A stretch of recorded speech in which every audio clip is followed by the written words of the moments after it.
102.5 The Game.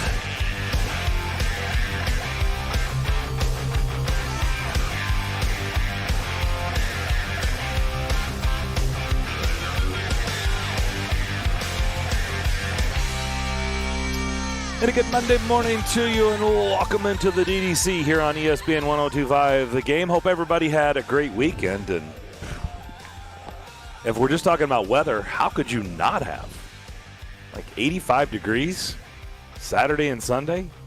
Not a drop of rain. It's fantastic. Darren McFarland, Willie Donick. We're here at Hermitage Golf Course. Ladarius Robinson, on-site engineer. I haven't seen Ladarius in like hours. Yes, from Patron Platinum Club, almost.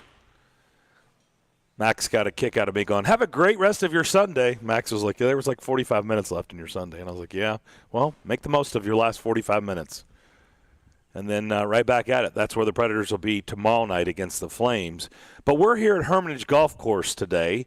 Why, Willie? Well, it's the Hart Golf Classic to benefit STARS, which stands for Students Taking a Right Stand. It's just got a broad platform now, just helping teenagers with all kinds of issues that face them these days with, anything that comes up. We've all been teenagers at one time or another. We've been through the issues with bullying, if you need counseling, if there is substance abuse, if there are problems at home, STARS is there for you. They've done such a great job over the years. They've partnered up with our station. Our station has been extremely supportive. I'm really appreciative of that. Of course, my wife, Erin, works for STARS, has now for – it's crazy. You know how long she's worked for STARS, Darren? You won't even believe this. Since 2008. She's been with STARS for 14 years now. I'm not surprised. I mean, I remember – like she was doing some things we used to go way back with community high school, which had, somewhat of a same, approach, just trying to, help teenagers with a little more specific based. But we used to do shows from the STARS facility, right? I don't know if they're still in that building or not. I don't. Well, they're still in the. It was a brand new building when it opened. Brand new. And they're still there, cranking it out. And so today is their big fundraising golf tournament. We've got one for 102.5 The Game coming up here at Hermitage as well. And so we'll be telling you about that later on today. But we're just out here enjoying it. Got a nice cloud cover right now. It's probably going to rain at some point. Hopefully not too much before the golfers finish the round. It's a beautiful golf course out here at Hermitage. So it's always great to be outside. We're on the pavilion right now, Darren, so I feel pretty good. We got a nice breeze, nice flow going through here. If it rains, we got it covered. We do. So we're in good shape. We are in good shape. And we're going to have, I hope a lot of people out here have fun. Hopefully the rain will behave. I think I've looked every hour. I don't know how accurate this is, 30, 40%. So hopefully it'll hold out. And everything is going to be fantastic. Just like this weekend. It's going to be warm. We know that. It'll still be in the 80s, low 80s. So, just need it to hold out. I would just like, a couple of weeks of not high 80s. Can we get some 70s for a couple of weeks? It's coming later in the week. 70s. High 60s, mid 70s. Not 60s. Let's go 70s. That's fine. I'll take 70s. I'll tell you what I did see last night. I saw a miracle around midnight. Incredible comeback by the San Jose Sharks to sneak a point and steal a point from the Golden Knights, an enormous point, which made me feel so much better about what happened last night. Because, of course, the Predators lost in overtime to Minnesota. And, of course, anytime you lose in overtime, especially if it's in the 3-on-3, it's just that tough ending. It's like, you lost. And it's so gut-wrenching, especially the way it happened, 1 second, 2 seconds on the clock. But then the night keeps going. You did get a point. Then the night keeps going. And Vegas had the nightmare. All Vegas had to do was close out a game they had total control of. total control against the San Jose Sharks, a team going nowhere, just playing out the string. And to their credit, the Sharks on the back half of back-to-backs rallied. They were down 3-1, and they couldn't get a sniff late in the second period. Nick Bonino scores a goal out of nowhere to make it 3-2. But then Vegas pushes in the third period. They go up 4-2, and it could have easily been 6-2. James Reimer plays great. Great. But still, it's like, well, why am I even watching this? All of a sudden, with about 5 minutes to go, Bonino scores another goal. Our man, Bones. Thank you, Nick. Sneaks a sneaking eye shot from the point through 15 guys. Didn't touch anybody. Goes in. Now it's 4-3. And all of a sudden, there's a little bit of, ooh, got to make sure we close this one out. But Vegas is going nuts. Hey, everything's going great. We got this figured out. Mark Stone pops in, wide open for the empty net goal. Hit the post. Missed it. There's another play in front of the empty net. Brent Burns slashes the stick out of William Karlsson's hands. Should have been a penalty. Would have ended the game effectively. No call. Final seconds. Shot goes off the backboard. 2 seconds left. 1 second. Timo Meier puts it in. 0.9 on the clock. I'm watching the Vegas coverage. The clock says 0 on the TV. I was thinking, it doesn't count. But the clock is not synced up to the actual clock. He had a whole second to spare almost. Overtime. What happens in overtime? Hey, Vegas, still just get a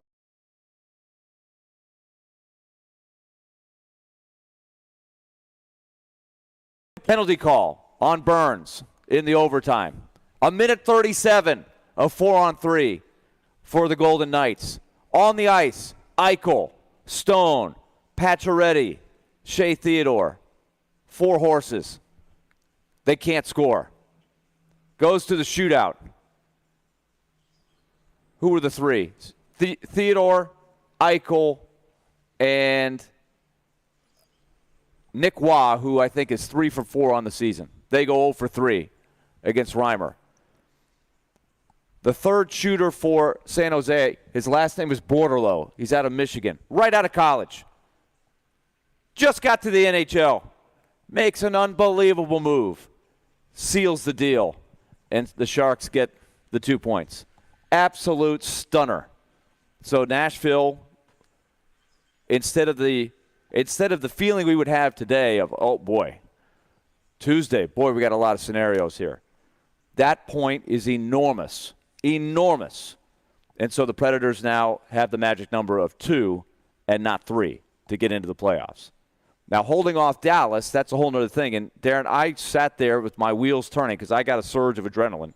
And it's about 1 a.m. last night. And I'm sitting here going, okay, Tuesday. What about this? What about this? There's so many things that can happen Tuesday because I had people on Twitter after I posted, wow, a miracle just happened in Vegas. They're like, well, who do we want to win? Dallas hosts Vegas on Tuesday, right at the same time that the Predators play the Flames. Yeah, because I think because of what happened, you root for Vegas. You root for Vegas? Yes. So you're in the mindset of don't worry about Vegas passing you at this point? Yes. Okay. That was their look. They're done. They're done. By the way, you think they're done? They're done. This is where I'm going with this. They're done. Okay. We'll have Elliot Friedman back. You know this me. Week I'm usually I don't know. Like it's not over till it's over. Well, I'm just telling you, they got a lot of. Hold on. Let me think about it.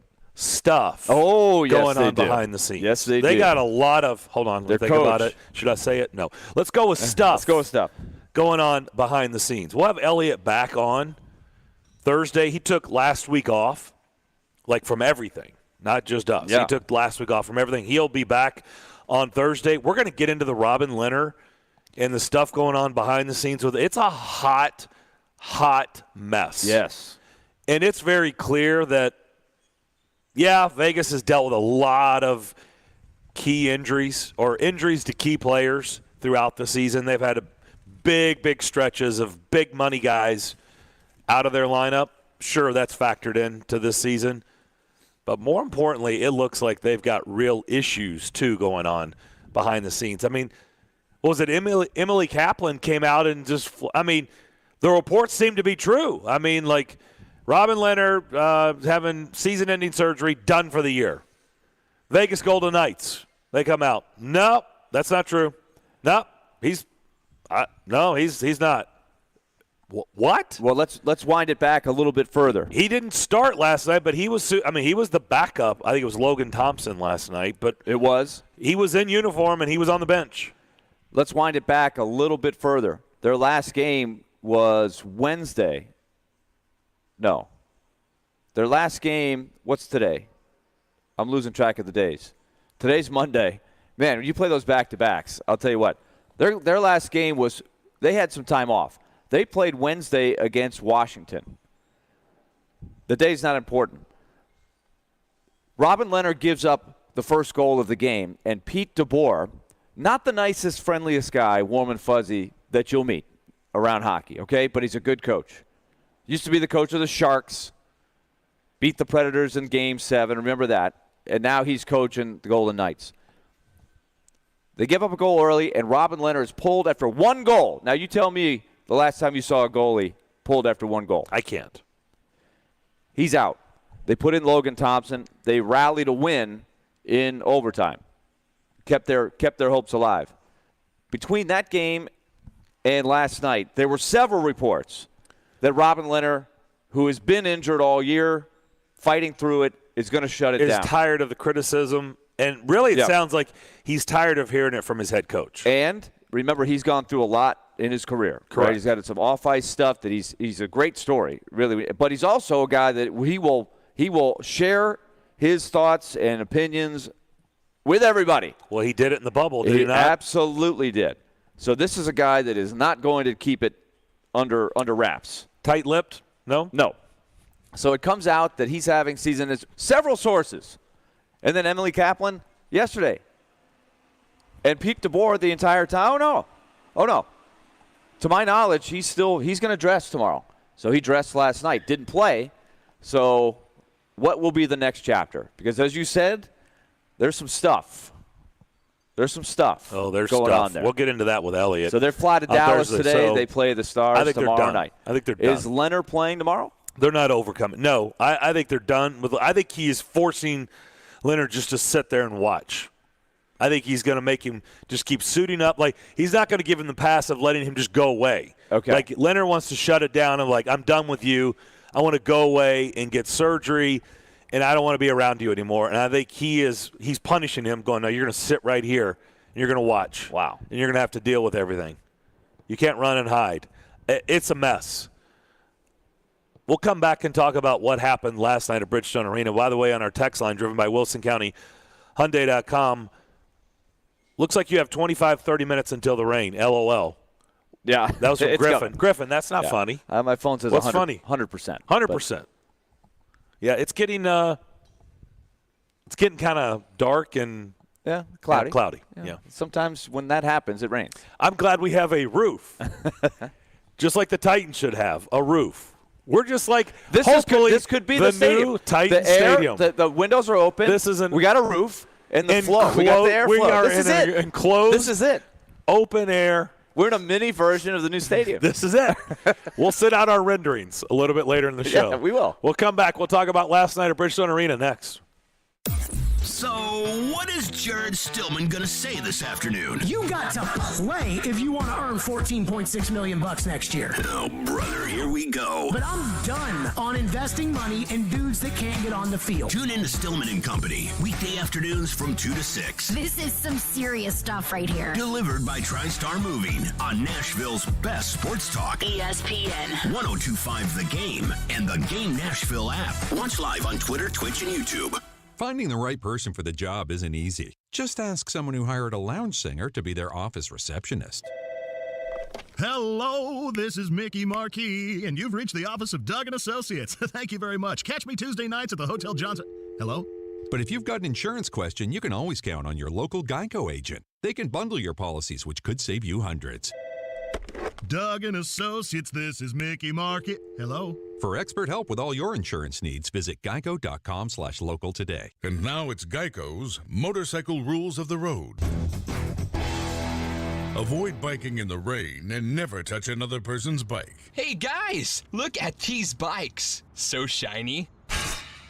Whoops.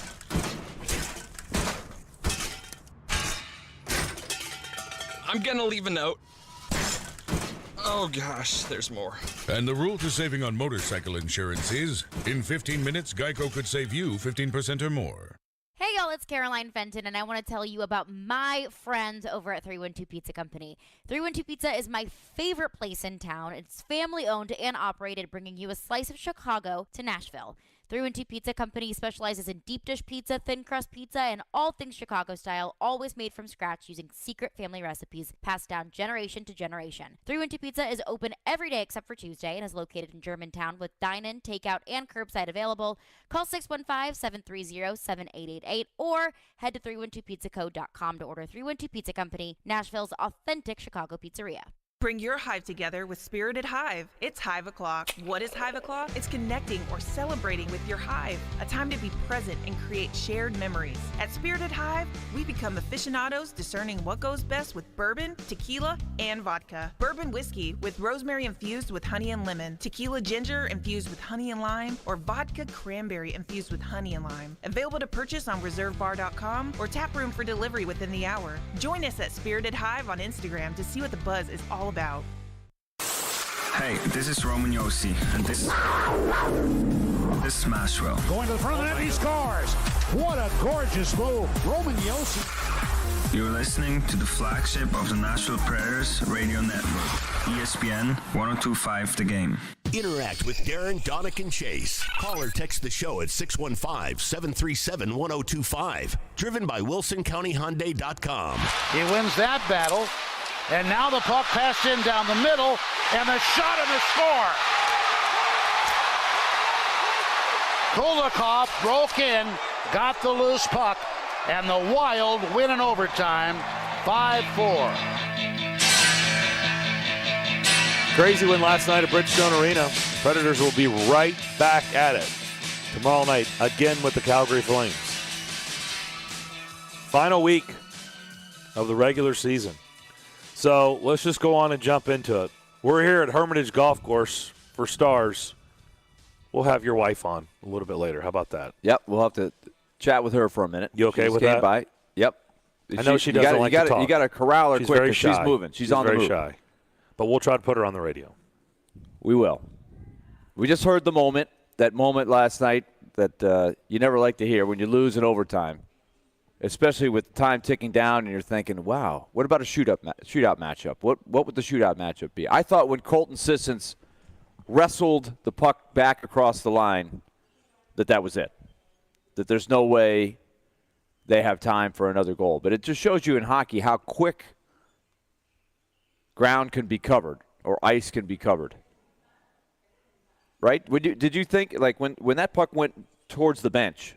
I was like, well, that's it. We're going to a shootout. Yeah, of course. I didn't say it on the air, thankfully, because I've learned the hard way to not do it until that green light comes on, and then sure enough, they get the breakaway goal. So you've learned over the years. I've learned the hard way. In fact, you know what I flashed back to last night when Vegas gave up the goal in the final second to go to overtime and eventually lose the shootout. Remember the game right before Thanksgiving a few years ago where they scored here? Vegas scored here with less than 1 second? Like Dan Hamhuis had the puck, I swear to God, with 1 second left behind the net. And the next thing you know, it was in the net. It was boom, boom. But Kyle Granlund had one against the Flames, remember, with 0.2 seconds, where Philip Forsberg literally had the puck behind the net. You could see the ticks. With less than a second left, he had the puck behind the net. And then got it to Granlund into the net with 0.2. So that's all it takes. So, Darren, I don't know how – I did not get a chance. I flipped on because I was a glutton for punishment, I thought, but I was rewarded. I immediately turned on the Knights game. I didn't hear your post game last night. what was your feeling? I had so many different feelings during that Predators-Wild game that were mixed. Early on, I'm frustrated. You're behind. And you're getting badly outshot at one point. They give up 14 straight shots to start the second period. Mm-hmm. They give up the goal to go down 2-1. Well, it was 37-18 shots after two periods. Yeah. 37-18. It was really – and then but during the second period, I thought – And then it was like 43-20, right, at one point. 42-20. The Predators only got one shot in the first 10 minutes of the third period. Yep. Still down by one. So there were some long stretches that the game went back and forth. So at different times I felt different ways. I thought it was one of the big moments of the season when they gave up the goal with the pile up in front that was a challenge, which I thought was incorrectly called. I don't know about you. I don't know if you got a good look at it. Our look at it suggested that Luke Kunin did not touch Middleton. Well, how did I feel about it?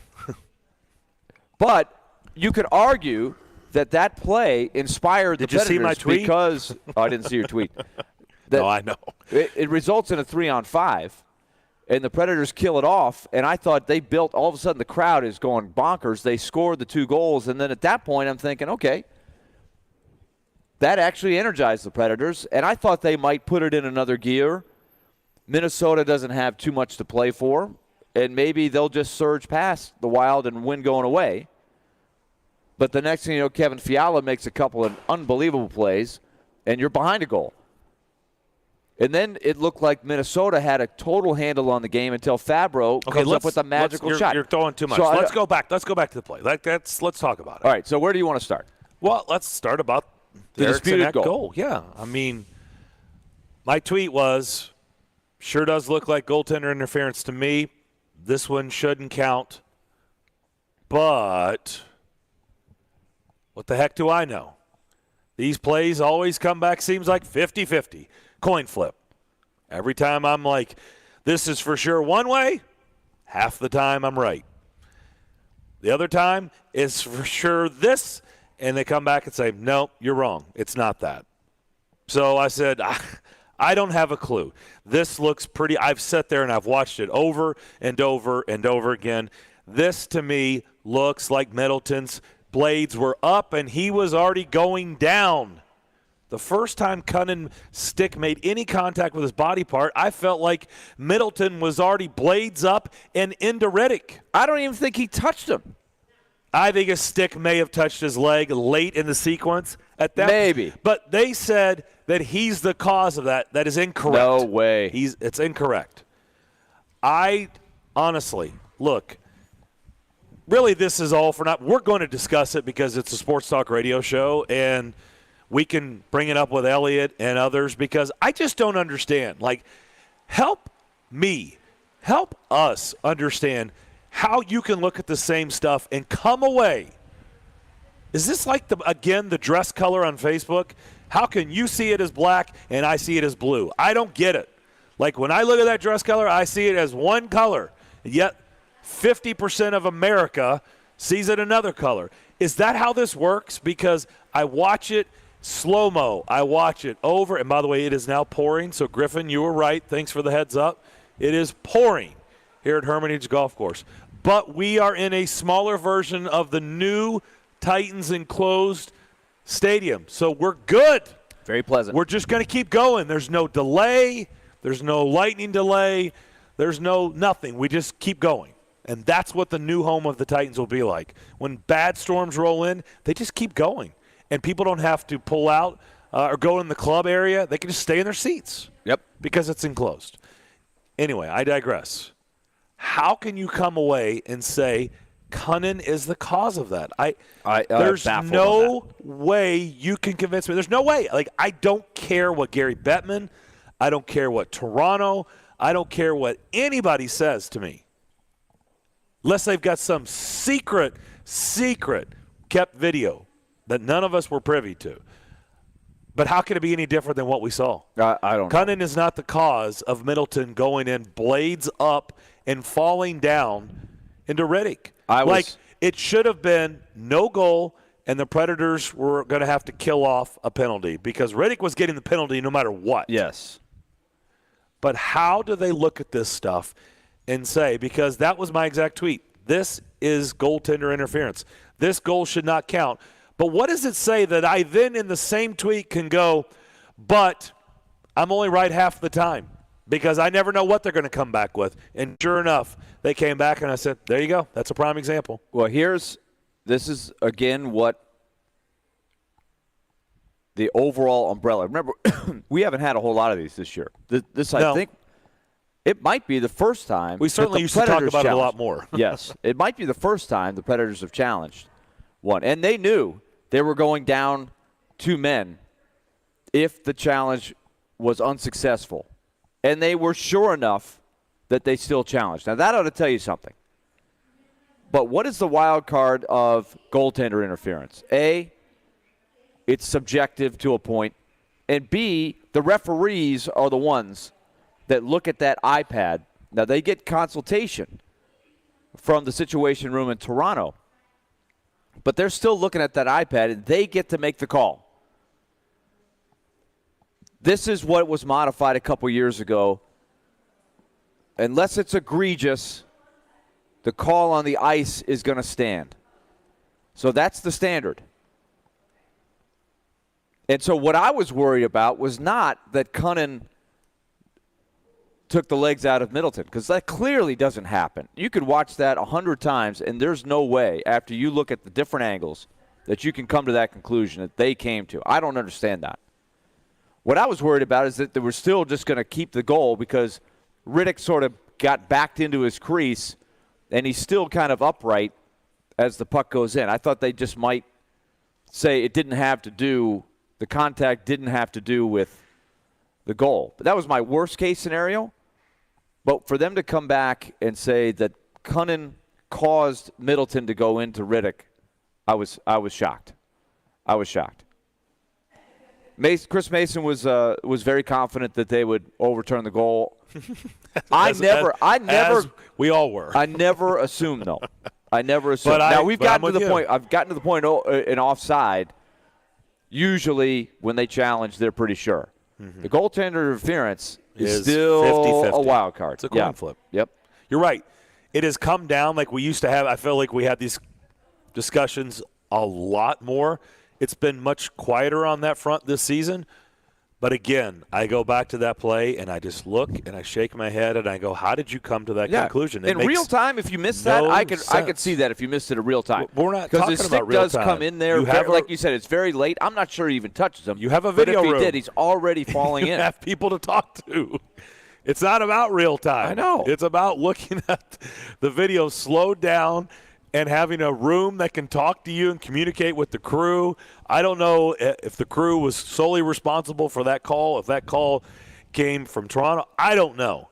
But, I don't know how you can look at that and come away with that. So I'm going to ask you this question on the other side about that play, which I thought X and I had a really good discussion. Hal was over on the TV side last night with you guys. He was at the table with Lindsay Rowley. So Max Hers stepped in last night and hung out with me, and we got into an interesting discussion. I'm going to bring up to you what he brought up to me that I was hoping would get asked in the press conference, but did not. But I want to hear how you answer it on the other side here on the DDC, ESPN 102.5 The Game. Do you have that one person or thing that just makes you mad? Join us every Friday at noon on the DDC for You Just Made the List. Fueled by Parman Energy. Visit ParmanEnergy.com, your one-stop petroleum solution, and try Star Movie on the DDC on ESPN 102.5 The Game. You just made the list. BetMGM is pitching baseball fans a chance to swing for the fences. It's your boy, Chase McCabe. All you have to do is use my code, 1025GAME200, and you can win $200 in free bets when you place a $10 moneyline wager on any Major League Baseball game. And if either team hits a home run, regardless of your bet's outcome, you're a winner. It's that easy. Enjoy baseball like never before with BetMGM's daily promotions at your fingertips all season long. Just download the app or go to BetMGM.com. Use that code, 1025GAME200, to win $200 when you bet $10 on an MLB game and either team hits a dinger. Major League Baseball trademarks used with permission. Just visit BetMGM.com for terms and conditions. 21 years of age or older to wager. Tennessee only. New customer offer. All promotions are subject to qualification and eligibility requirements. Rewards issued as non-withdrawable free bets or site credit. Free bets expire 7 days from issuance. For problem gambling support, call the Tennessee Red Line at 800-889-9789. Gary Ashton here. I love hearing people say, don't sell without the intel, because it means they're really embracing our message. Now's a great time to sell your home in Nashville, but you need the intel only the Gary Ashton team can provide. Intel that helps you sell your home without any staging or showings. Intel to find your next home so you can sell your current one while the market's hot. Intel to win the buyer battle and cash in on your home equity now. Let everyone else get the same information and compete for the same properties, while you get the intel edge with the Gary Ashton team, the official real estate team for your Tennessee Titans. And if you're looking for a great career, join our team. We added 65 new agents last year, and we want you to join us this year. Remember, don't sell without the intel. And if you're looking for a great career, the Gary Ashton team wants you in 2022. Call 615-301-1650 or visit GaryAshton.com today. Hey, it's Mike from Newton Nissan South. It's springtime, and I'm going on a limb here. I'm just going to say it. You either love Peeps or you're wrong. I hope you've heard our commercials before. My hope is that you have learned that we are a quality company that prides itself on customer service, and that we like to laugh and joke a bit too. We're different than other dealerships. We don't have hidden fees. The price you see on the site is the price you pay in the dealership. We value you as a customer.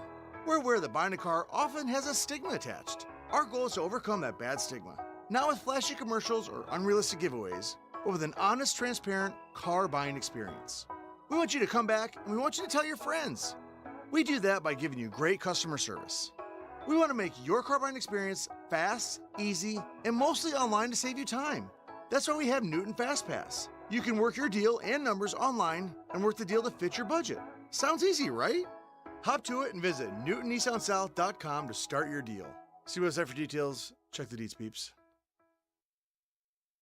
Mike Capel here, serial entrepreneur with words from another happy payroll customer. Patriot Software has saved our business by allowing me to focus on other aspects of the business rather than spending so much time on multiple platforms to do the things entailed on running a business. I found Patriot by complete accident, and I don't regret it. It is continuing to save our company, and I'm extremely excited to see what else it entails. Easy to learn, easy to use, small business software tailored just for you.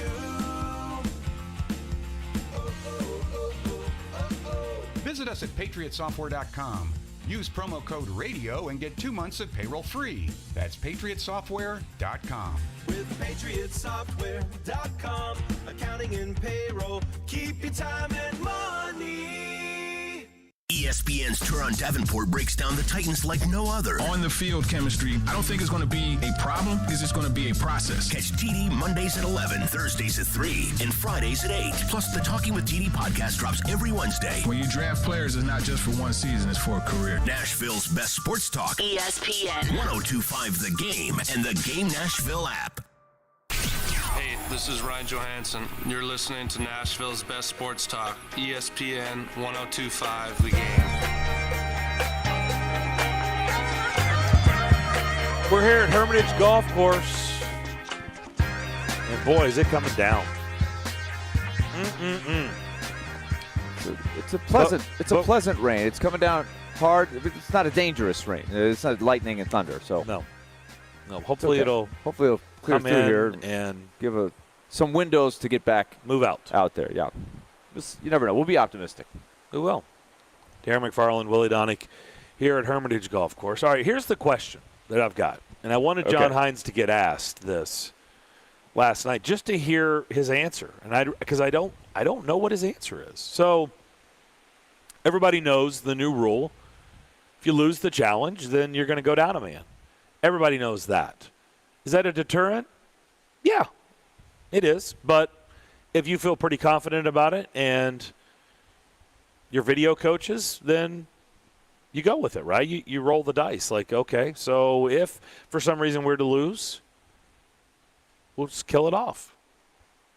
But what about when you know the scenario is you lose the challenge and now you go down 2 men? Yeah. Which was exactly the scenario. That's what I said in the last segment. I said they knew. They knew they were going down 2 men if they lose that challenge. But that cannot be the same conversation as 1 man, because now you're in a 2. This is now a chance where if you lose, you're now behind and you go down 2 men, and all of a sudden the game could get away. It could end up being the play that changed the entire complexion of the game, right? We could be having that conversation. We know it didn't play out that way. It ended up being a huge kill, and it gave the Predators momentum. But it could have gone the other way, too. Oh, yeah, it could have. So you have to talk about that. I wonder how hard of a decision, how much contemplating they were of, man, we want to, but we're going – if we lose, we go down 2 men. Yeah. I think they were that confident. A 2-minute 5-on-3. I think they were that confident that it was an obvious goaltender interference. And I still believe that was the case. It was obvious. But you're right. I think they had to contemplate that. They had to know that. Now here's an unanswerable do you think question. Was it different? Yes, I think. You think they were like? Yeah, they knew there was a penalty on Riddick. Do we do this or do we not do this? We feel confident, but do we really do this? Yeah, I think it had to change the discussion. Well, we'll probably ask John Hines tomorrow when we get a chance about that. I want to hear his answer. Yeah, I'll ask. Here's the unanswerable question. Let's say the challenge is upheld. Score remains 1-1, and the Wild go on the power play, and it's killed off. The game remains 1-1. Do you still arrive at the same conclusion? How does the game change as a result? Because so much happened after that challenge.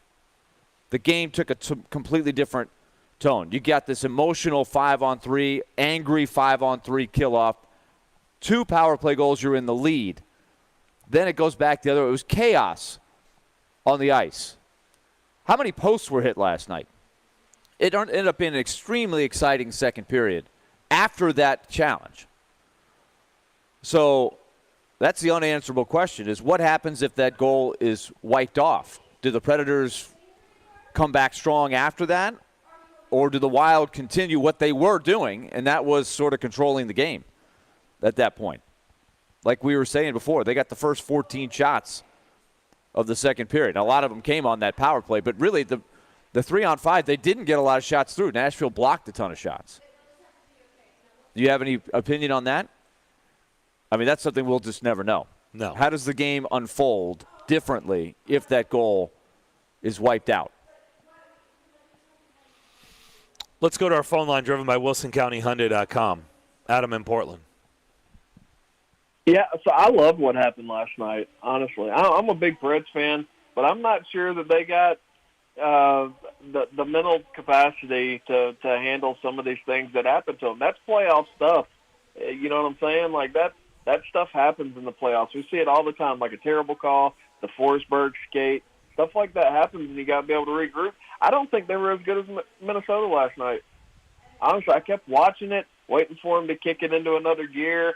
They had like a few minutes right after that 5-on-3 that looked really good, but Minnesota doubled them in shots, man. Like they took it to us, in our building. It didn't look good. I mean, it didn't look good to me.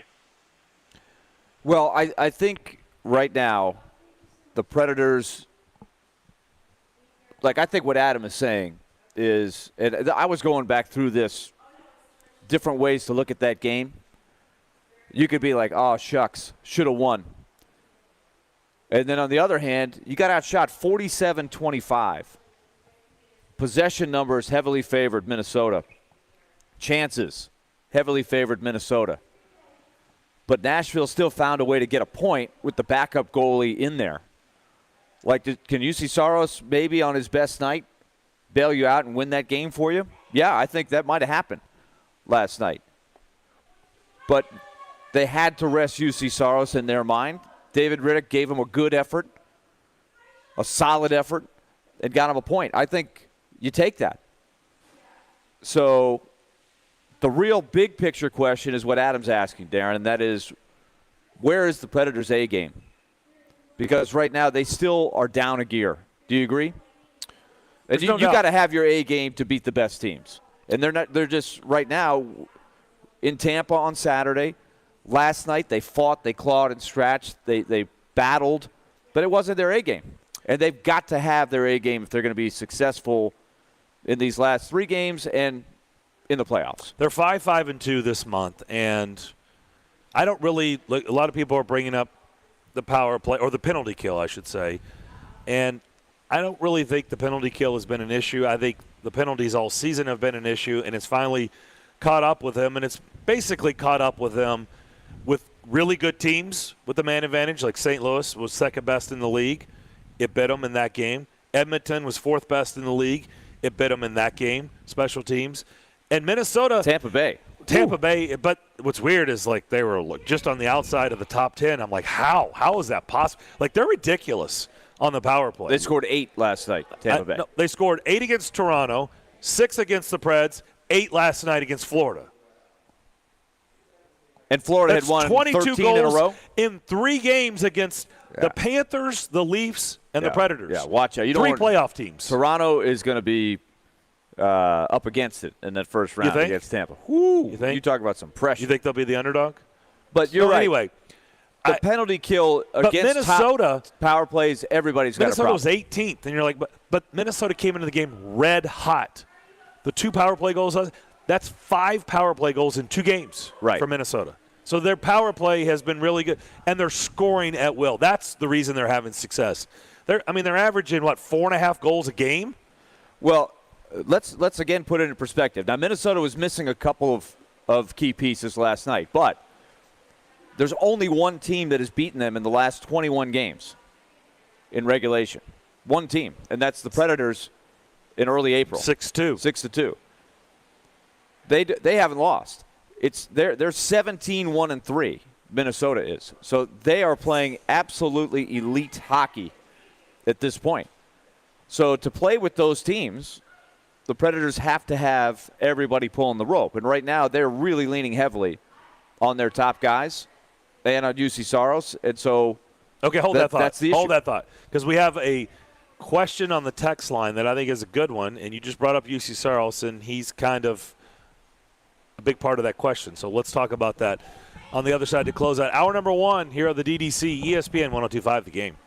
This is Chef John from Kitchen Notes at the Omni Nashville. Invite you to come join us for breakfast and lunch. We are offering some exciting new menu items. For breakfast, we have a smoked prime rib hash. Comes with a sunny side up egg, hominy, caramelized onions. It's a great start to your day. We are featuring a sourdough pancake made with a sourdough bread starter. It's a fun spin on the classic buttermilk pancake. As always, Kitchen Notes is serving biscuits all day. Come join us and create a memorable experience here at the Omni Hotel. Food is all about memories for us. We'd like you to start a new memory here at Kitchen Notes in the Omni Hotel. Breakfast at Kitchen Notes in the Omni Nashville Hotel. Smokeville Smoke Shop has been serving Hendersonville and Metro Nashville since 2015 and is committed to providing high-quality, hands-on, and personable customer service.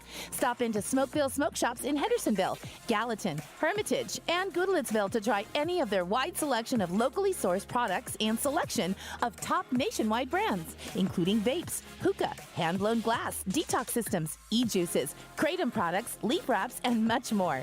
Visit Smokeville Smoke Shops today. Realizing Geico is your one-stop shop for all your insurance needs is like realizing you can just toss the whole measuring cup into the washer, so it won't get gunked up with laundry detergent. I guess it doesn't work for coffee mugs, huh? It's something that's been right in front of you this whole time, like how Geico offers 24/7 emergency roadside service to help you when you need it most. Or how athletic wristbands aren't for your wrists, they're for wiping sweat off your forehead. Great. So, what are headbands for?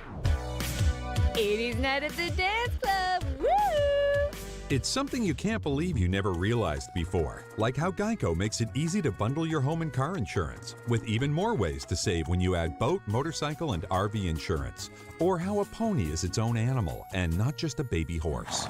So, what's a baby pony called? Getting more ways to save. It's just one of the many reasons to switch to Geico. They're all right there in front of you. Hey, is this line secure? Franco's cybersecurity firm secured a contract. And that's all we're allowed to say. We have a green light on hiring. He needs web security professionals with a military background. 3 teams of 4, 24-hour rotations, but Protocol Zulu is on a need-to-know basis. Indeed can help him hire great people fast. I need Indeed. Indeed you do. You can schedule and conduct virtual interviews right from the Indeed dashboard, so you can stay organized and connected all the way to the hire. Visit Indeed.com/credit and get $75 towards your first sponsored job. Terms and conditions apply. Pro Golf is back in Middle Tennessee. Mark your calendars for the Simmons Bank Open, May 5th through 8th. You can see the next wave of PGA Tour stars. Be sure to visit the Sand Trap at the 14th hole and check out great local food trucks, including Hattie B's, Hogwood Barbecue, Dream Burger, Padrino Pops, cocktails from Jack Daniels, and try the Sand Trap Cream Ale from New Heights Brewing Company. Purchase your tickets now at SimmonsBankOpen.com. Meshing journalism. They are 2 scores behind you. The math says that increases your chances of winning. With sports fandom. I stayed up till 1:30 in the morning, just emotionally numb from Titans and Packers. And sarcasm. You guys are the worst. Robby Stanley and Joe Rexrode are Robby and Rexrode. No duh. Weekday mornings from 6 to 10. Brought to you by Little Guys Movers on Nashville's best sports talk. ESPN. 102.5 The Game and the Game Nashville app. Watch live on Twitter, Twitch, and YouTube. If you've missed any of today's show, just search Darren, Donick, and Chase on Apple, Spotify, or on your favorite podcast platform. You can watch us streaming live on Twitch, Twitter, YouTube, and Facebook every single day. Our video streaming brought to you by the law offices of Amanda Gentry. We're here at the Hermitage Golf Course. We just saw D-Mace during the break. His foursome has come in, and they are soaked. D-Mace. But D-Mace, he's on the board at Stars, and that's who we're here to support today out at Hermitage.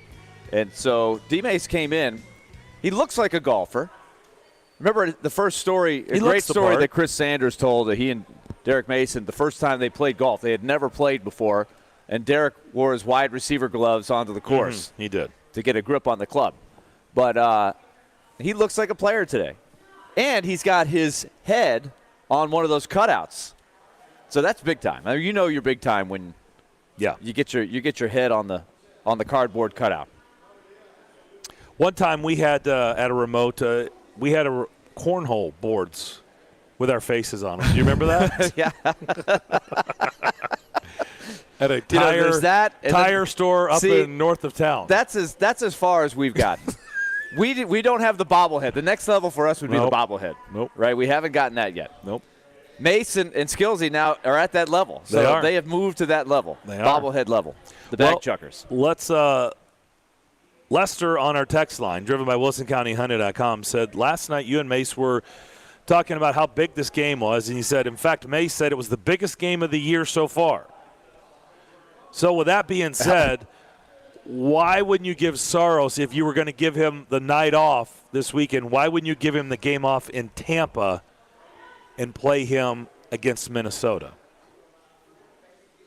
I think in retrospect, it's a fair question, but I think they felt like the Tampa game was winnable, and regardless of who they're playing or or how tough the competition is, every point is big.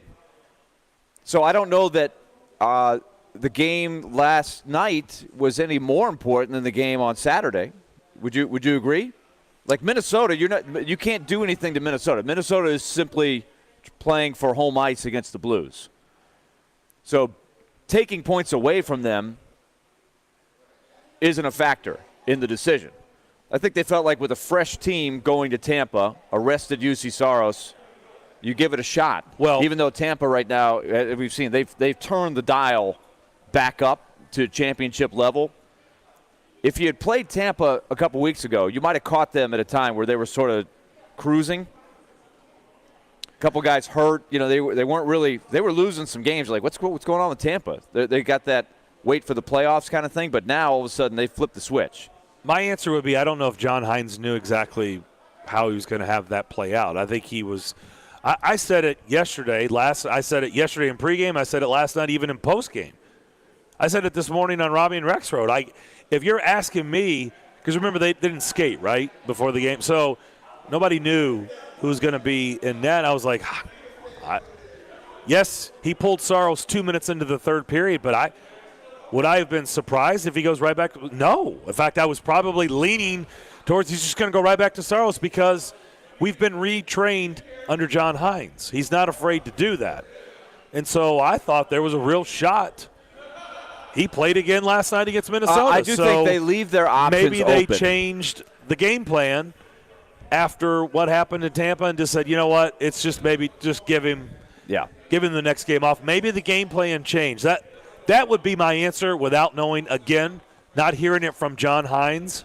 He was asked in postgame down in Tampa, but I think it was from a Tampa Bay media. And look, coaches in the NHL are not going to tip their hand on who they're starting the very next game in a back-to-back situation. John Hines says, I don't know yet.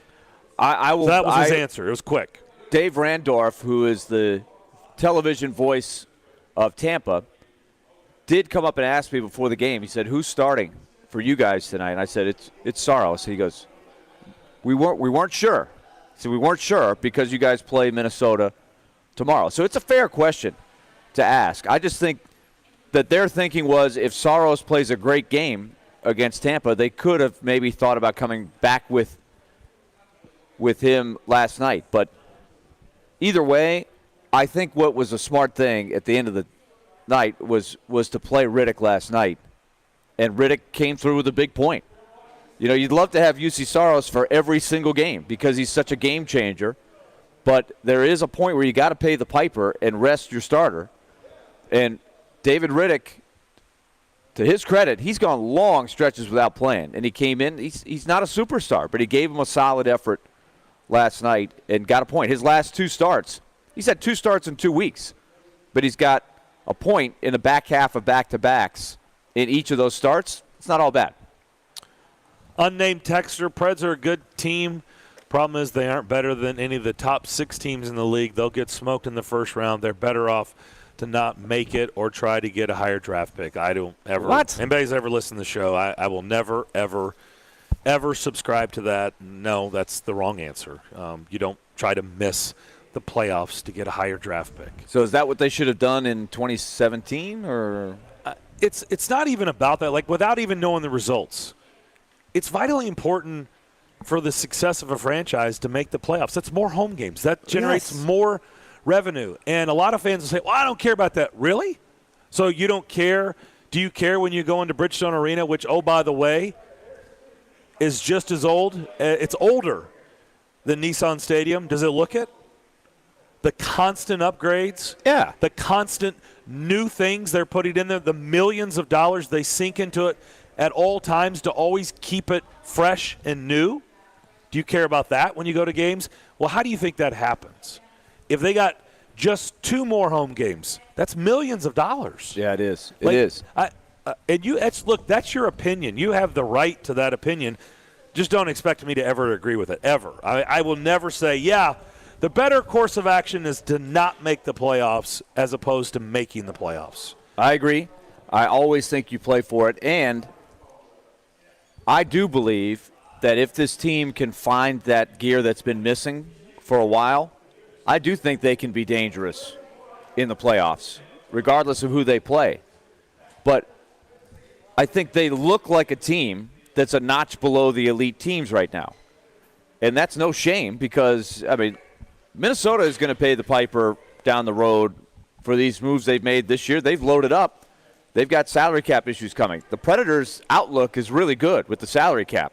They have some good flexibility. I'm hoping that they're building towards a roster that can be a true heavyweight. They're going to be an underdog if they can go ahead and make the playoffs. You'd like to try to. They're going to make the playoffs. Okay. They're going to make the playoffs. Now, it's Calgary or Colorado. Those are the next 2 games. You're going to see them firsthand. Colorado, by the way, has lost 4 in a row. They've kind of put it on cruise control. They may be that may be a byproduct of them just kind of coasting. Oh, there's no doubt. And it's pretty clear they don't care about the President's Trophy. But what does that mean for Thursday? Will they flip the switch like Tampa did, or they, that's a good question. Chicago in 2017, I think, lost their last 5 going into that series with the Predators, and then it bit 'em. They didn't flip the switch. Right.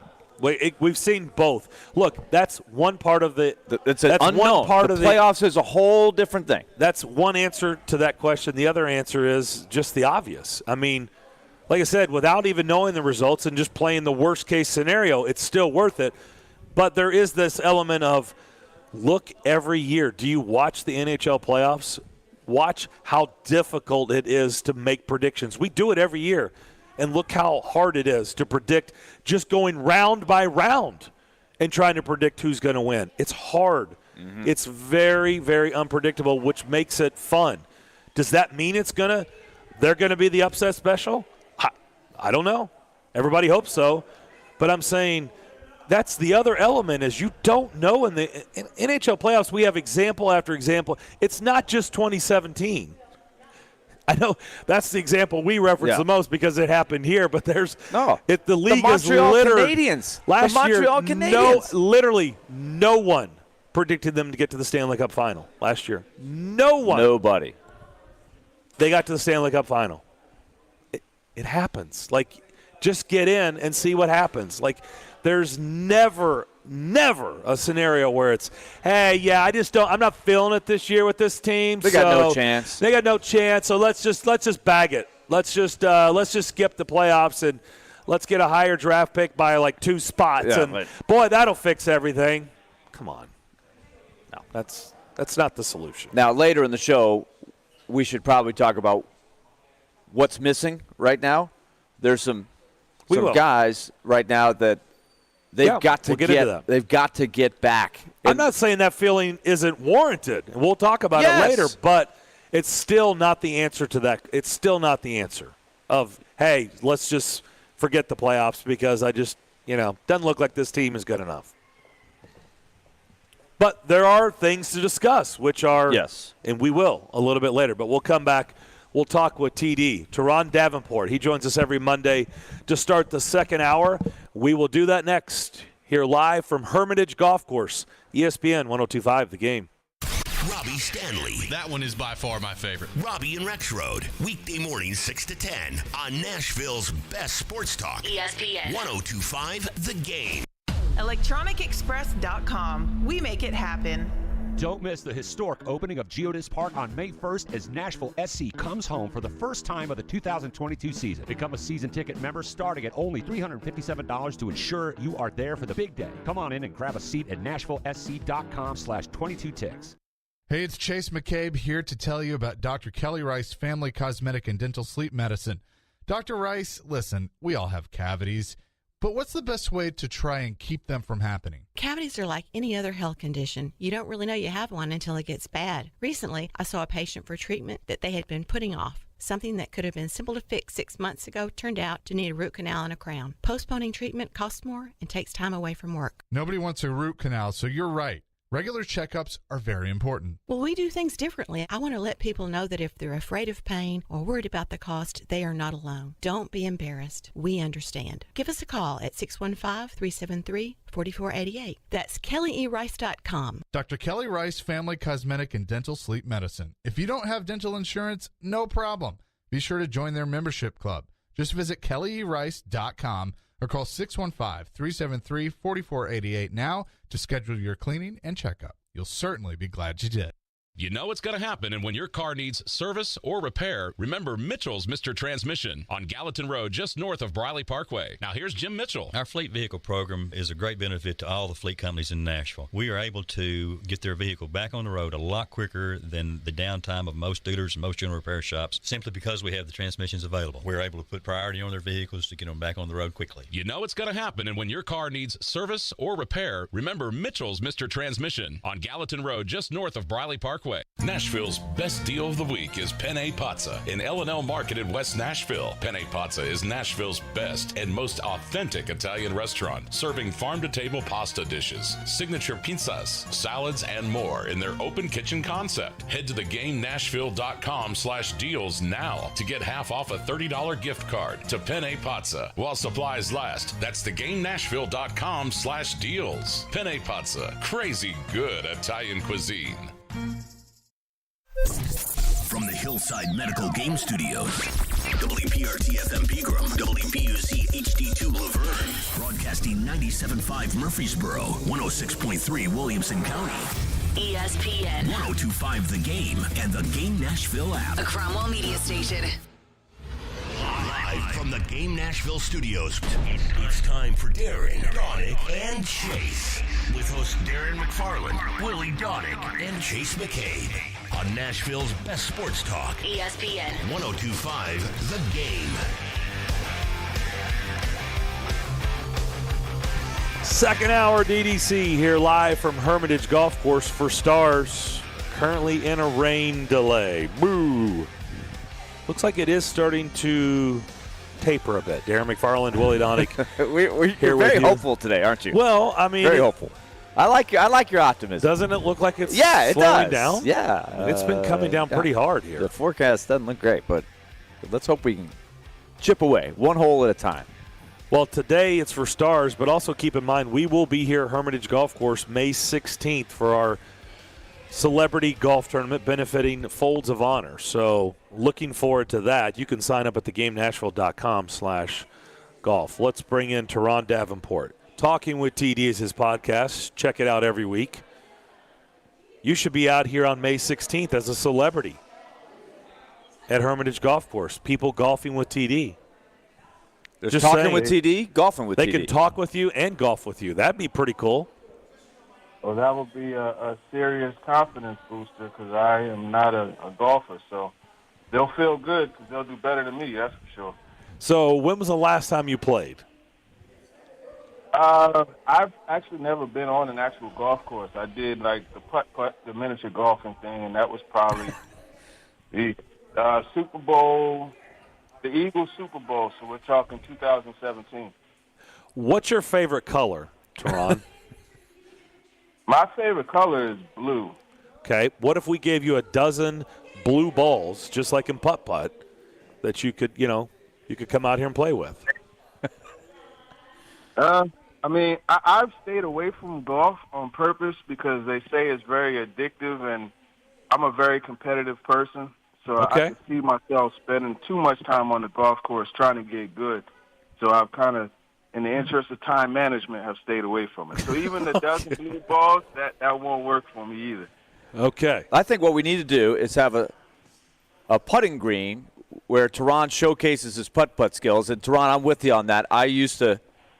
My dad and my brother, we used to love summertime at the vacation hitting the miniature golf and just seeing, like real good miniature golf, not just like the clown's mouth and all that stuff. But I think Teron could have a fun challenge along the course, putting with TD. Hey, sign it up. We find somebody to sponsor it. Let's do it. Yeah.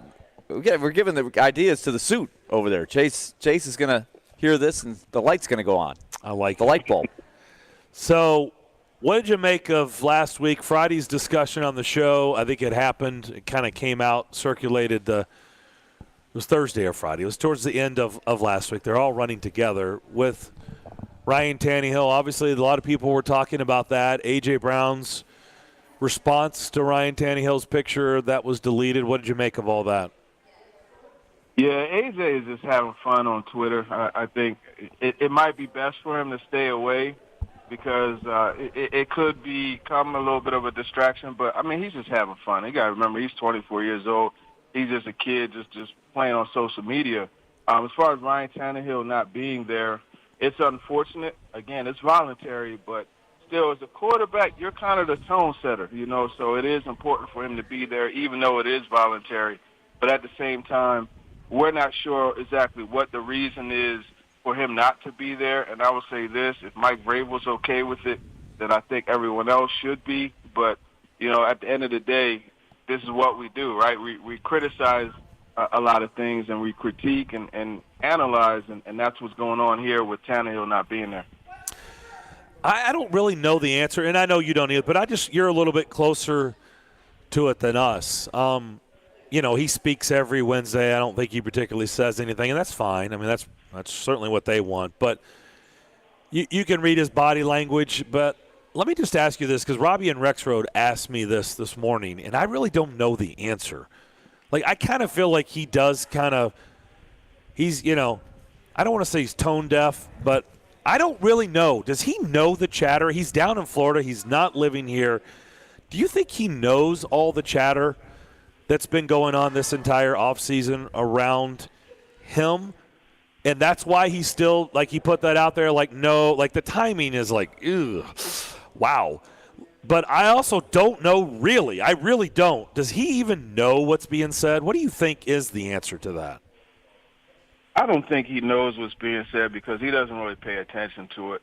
And I could tell just in different questions and things that he's been asked, and he didn't realize, that he was being called a game manager. He didn't realize that, he was considered a mid-level quarterback. Like, there's a lot of things that have been said, and I don't think he really pays attention. He does a good job of just filtering that out and just focusing on what is going on in the building and caring about that. So I'll give him credit for that, honestly, having those blinders and just being focused on the one thing, and that's this team winning a Super Bowl.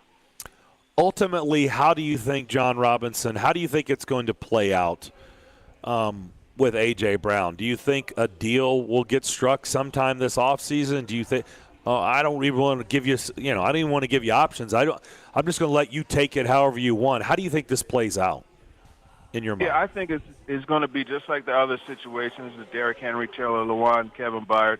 They'll get a deal done in July. There's going to be some posturing, et cetera. But in all honesty, it's probably in A.J.'s best interest to let it ride out a little bit and hope that Deebo Samuel, Terry McLaurin, DK Metcalf, those guys could get deals because each of those deals are going to be the floor of his. So as those deals come in, it's going to continue to escalate, and, he could end up getting more money. And I think when you look at the whole thing, July, again, that's typically when they get these things done. Teron Davenport is with us. Teron, I'll just drop in here as we transition to my questions. The Mets have won again yesterday, and they've continued to win every series so far. Nowhere to go but down, right? As Mets fans, we know to proceed cautiously. Exactly. So, Teron, I want to ask you about Caleb Farley. His name came up. Of course, it was overshadowed with all the A.J. Brown chatter, as you would expect. But Caleb Farley is such an important guy going forward here, and it sounds like behind the scenes he's done some good things that have gotten their attention.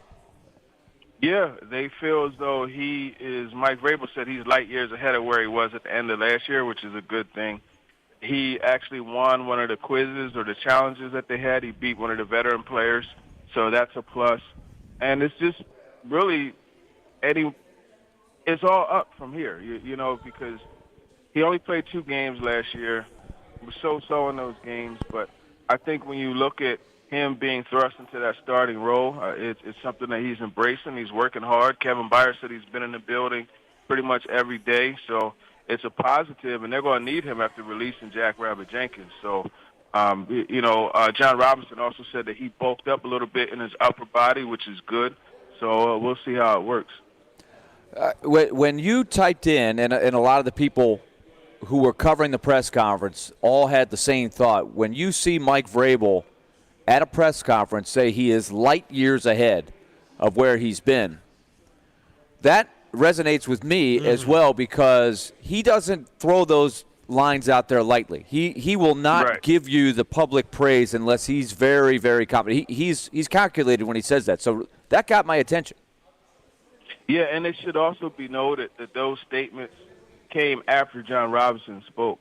And the question was kind of directed towards John Robinson, or John Robinson just kind of like took the mantle and answered it, and we could have just went on to the next question, but Coach Vrabel stopped, and he interjected with his thoughts on Caleb Farley. So that tells you also that, it was time to recognize him, and that's what he did. All right, I'll give you a statement. You tell me if you want to tweak it, turn it, but I feel like how they view Dylan Radins will go hand in hand with how they draft later on. When the draft happens, I think we might get a better sense of how they view Dylan Radins. Do you agree or disagree with that? Absolutely agree. So where do you think they see him in terms of what position they'd like to see him go for? I think they see him as a tackle, right tackle. I think that's what he was originally selected for, and they see him there. I don't think he really got an open shot at it, and that was not because they did him wrong. Just they wanted to see him play a couple positions, and Quesenberry just kind of thrust himself into the starting role. So I think they see him as a tackle, right tackle specifically. There was also some comments about the tight end position of the draft. You've done your own homework on it. When you heard John Robinson talking about it, how did you interpret what he was saying? To be just exactly what it is, a very deep class of tight ends. And, he was asked about run-blocking tight ends being in this draft and being something that you don't normally see. And I immediately thought of Cade Otton out of Washington, who I know they've talked to. But as John Robinson said, there's a lot of different styles of tight ends here. The athletic ones like Chigakonkwo, Greg Dulcich. Then you have, the blockers like Otton. Then you have just like, the all-around outstanding ones like Trey McBride. So there's a bunch of tight ends. You want a mismatch problem. You got Jelani Woods. There's a whole lot of options, and this is a deep class, which is perfect for the Titans, because they'll need to come away with one of those guys, if not two. Finish with this, Teron. One of the things I like about your coverage is, you're not just talking about players in a mock draft. Well, maybe the Titans will take this guy or that guy. You try to really look at why they might be a fit. You don't always get scoops. You're never going to get a scoop at a press conference like they had last week. But you have every now and then a coach expound on something that will teach me a little bit more about what you're looking for. And I really enjoyed, and you clipped this from Mike Vrabel talking about wide receivers in college and how so many different guys do different things depending on the system you run in college and how challenging that can be to evaluate college wide receivers. Yeah, and I asked that question specifically because I wanted to see – I had Treylon Burks versus Jahan Dotson in mind when I asked the question. So that's why I asked them about big versus smaller receivers, because typically they select the bigger guys, right? And I originally felt Jahan Dotson was, their pick at 26, should be their pick. But then I remembered how, they have a preference for bigger receivers. So that's why I asked that. And you have it just like most drafts. You have so many options receiver-wise, big guys, small guys, speed guys, possession guys. There's so much. So I wanted to get his take on how he goes about looking at them. And, of course, blocking was something that came up. And it's funny that always comes up when he talks about receivers. Always.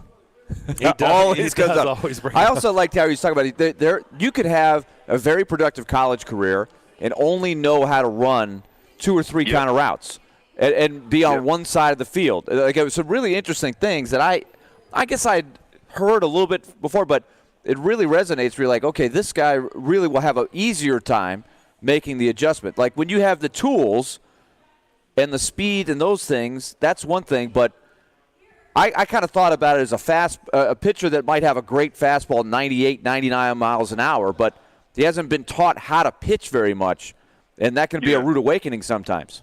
Same kind of thing with these wide receivers who maybe have been in that spread.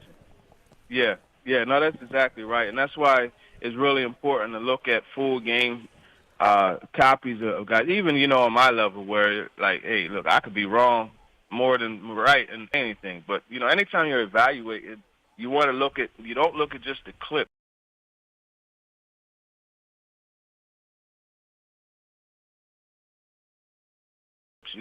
He knows how to set corners up and those type of things. And that's why I'm so high on Chris Olave, Garrett Wilson as well, because they're excellent at that. So what do you think? What do you think happens? Do you think they trade down? Do you think they make the pick at 26? What do you think? Apparently a lot of teams are looking to trade down, and they're not really getting takers. So I think they're going to end up having to stay at 26 unless somebody wants to pop up there ahead of the Lions and get a quarterback if the Lions don't at 2. So I think at 26 they go. I think they go offensive line. It could be any. There's a bunch of guys. If Trevor Penning's there, he'll probably be the pick. You got Tyler Smith, Kenyon Green, Zion Johnson, Tyler Linderbaum. If he's there, Linderbaum. There's a lot of options. Look, TD, no matter what happens the rest of the way with the Mets, Willie, you as well, just remember, the Cleveland Guardians, my team, they will always view your fan base as better than the Yankees. So just know that. Hey, After what happened at Yankee Stadium? It's paying off this year. It is paying off. He's actually playing well right now. Yeah. You had to. Hey, money bought that one worked. So we'll see. Hey, thanks as always. Have a great week. You got it. Take it easy. Teron Davenport, Talking with TD is his podcast. Check it out every week. And, of course, he joins all of our live shows throughout the course of the week. He joins us every Monday starting at 11 o'clock. We'll come back and talk about what will the Titans do on Thursday in Vegas around the NFL draft. We do that next. ESPN 102.5 The Game. Darren McFarland. He's cool. He's got a personality, and they make fun of him. Willie Donick. Would this be a fun guy to come to work and hang around with all day? Chase McCabe. They're just like, hey, we need you to play yourself. Darren, Donick, and Chase have you covered weekdays from 10 to 2 on Nashville's best sports talk. ESPN 102.5 The Game and the Game Nashville app. Hi, guys. It's Andrew with Hillside Medical Clinic. Is erectile dysfunction damaging your relationship? Are you sick of the pill and all the side effects? Well, welcome to the future. We have a major medical breakthrough. Hillside Medical Clinic uses the most advanced form of wave therapy. Backed by 60 clinical studies, our technology uses pressure waves to repair and open up blood vessels. We've helped countless men get rid of their ED. But what is the true end result? Their relationship, even their lives, improve drastically. If you're ready to regain your love life, call us right now, and not only will the assessment and ultrasound be free, we'll also give you a gift that produces immediate results in the bedroom. It almost never fails. This is worth $550, and it's free to callers right now. 615-576-5000. That's 615-576-5000. Put a stop to your erectile dysfunction and experience what I call the happiness ripple effect. Call Hillside Medical Clinic now, 615-576-5000. It's the official Bud Light Preds watch party as your Nashville Predators take on the Colorado Avalanche this Thursday night. Puck drops at 8, but the party starts at 7:30 with all kinds of specials. See you at headquarters, Beercade, downtown Nashville on 2nd Avenue. Go Preds! What if you could be debt-free in 3 weeks? Hey, Willie Donick here. My friends at Loan Pronto are helping people do it every day. It's Loan Pronto's debt consolidation home refi, wiping out tens of thousands in credit card debt. Listen, your home's value is way up. You can refinance now, take money out to pay off all your credit cards, eliminate PMI charges, pay off personal loans, or other high-interest debt. One local couple had over $50,000 in credit card debt. Loan Pronto did a debt consolidation refi. And even though their mortgage rate went up a tad, they cut their monthly payments by $900. Why pay 20% interest when you can consolidate it to one low payment with a mortgage APR in the 3s? Homeowners who do it save an average of $800 a month. Do it now and even skip your next house payment altogether. That's what I call financial freedom. Call Loan Pronto now, 615-499-5780. That's 615-499-5780 or loanpronto.com. Equal housing lender, NMLS 166-1781, subject to lender approval.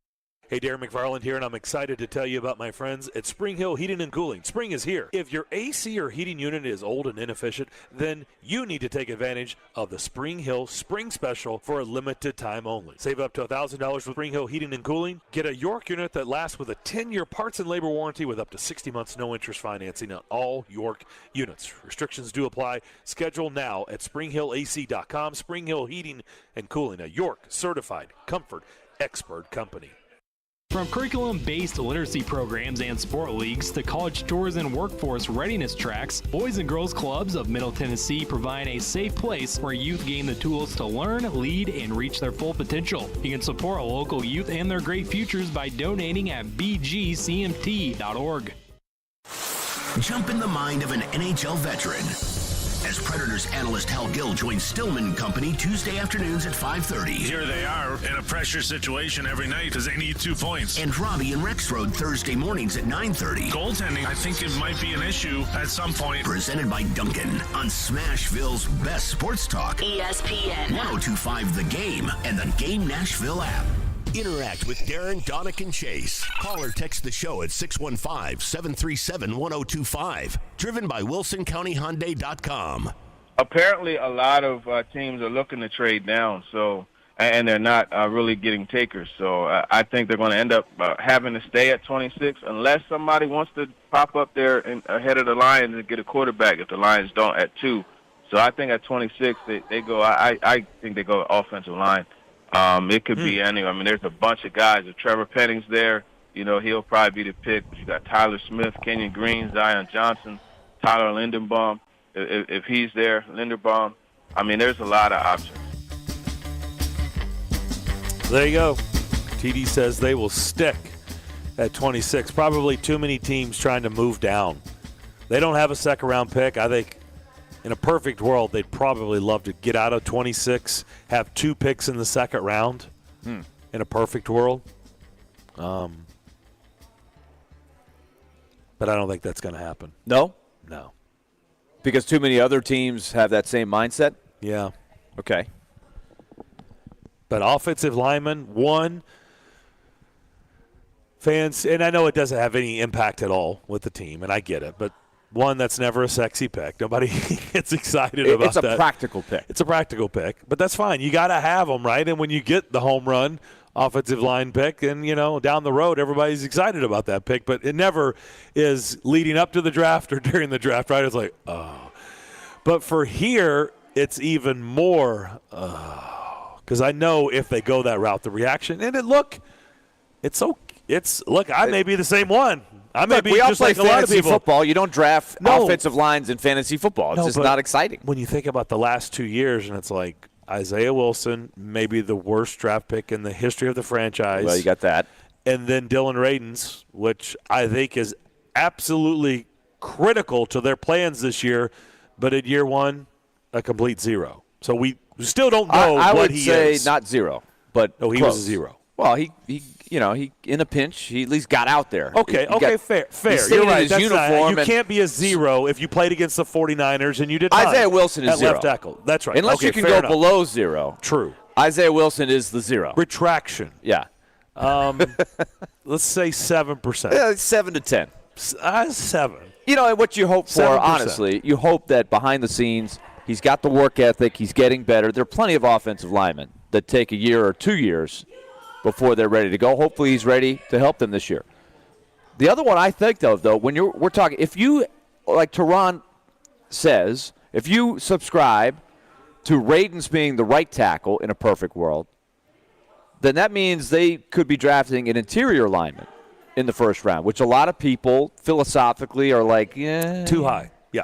Right. Don't do that. Too high. Remember the Titans, I don't know, it's probably 10 years now. Mike Munchak was the coach. They drafted Chance Warmack, who was the surefire, hey, I know he's a guard. Hey, I know he's a guard, but he's a surefire. We're going to plug him in there for 10 years. He was a great guy. We got to know him. He had the nice beer gut. He had the stories. He had the personality. Awesome and guy. He just wasn't great. He wasn't a good player. I know, and you're right. It was regarded, the safest practical pick you could have. He's a road grader. He's going to run all over you. He's just going to mash you in the ground. This guy's a no-brainer out of Alabama. Like I said, we got Alabama. How could you go wrong? He was awesome. It's like, yes, this is going to be awesome for the next decade. We'll have him on the show all the time. We'll do it. He was out in the community. Oh, he was great. We were doing events with him, and then it just was like, oh. Made you laugh every time he came on the show. But honestly, you know what it felt? I don't know if you agree with this or not, but didn't we kind of have? Well, I won't speak for you.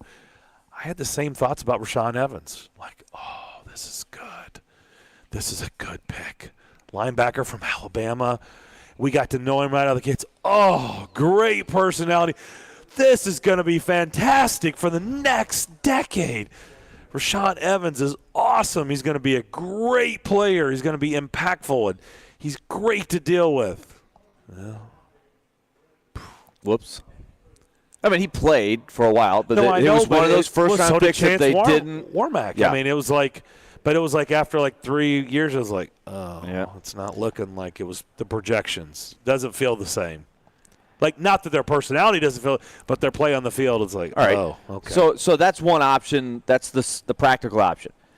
I was listening to the MMQB, as I was telling you guys the other day, late last week. Connor Orr in the whole talk of the A.J. Brown and the group of wide receivers that are in his category, third-year, non-first-round picks, going into the last year of their contract, what's going to happen? They have high marks for A.J. Brown, and they were saying, okay, just like our guy from Spot Track said, hey, down the road, they're going to need a new young quarterback who's not making the big money. That would make a lot of sense with all the salary cap stuff, the big contracts they have. That, to me, is if you got the trade back, get a couple picks in the second, or at least get a second-round pick and then maybe an extra third. I don't think you can get twos, but whatever you can get, maybe you then use that trading back to get like a Desmond Ridder or one of these quarterbacks. He has in his mock draft. Now, this is not just anybody, right? MMQB really does a lot of deep analysis. He has them taking Ridder for what it's worth. Now, I don't know if he's done all of the math and only like Tehran. See, I think it's really interesting when you read these mock drafts. Where is it coming from? Tehran knows the Titans inside and out. He does the evaluation of these prospects. He knows what the cap situation is. He knows exactly what they need at each position. Connor Orr is from the outside looking at it more of a macro, but he does see the main concepts, and he looks at their cap and says they need somebody who can get the ball to A.J. Brown in the coming years when Ryan Tannehill is done, whenever that is.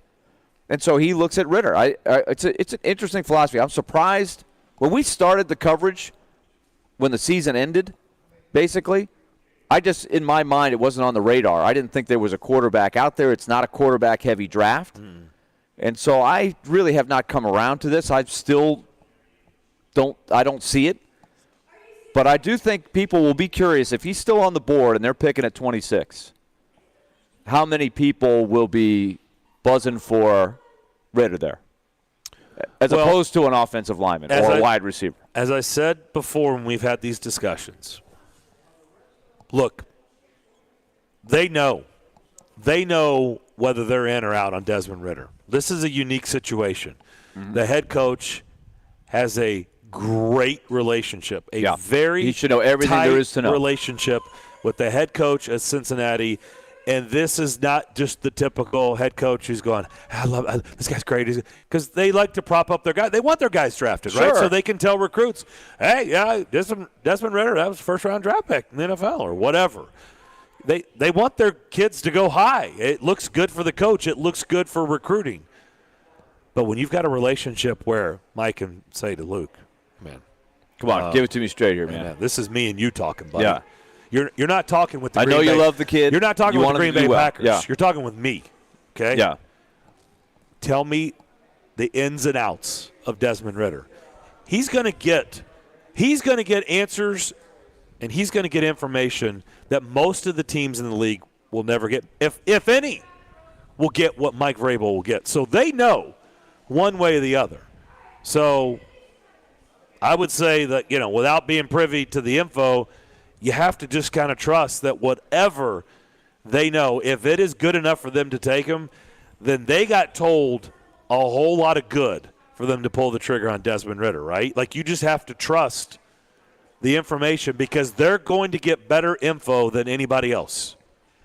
Luke Fickell is going to tell Mike Vrabel, hey, man, this kid is the real deal, or love it. You're going to love him, but look, he needs development, or he needs to do, his footwork's got to be. Look, he will get real stuff behind the scenes privately that probably he will not divulge to anybody else in the league. Sure, and you line that up with your own evaluation that you have from him in all the other ways you can evaluate a player. So you should have a really good feeling one way or the other about that guy in that round. That's the other X factor is if he slips for some reason.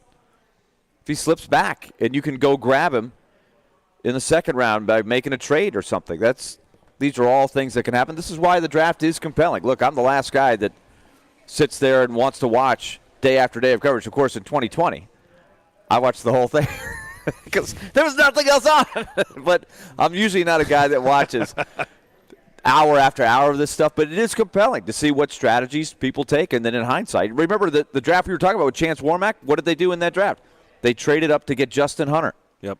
And that didn't go very well. Let's continue the discussion on the other side. Plus, let's answer a text that I think is a good one. I know it's still a little bit far out, but it's a good discussion piece. We'll do that. And then don't forget, This Is What I Know coming up to end this hour. Bon Jovi tickets on the line. But you're going to have to call in and participate here on ESPN 102.5 The Game. Here they come, turn 4. Hey, it's Chase McCabe. Join me for Chasing Checkers every Sunday morning at 8 as we talk all the big stories in NASCAR, IndyCar, and the motor racing world. We'll also talk to some of the big names in the sport. It's Chasing Checkers, presented by Apple Collision Centers and the Nashville Fairgrounds Speedway on ESPN 102.5 The Game and the Game Nashville app. Hey, it's Mike from Newton Chevrolet Buick GMC. It's springtime, and I'm going on a limb here. I'm just going to say it. You either love Peeps or you're wrong. I hope you've heard our commercials before. My hope is that you have learned that we are a quality company that prides itself on customer service and that we like to laugh and joke a bit too. We're different than other dealerships. We don't have hidden fees. The price you see on the site is a price you pay in the dealership. We value you as a customer. We're aware that buying a car often has a stigma attached. Our goal is to overcome that bad stigma, not with flashy commercials or unrealistic giveaways, but with an honest, transparent car buying experience. We want you to come back and we want you to tell your friends. We do that by giving you great customer service. We want to make your car buying experience fast, easy, and mostly online to save you time. That's why we have Newton FastPass. You can work your deal and numbers online and work the deal to fit your budget. Sounds easy, right? Hop to it and visit NewtonChevroletBuickGMC.com to start your deal. See website for details. Check the deets, peeps. The Ainsworth Nashville has been bringing a sophisticated twist to the classic all-American sports bar, restaurant, and private event experience in Midtown since 2018. Our multi-purpose venue consists of a full-scale restaurant, bar and lounge, and event space. Come for the wings, stay for our happy hour, and visit us for brunch on Friday, Saturday, and Sunday from 10 a.m. to 4 p.m. We've got the good times to keep you singing all night long. The Ainsworth Nashville. Burgers, cocktails, sports. Visit the Ainsworth at 206 21st Avenue South in Nashville or online at theainsworth.com. Ray Magliozzi here for eBay Motors. You're driving along and some nimrod cuts you off. You hit the horn. Jeez, it sounds like a goose in distress. Time to head over to eBay Motors. They have horns for every make and model, not to mention horn pads, steering wheels, wiring, and more. 122 million parts. You can even go for an upgrade. Looks like Mr. Cutoff Man needs a new seat cover. Try eBay Motors, pal. Get the right parts at the right prices. eBay Motors. Let's ride. ESPN's Turon Davenport breaks down the Titans like no other. On the field chemistry, I don't think it's going to be a problem. It's just going to be a process. Catch TD Mondays at 11, Thursdays at 3, and Fridays at 8. Plus, the Talking with TD podcast drops every Wednesday. When you draft players, it's not just for one season, it's for a career. Nashville's best sports talk. ESPN 102.5 The Game and the Game Nashville app. Hey, Smashville, this is Sean Henry. You're listening to Nashville's best sports talk, ESPN 102.5 The Game.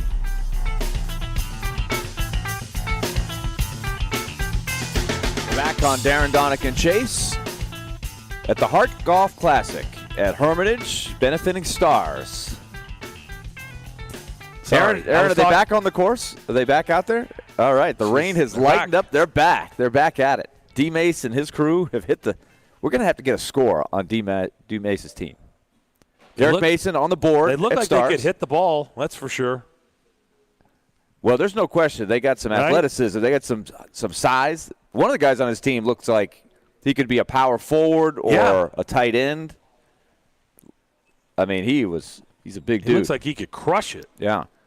Kyle on Twitter, when you posted the picture of us here, he says the guy in the background doesn't look like he's ready for the picture. LOL. It is true. He looks like he was like, oh. You know how you walk into some, you photobomb, you're like, oh, sorry. Who is that? Is that somebody we know, or is that somebody walking in from I think somebody was just coming in. They were bringing photo in stuff. Bomb. Good photo bomb. And then I think you realized it. He's like, oh no. That is kind of funny. Actually, he kind of looks like a cardboard cutout in your picture.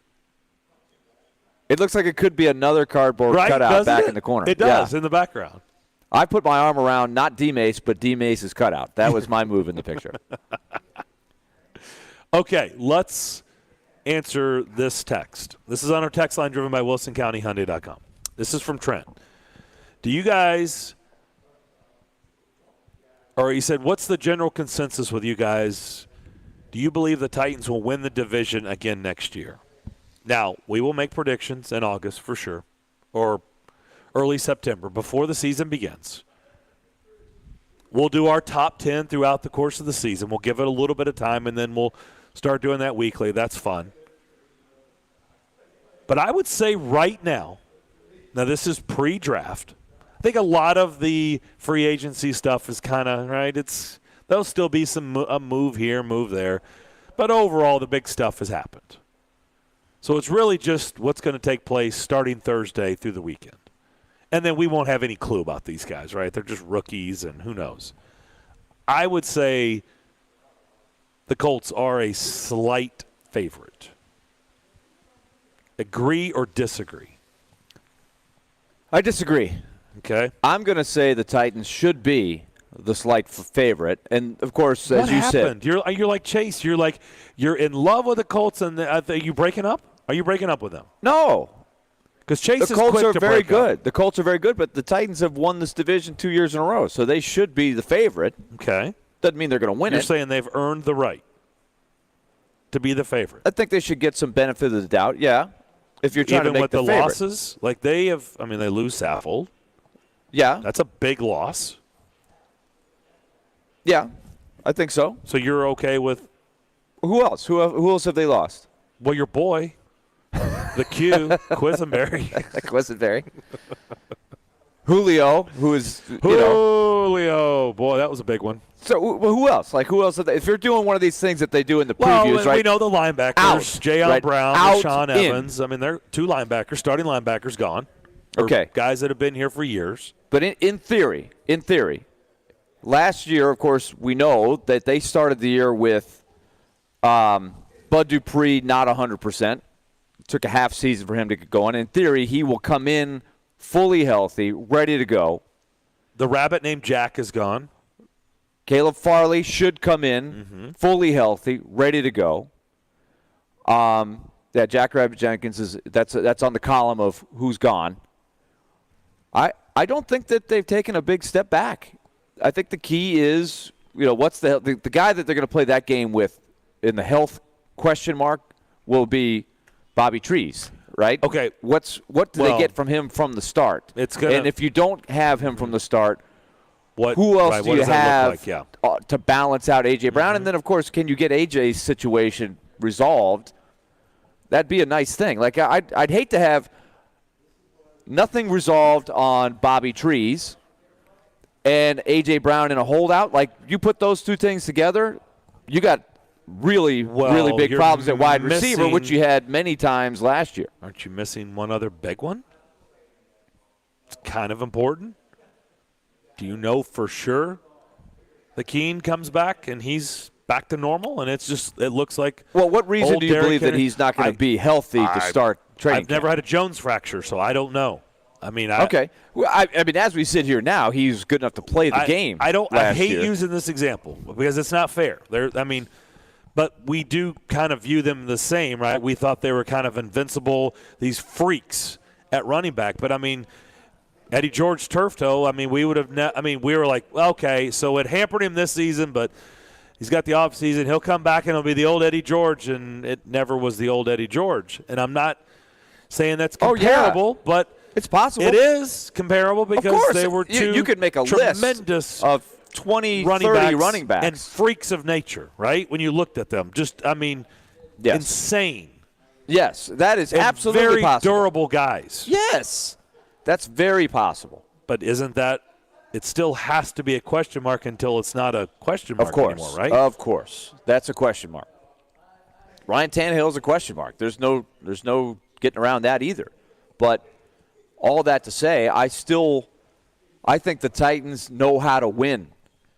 The Colts, I think, have to answer some big questions. They made the big change at quarterback. So let's talk about that.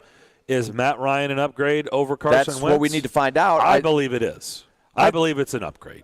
And I don't know if big is too strong, but I think it's an upgrade.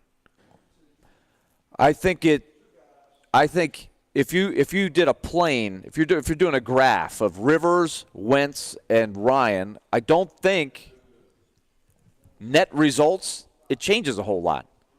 Well, Rivers was pretty darn good. Yes, he was good. He took them not to great. the playoffs, and they lost Wentz's by, a field goal in Wentz's Buffalo. numbers were good. He just choked at the end of the season. The season went south in the last 2 games. If you'd have given him an evaluation going into the last 2 games against the Raiders and then the Jags, he would have gotten okay marks, like around what Rivers gave you. And that's what I think Ryan is at this stage. I don't think he's going to be a star. Stephon Gilmore is an upgrade in the secondary? He's 31 or 32. You love to bring up age, man. Love to bring up age. Look, did we not have this same conversation about Julio Jones last year? Oh, he's elite. He's elite. Yes. And then what happened? I agreed. Everybody hits that spot. But we also had the same conversation about Tom Brady, and I said he's elite. He's elite.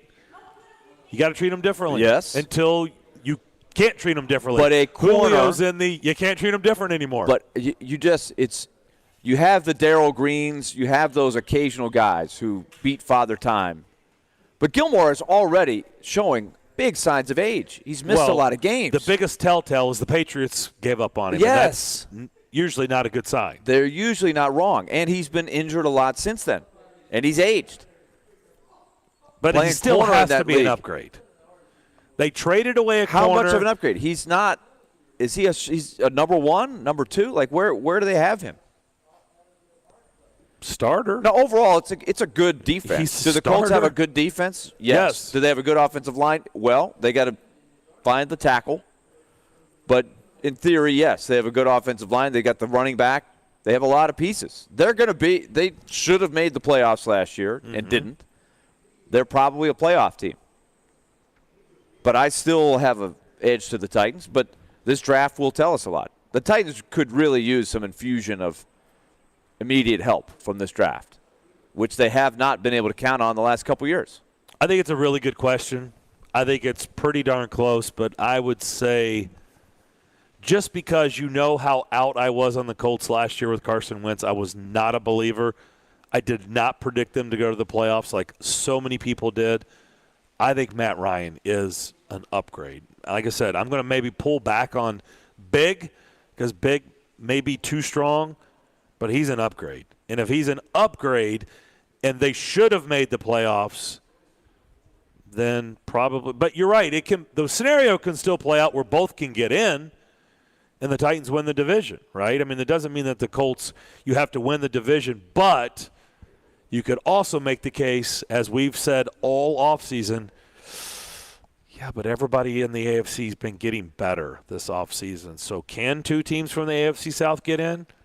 I don't know. The West certainly has upgraded. You probably expect, AFC's deep. We know that. Right? The North is good. I mean, everybody got better around them. So I don't know. Maybe this year it's going to take a division win to truly get in. A wild card's not going to come out of the AFC South.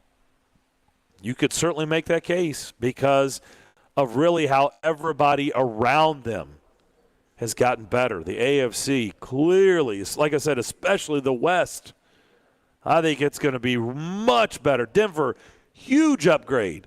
You have to believe the Chargers are going to break through. They're like right there, and the Raiders are going for it. I don't know what that means, but they're going for it, right?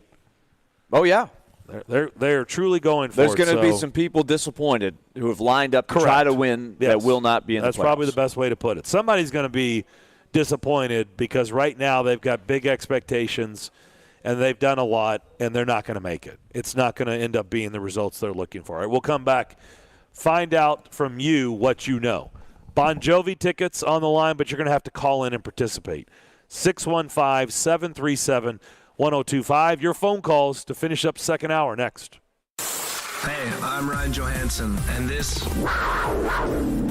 is Smashville. Back to Johansson, and Johansson tips it in with one hand on the stick. You're listening to the flagship of the Nashville Predators radio network, ESPN 102.5 The Game. From the Fox 17 News Code Red Weather Center. I'm Fox 17 News Code Red meteorologist Dan Guthrie. Scattered showers and thunderstorms will continue to move through the mid-state. Could get some gusty winds out of them, but other than that, just your garden variety storms. High today, 76 degrees. This weather report brought to you by Hiller Plumbing, Heating, Cooling, and Electrical. Call the Happy Face Truck today.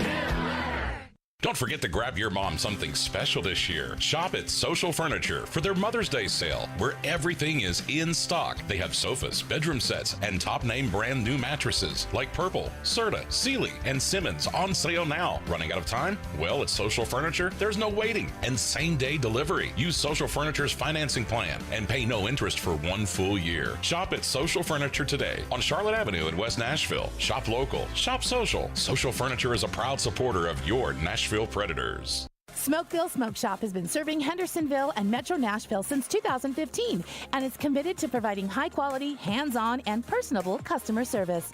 Stop into Smokeville Smoke Shops in Hendersonville, Gallatin, Hermitage, and Goodlettsville to try any of their wide selection of locally sourced products and selection of top nationwide brands, including vapes, hookah, hand-blown glass, detox systems, e-juices, kratom products, leaf wraps, and much more. Visit Smokeville Smoke Shops today. If you came across someone struggling with hunger, how would you recognize them? Would you notice a 16-year-old boy who got his first job? Not for extra spending money, but to help feed his little sisters? Or a mother who's in between jobs and sometimes goes to bed hungry so her kids can have dinner? I am the 1 in 8 Americans who struggle with hunger. I am Hunger in America. Hunger can be hard to recognize. Learn why at IamHungerInAmerica.org. Brought to you by Feeding America and the Ad Council. A show that doesn't pull any punches. And they win a playoff game and they get to the divisional round and he doesn't give up a sack the rest of the year. I don't give two poops. I'm done. And has an opinion on everything. That ref crew that was just terrible. Threw flags on almost every possession. Jared Stillman hosts Stillman and Company. Tough guy. He's a really tough guy. Weekday afternoons from 2 to 6. Delivered by TriStar Moving on Nashville's best sports talk. ESPN 102.5 The Game and the Game Nashville app. If you've missed any of today's show, just search Darren, Donick, and Chase on Apple, Spotify, or on your favorite podcast platform. Some things you just know. I have to know. Do you think everybody knows? When you know, you just know. It's time to set the record straight. Join the fun on This Is What I Know with Darren, Donick, and Chase.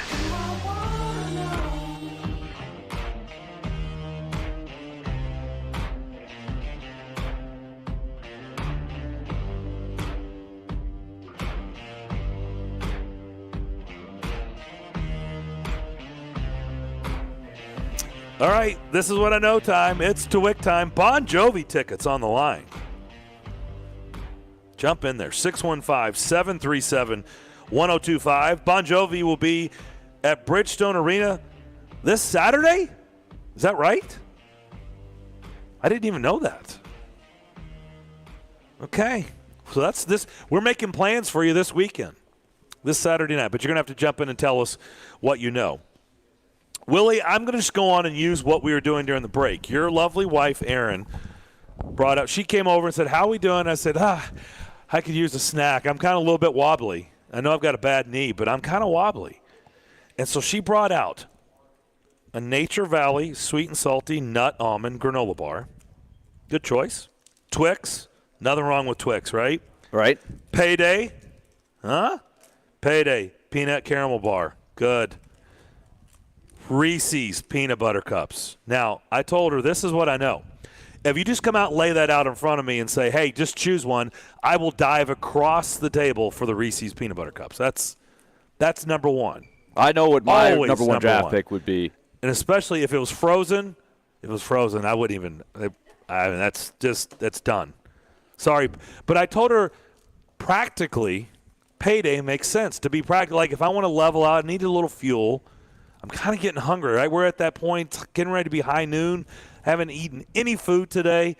Like Payday is the right choice. That is the adult decision in my circumstances, right?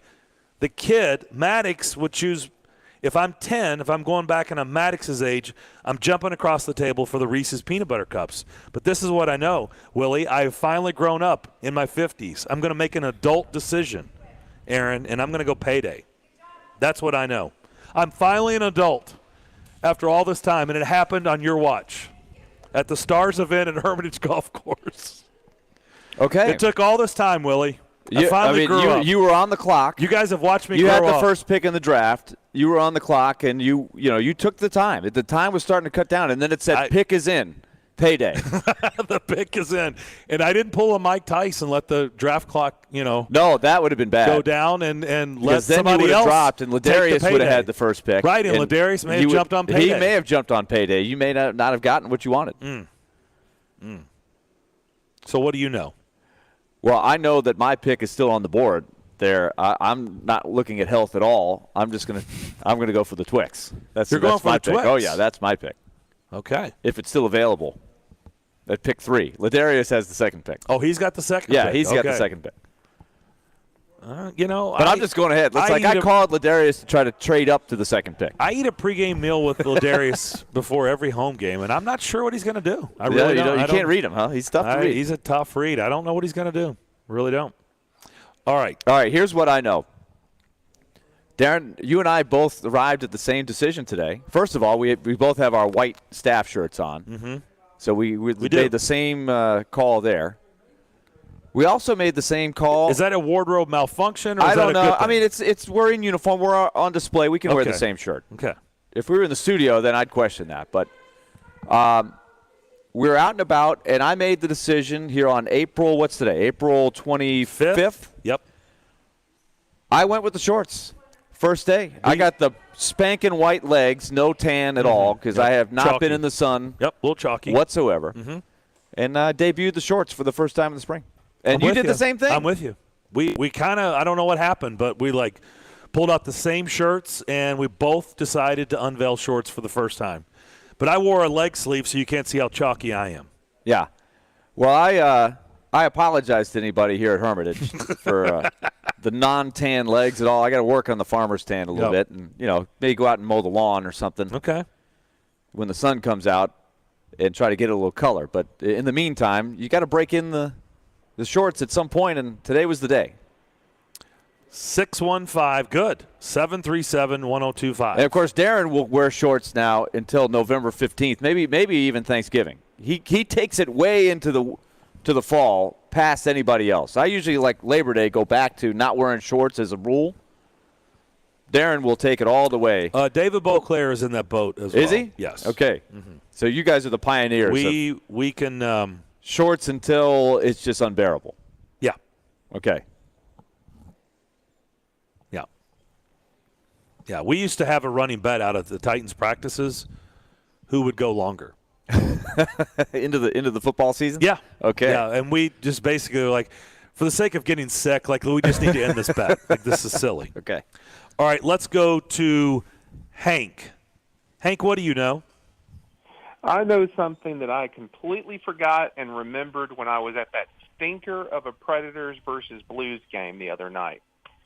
And I thought back to about 20 years ago. I had a new neighbor, moved in next door. He told me he had just moved there from Atlanta, but he was originally from St. Louis. So I asked him, are you a Blues fan or are you a Thrashers fan? And he pulled out his wallet. And then out of his wallet, he pulled a little folded piece of paper he said he got when he was a kid in St. Louis. And he opened it up, and on that piece of paper was the most legible signature in the entire world of hockey, and that of Terry Crisp. And so this guy had carried, and this was from back when Terry was an expansion draft player for St. Louis back in the 60s.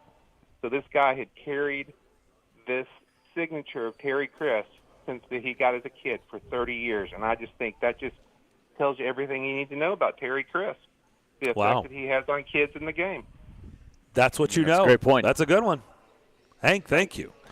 We did a broadcast once there in the, I don't know, they've changed names so many times. I don't know what it was called at the time. Sava, Enterprise, I don't know what it was. In St. Louis. It was before the Preds game. Yeah. It was toward the end, very end of the season. If you remember, Barry Trotz came up and knocked on the window and waved at us and then came in and talked to us. Oh, yeah. And we were in that sports bar, and Terry Crisp was up. Remember? We told him, hey, man, you're in the sports bar in the arena. That's true. He's an original member. Original member. And speaking of that, really nice job by Tampa. Yep. You were there, so. Yeah, I mean, they did a great job on that ceremony. That place is buzzing. They've had 39 straight sellouts there. They had it packed. They're feeling the going for the three-peat vibe now, but they took time and had Crispy do the opening puck drop. And, man, he got a really nice standing ovation. On the anniversary of when he was hired, 1992, 30 years.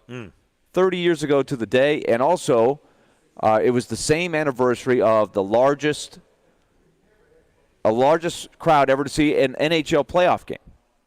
They played where the Rays play now for the first few years, and they had 28,000. And it was on that day. So that was pretty cool. Pretty cool day to really cool. Give him the salute. Well done, Hank. Good story. Let's go to Sal. Sal, what do you know? Sal dropped off, but we Okay, Sal dropped off. Come on, Sal. Yes. Let's go to Mike. Patient Sal. It's Mike there. Hey, guys, so this is what I know. The NBA playoffs and just the NBA as a whole is back to being watchable again, and it's largely because the biggest joke in all of the NBA right now has to be the Brooklyn Nets. Just sitting there and seeing a team that should have been the most exciting, most star-filled squad just, like, crap the bed against the Celtics. I'm not saying the Celtics are a slight team whatsoever, but I mean, to watch them go from, this team that was supposed to win the entire thing to now having to answer questions instead about, hey, how are you going to survive in the playoffs, to, well, when is Ben Simmons going to get on the court? What a joke. I mean, it's the entire run they've had for the last little bit. It's laughable just to see what they've done so far, and it's exciting to be like, well, you know what? No more Lakers power teams, no more Brooklyn Nets power teams. Somebody that's actually built a team is going to win the national championship this year, unless you feel the Golden State Warriors is still a money-built team. Take it how you want. Somebody new and exciting could win the NBA this year, and that's what makes me excited to keep cheering for the Grizz and hoping they can pull it out, because, I mean, it's just fun to laugh to see a money-built team fall apart like the Nets. No, amen to that. We'll have Eric Hasseltine on, Grizz radio voice, long-time radio voice at 1 o'clock, so we will talk a little Grizzlies. And I agree with you. I've actually watched more NBA playoffs this year than I think I've watched the last 8 years combined. It is. It's a lot better. And, oh, by the way, Elijah, when they built this Brooklyn Nets team, what did I say about the Brooklyn Nets?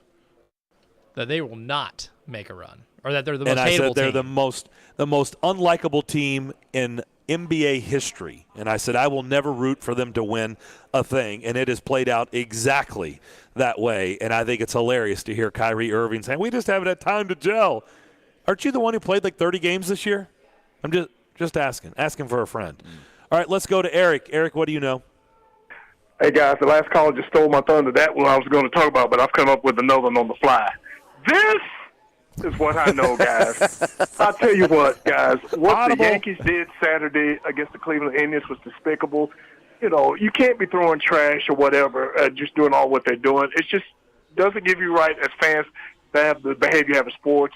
The Celtic fans, it's just like that. And fans, just because you paid your ticket and stuff like that, it's one thing to boo, but to just try and rile players up and doing stuff like they did, throwing trash on the field, it's just totally disgusting. You got to be better than that, guys. Y'all take care. Thank you, Eric. Way to pivot. I love it. He's like, Omaha. And if you're a Yankees fan, you should be embarrassed. Just saying. You should be highly embarrassed if you're a Yankees fan. We'll come back. Hour number 3, a little Smoky Mountain Rain. Vince Ferrara next. ElectronicExpress.com. We make it happen. Gary Ashton here. I love hearing people say, don't sell without the Intel, because it means they're really embracing our message. Now's a great time to sell your home in Nashville, but you need the Intel only the Gary Ashton team can provide. Intel that helps you sell your home without any staging or showings. Intel to find your next home so you can sell your current one while the market's hot. Intel to win the buyer battle and cash in on your home equity now.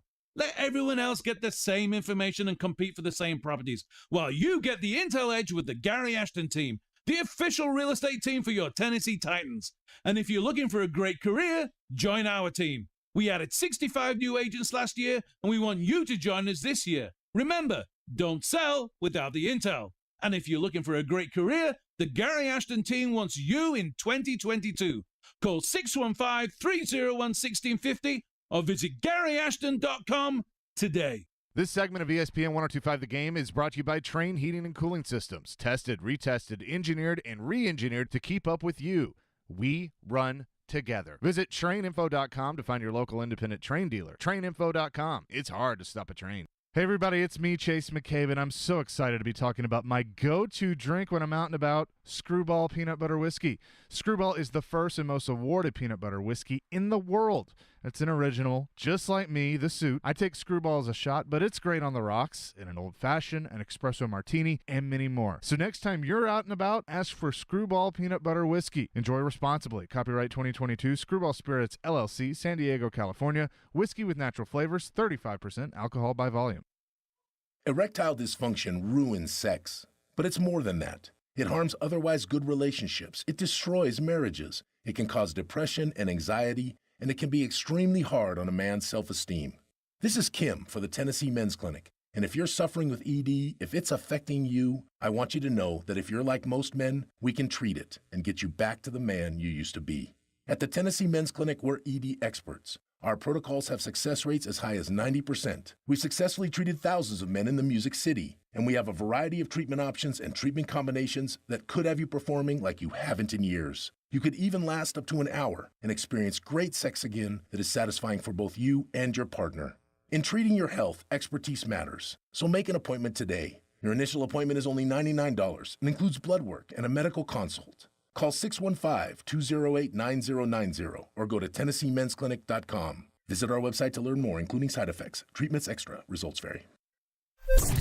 From the Hillside Medical Game Studios, WPRT-FM Pegram, WPUC HD2 Laverne, broadcasting 97.5 Murfreesboro, 106.3 Williamson County, ESPN, 102.5 The Game, and the Game Nashville app. a Cromwell media station.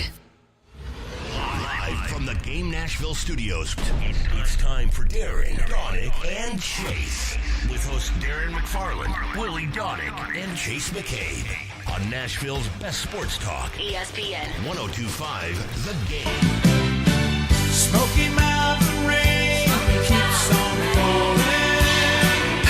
I keep on falling. Oh, you know what that music means. It's time to head east. Let's bring in our guy Vince Ferrara at Vince Sports on Twitter. Vols were searching for a series win over Florida, and they got it. Vinny, how we doing? Good, gentlemen. How we doing? Doing fantastic. What were your thoughts over the series over the Gators this weekend? Well, I had a little bit of everything. You had the Friday starting pitcher, freshman Chase Burns, get back on track to look at as good as he had most of the year, and on Friday night, and then you had excellent bullpen work behind him.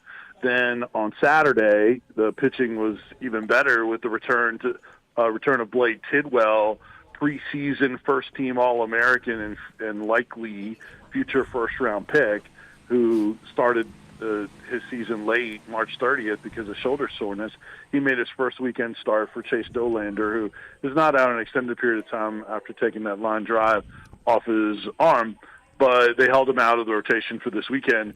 He was fantastic, longest outing by far.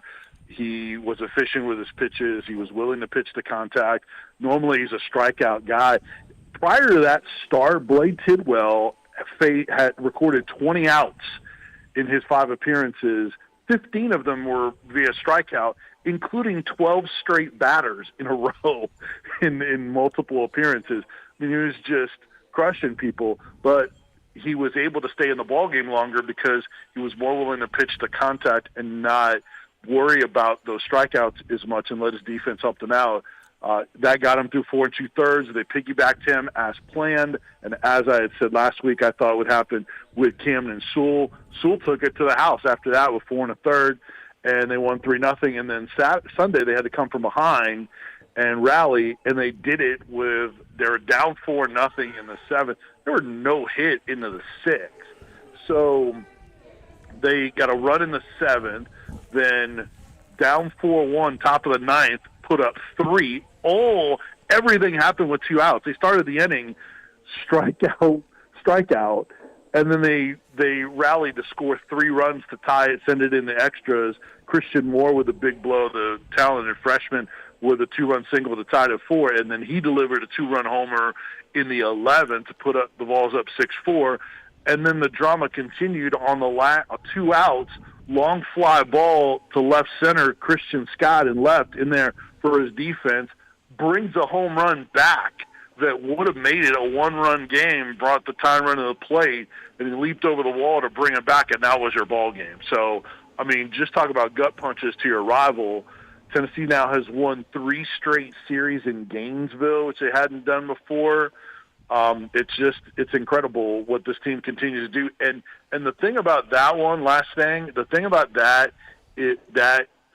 game is they hadn't had to win a game with late game dramatics with a big rally like that. And they were able to do it. So there's another circumstance that they hadn't encountered before that they had an answer to and came through. Just incredible what they've done. And after that little 2-game losing streak, without their head coach, won the game that he was tossed, and then the next 4, and yet they were able to win in that kind of fashion in Tony Vitello's first game back on Sunday. Just pretty special. I should have led with this, but here goes. Did you get a chest bump from Tony Vitello on campus last week? I did not. It was crazy the way that went down. What do you have against the Wounded Warrior Project? Nothing. They knocked it out when before I ever saw that was going down. Plus, I was tied up with other stuff. But no, I would have done it, and certainly he raised I'm sure a fair amount of money. It was supposed to be a dunk tank originally, but it was a cool day, so they kind of scrapped that and said, and I guess the fraternity head said, "Hey, why don't we do chest bump?" And he's like, "I'm all for it." So he had the sign out. I mean, he told me when I asked him if he was going to do a lemonade stand again after he got tossed, he's like, "No, but I got something in mind." And he said, "I had an idea," and that was his idea. So good for him. And it thankfully wasn't the same kind of chest bumps he gave to umpire Jeffrey Macias. These were a little bit more celebratory. I mean, this is the only thing I would pass along to you to pass along to him. He's got to up his price, man. He's a hot commodity. The Vols are, they're number 1 team in the country. You got to up your $2. And for charity, you got to ask for a lot more than $2. You could have gone 4 for the game suspension, right? Oh, yeah, but I think even more. I mean, I know it's a college campus, but I mean, look, what's $5 or $10 a chest bump amongst friends for a good cause? $10, I think he could have done it and had just the same response. I'm just saying. Yeah, it's a fair point. All right, I'll pass it along. If you could, thanks. Down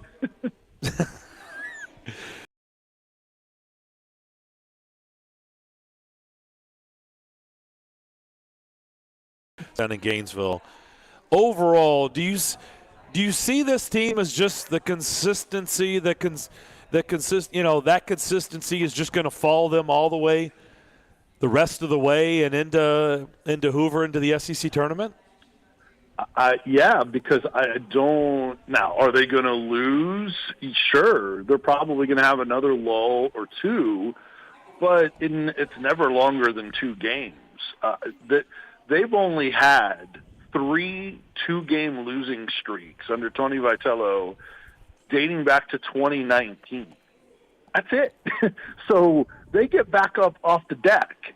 Now, one of them was – Omaha, where they lost the 2 games and they were done, and that can happen certainly in the postseason when you lose multiple times.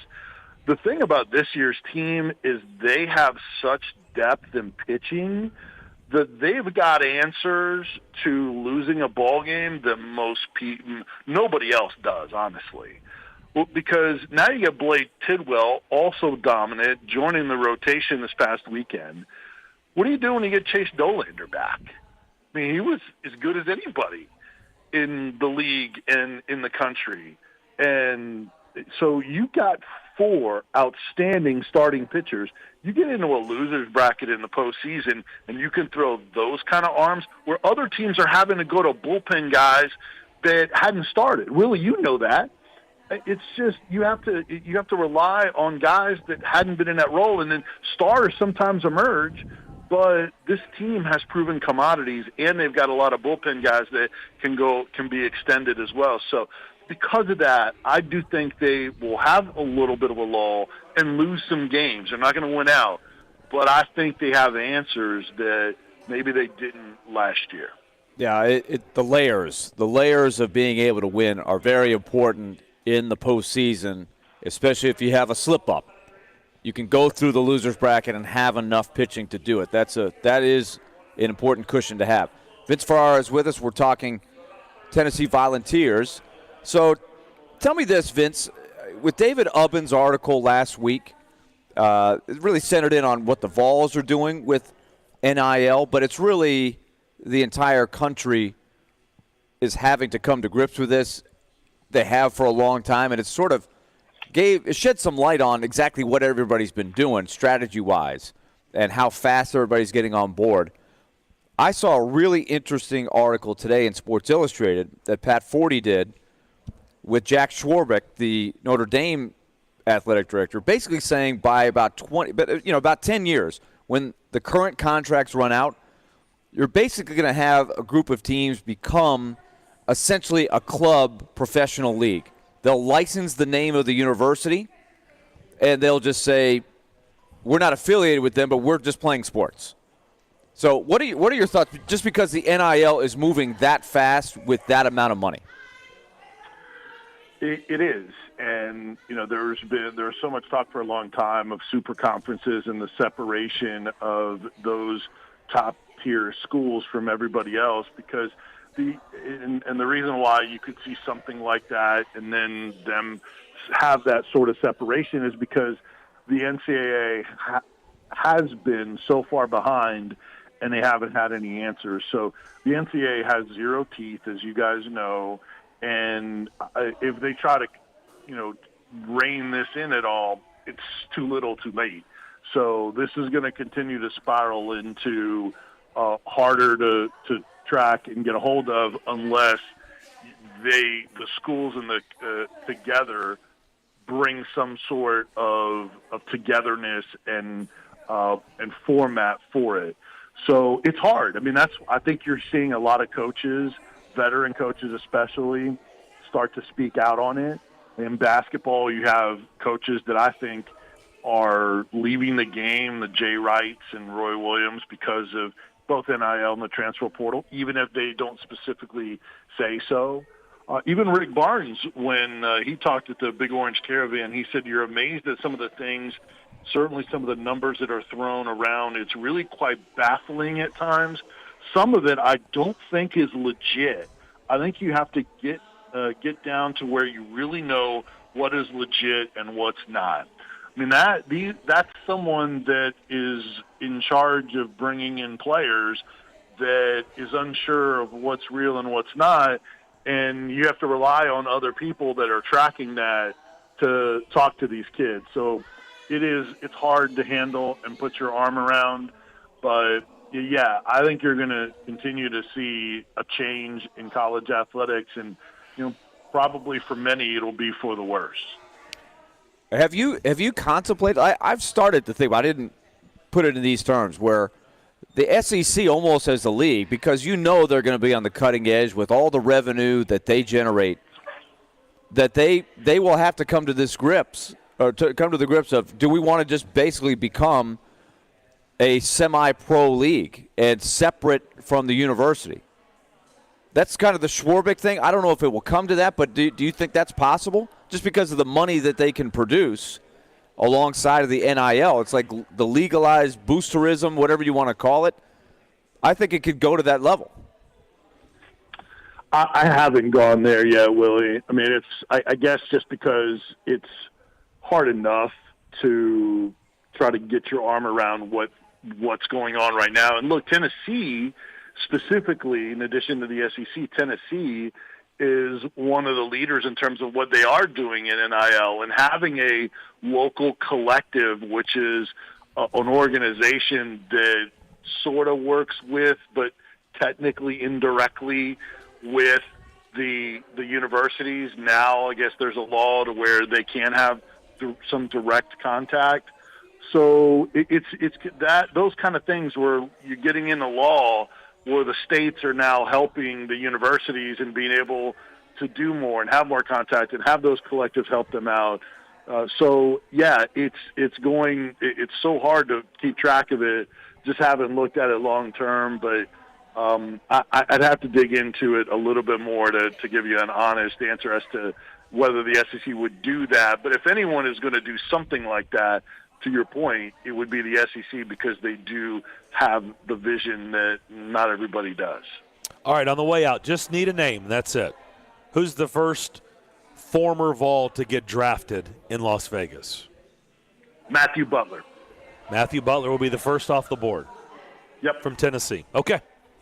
We will discuss all that and more next Monday. Vinny, appreciate it as always. You have a great week. All right, guys. You do the same. Appreciate it. Vince Ferrara at Vince Sports on Twitter. Give him a follow. He's really good, and we appreciate him joining us every Monday at high noon. We'll talk about what you brought up. It's an interesting article, and if you haven't read it, we'll kind of lay it out there for you. We'll do that next here on ESPN 102.5 The Game. Darren McFarland. That should get you in the mood for a game tonight. Willie Donick. I think between 5.5 and 6 is probably in the ballpark. Chase McCabe. Typically, I like to take the most difficult task and do it first. Darren, Donick, and Chase have you covered weekdays from 10 to 2 on Nashville's best sports talk. ESPN 102.5 The Game and the Game Nashville app. Hal Gill here for my good friends at Dunkin'. You know I love Dunkin', and I'm wicked happy that Dunks is all over Nashville. A newly remodeled next-gen Dunkin' location is at 1645 West Main Street in Lebanon. Of course, Dunks has the best coffee, but they have new spring items available as well. Try the salted caramel cream cold brew, shamrock macchiato made with Irish cream swirl, and the roasted tomato toast with hummus or avocado. They also have amazing chocolate croissants. So go treat yourself, go get your Dunks. Finding the right person for the job isn't easy. Just ask someone who hired a lounge singer to be their office receptionist. Hello, this is Mickey Marquis, and you've reached the office of Doug & Associates. Thank you very much. Catch me Tuesday nights at the Hotel Johnson. Hello? But if you've got an insurance question, you can always count on your local Geico agent. They can bundle your policies, which could save you hundreds. Doug & Associates, this is Mickey Marquis. Hello? For expert help with all your insurance needs, visit geico.com/local today. And now it's Geico's Motorcycle Rules of the Road. Avoid biking in the rain and never touch another person's bike. Hey guys, look at these bikes. So shiny. Whoops.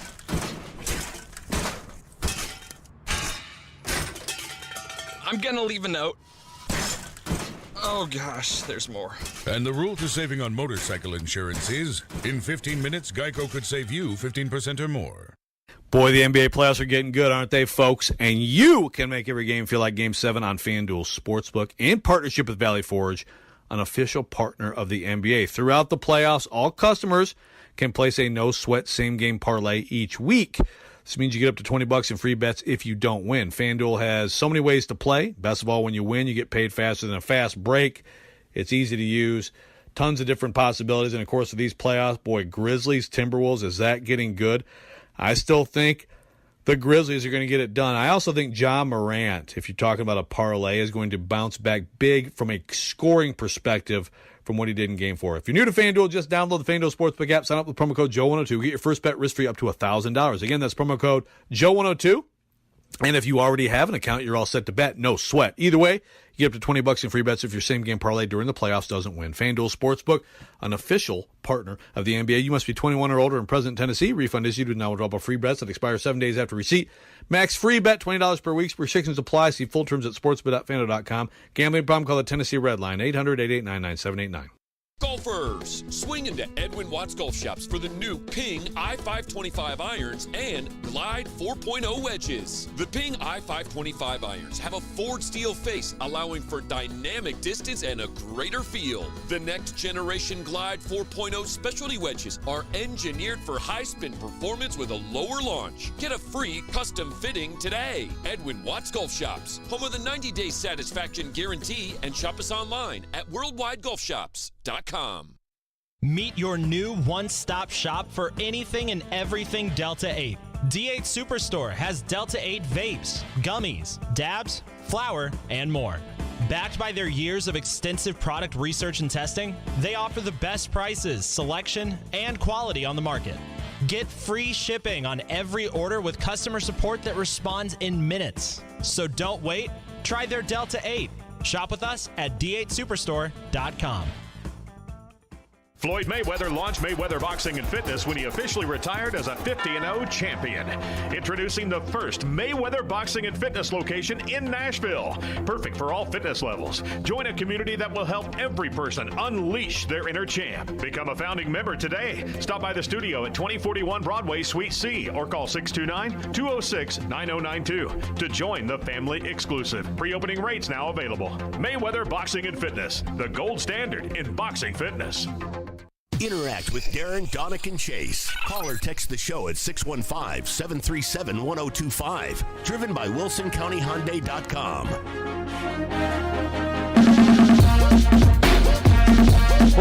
Whoa. DJ Elijah, whoa. Spin the tunes. It's back at our Hillside Medical Game Studio. Just rocking out. We're here at the Hermitage Golf Course around Stars. You will hear from Aaron Donick a little bit later this hour. Speaking of golf, Pro Golf is coming to Nashville in May, the Simmons Bank Open. Text the keyword in golf right now, 615-737-1025 on our text line driven by WilsonCountyHyundai.com for a chance to win a weekend pass for 4 where you can enjoy that event with food and drinks, plus a Predators gift pack including a polo shirt, balls, and an umbrella. Text the word golf in right now. Real quick, we've got my wife would appreciate this text. It's an unnamed. No, it's Dylan. It's Dylan. He says, this is what I know. It's pronounced Reese's, as in the possessive of Reese, not Reese's. Like, yeah, so she's kind of like know the grammar. that, yeah. Did I say Reese's or did I say Well, I Reese's? think it's the slang term. You could Reese's. Reese's, you know what you Reese's or Reese's. So it's a little bit shorter. Reese cups. That's but it's Reese's. If you're being official, it's Reese's. Reese's. Yeah. Reese's peanut butter cups. Just like it. Of course. Remember when Barrett called in about Shovelville? He said that was actually a little bit too long. It's even quicker than that. So. Okay. It's not Shovelville. Takes practice. Yeah. So Reese's. Okay. There we go. Thanks for the clarification. I didn't know what I said. I think I'd typically call it. Ladarius, by the way, I don't know Reese's. if we said this on the air. He drafted the Reese's. He jumped with on the it. second pick, allowed me to take Twix with the third pick. He jumped on it. And Aaron had to trade off the fourth pick, which was the granola bar. Yeah. No health whatsoever from the three of us. I think she got, knew in that. exchange, she got future considerations. She did not get a draft pick in return. She kind of knew that going in. It's like when you try to trade the granola bar at the lunch table in junior high, you just get nothing. You got no trade. Well, there was what do they call it? The no assets at all. No trade value in the granola bar. No trade value. When John Candy no currency. No currency. His lunch in Uncle Buck, and he tried to trade at lunch. Wasn't it Uncle Buck? And was it Uncle Buck? Was it Uncle Buck? And he's like, "Hey, anybody want to trade? Anybody want to trade?" Yeah. Was that the scene, Uncle Buck? I can't remember which John Hughes movie that was, but I think you're right. It's a good one, Uncle Buck. All right, so Pat 40. We were just talking. If you haven't seen this article on The Athletic. Okay, so this one is in Sports Illustrated. Pat 40 is Sports Illustrated. Okay. The Athletic is David Ubben. Of course, we had a lot of conversation with him last week. Yep. And look, this is moving fast. That was the third-party collectives. The third-party collectives. He did kind of he helped out with Stuart Mandel's piece on The Athletic. Yes. He assists. Call it what you will, and Vince used the lingo, but let's be honest here, guys. This is paying the players. It's a straight-up, boosters are free to be able to pay the players. And you can try to say, well, these are the parameters, but essentially, what am I missing here? You're not missing anything. It's absolutely legal. There's nothing wrong with it now. But so this is moving at warp speed, especially for the schools that can produce a lot of money collectively. A collective is everybody pitching in. That's what a booster does. So how do you make that work? Well, they're already doing it. Texas A&M, remember the whole thing with their football coach and sliced bread and bro Bible. That's what they were doing, right? And there's nothing wrong with it. Well, except for Jimbo got really upset. Got upset because he kind of the term slush fund was used. But look, you can move the money around whatever you want, but essentially this is just you can come out in the open and you can pay your players. Get used to it. There you go. I think it is get used to it. So this is what Pat Forty, who is a great writer, has been for years and years covering the college scene. He had a long conversation with Jack Swarbrick, the athletic director at Notre Dame. And this is what Jack Swarbrick believes will happen. As the contracts start running out for the current deals in Division I with the big schools, SEC's being 2033, I think, or the 33-34 academic year. He says around that time is when schools are going to decide that it's time to break off from Division I. If you're a high revenue type of program that wants to break off from the school, you could do that. And some will. And you were essentially license the name. You'll still be, and they use the example here, and there's no evidence that Oregon wants to do this, but they're using the Oregon Ducks as an example of a team that could choose, because who's kidding who? Phil Knight could name a price for any Oregon athlete or any recruit. Say, I'll pay that guy $2 million a year to come to Oregon, right? There's nothing stopping him. He's endorsing Nike. He's allowed to. It's not against the rules. So essentially, overnight, we're coming to the realization it's a professional league. It's a professional league if you want it to be. So Jack Swarbrick's point is, let's take the schools that are in that boat. They can license the school's name. They're still Oregon, but they're in a certain category. And then other schools, and he puts Notre Dame in there as an example, as they want to stay with the more traditional model, still integrated with the university. The players there are actually going to school there. I don't even know if you would take it as far as the players for that licensed whatever, Oregon Ducks Incorporated. Do they even have to go to school at Oregon? Maybe not. They're professionals. So do you think it could get to that? This was big. This was thinking big, and I hadn't thought about it like that, but you've heard about this for a long time. The club model exists pretty much everywhere in the world but here. In Europe, the soccer, there's not a University of Ireland soccer team. It's club, right? You play club. It's not, you don't go to school with your club team. You're developed by your club team, and you go from there. You chase the dream that way. It's not affiliated with what school you go to. So all around the world, this model has been going on for as long as there's been sports. But here we have it tied to the school.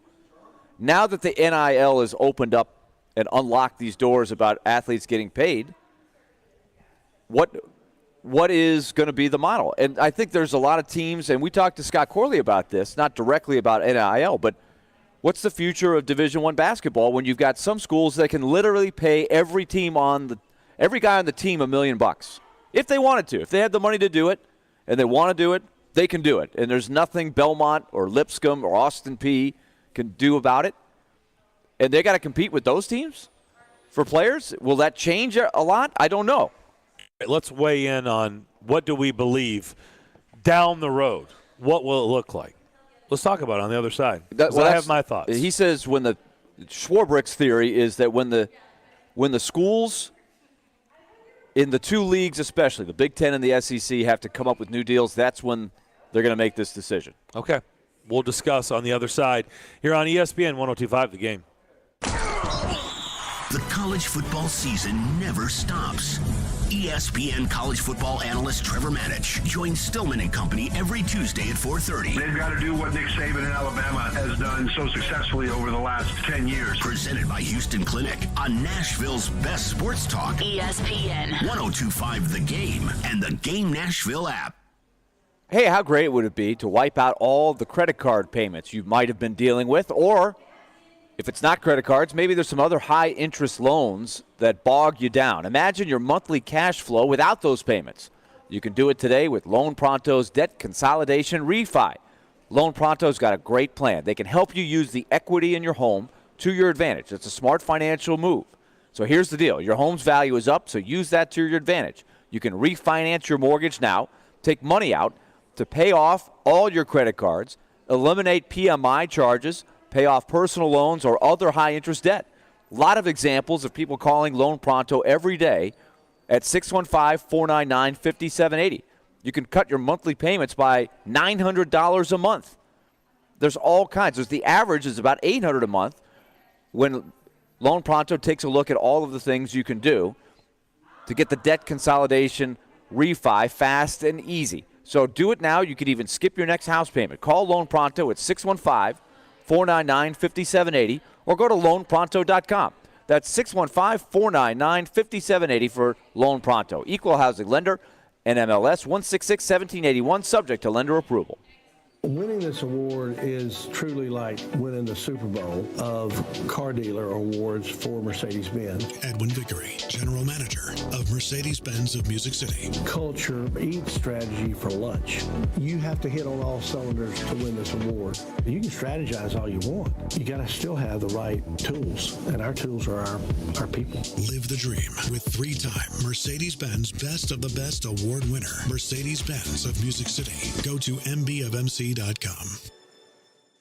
Nashville is growing, and so are we. The Nashville Sheriff is hiring correctional officer trainees. Starting pay is $38,300. After 8 weeks paid training, earn $41,767. Come join our team and ask about our new paid job shadowing program. Join the best in correction. Apply now at sheriff.nashville.gov/apply or call 615-862-8170. That's 615-862-8170. The Nashville Sheriff, we're more than corrections. Starting a small business requires strange tactics. I started my business in the basement of a factory in 1986. There was no heat, no air conditioning, and I used blankets as my office walls. Instead of customers, my visitors were rats, birds, flies, and snakes, and I was broke. To psych myself up that I was going to succeed, I wore formal business attire and a tie to that lonely factory basement every day. Strange? Yeah, I looked like a goof, but I didn't care. I had my late model 1970s mustache to comfort me. Hi, I'm Mike Capel. Now, 30 years later, I still use strange business tactics, like making payroll simple and incredibly inexpensive for small businesses. Our payroll starts at just $10 a month. Go to patriotsoftware.com and enter promo code RADIO, and I'll give you 2 months of payroll processing free. That's patriotsoftware.com. ESPN's Turon Davenport breaks down the Titans like no other. On the field chemistry, I don't think it's going to be a problem. It's just going to be a process. Catch TD Mondays at 11, Thursdays at 3, and Fridays at 8. Plus, the Talking with TD podcast drops every Wednesday. When you draft players, it's not just for one season, it's for a career. Nashville's best sports talk. ESPN 102.5 The Game and the Game Nashville app. Hey Nashville, this is Vanderbilt football head coach Clark Lee. You're listening to Nashville's best sports talk, ESPN 102.5 The Game and the Game Nashville app.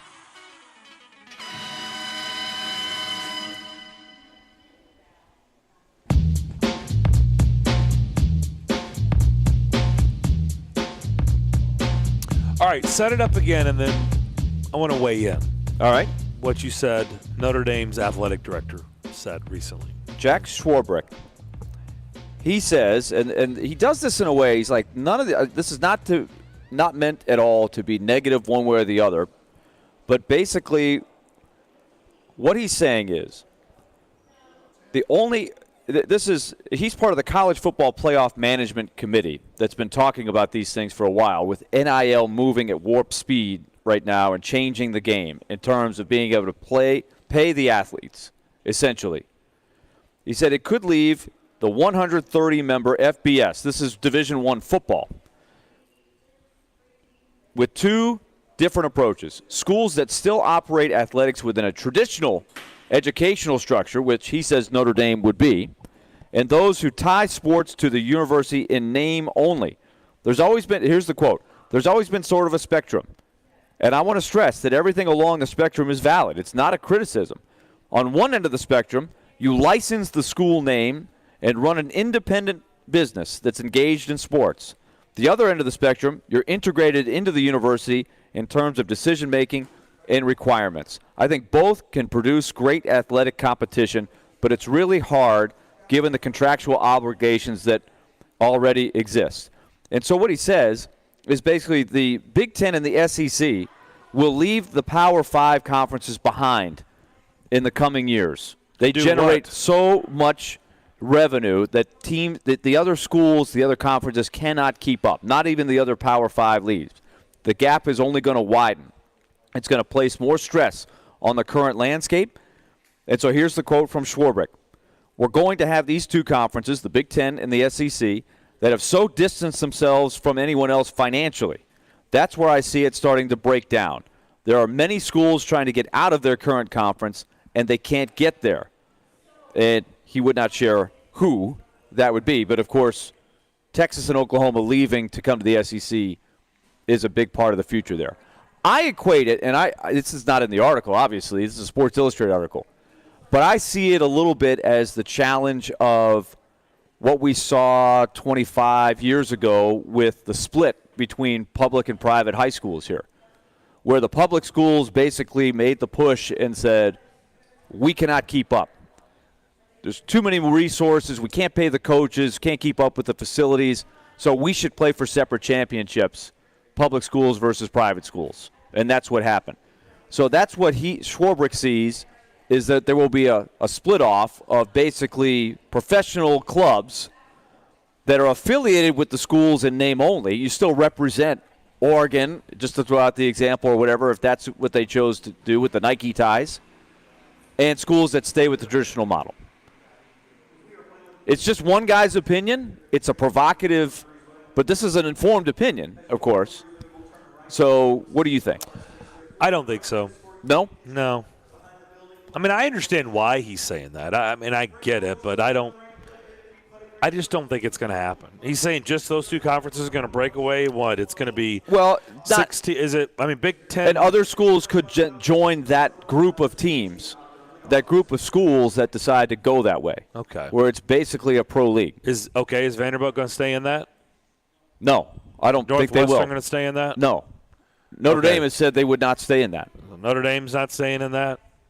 I don't know. I just think, I think there's a little overreaction to all of this. Because it's so new and it's moving so fast. I think yes. I think anything that is accelerated at warp speed, and it's like it happened basically overnight, which never happens with the NCAA, but they were forced to. And then it's already to the level of some of the stories where I just think I guess the best way to put it is the market will recorrect itself. It'll correct itself it'll settle down. Like it won't stay this way. Like I think everybody, anytime it's something new and shiny, right? You're very excited about it, right? But then once that shine wears off, then it's like, okay, it's anything new. I always say, don't ever judge a restaurant 6 months in. Don't ever. Yep. Because it's going to be busy. Because everybody wants to try it out. Everybody's excited. Go back in 2 years. I don't even say 2 years. A year. Are people going back? Everybody that's cycled through for the first time, are they going back? Is it still the new shiny toy? Is it going to last? Is it going to last through the test of time that it's, oh, my gosh, this thing is the greatest restaurant ever? Like, woo, I could see me eating here for the next 10 years. Or you tried it and you're like, it's not bad. Okay. And so I think it's, yes, everybody is like wanting to compete, and we've got deep pockets. But I just think it'll level off, and it won't be as crazy as it is right now because it's all new and fresh. But the whole, it just means more in the SEC.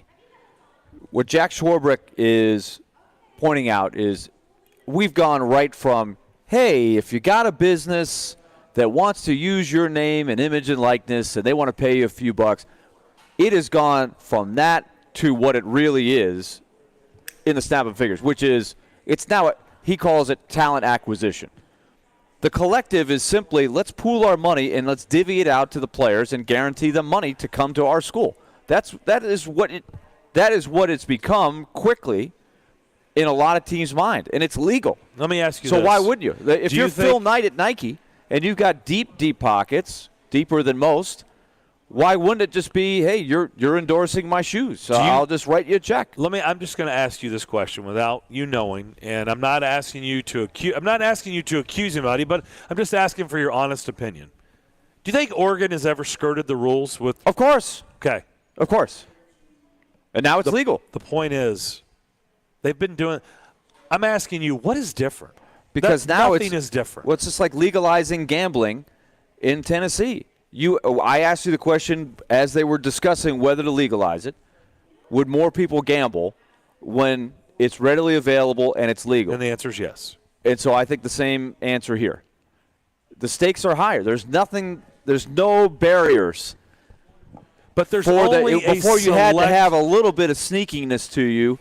Now you don't. They're not going to pay every kid. That's what was funny about Jimbo Fisher. Why are you going? He kind of had that old traditional way. Oh, you're coming at me like we're cheating. No, you're not cheating anymore. It's wide open. You can do anything you want. And I just think it's really amusing that they try to still have this, well, you're not really.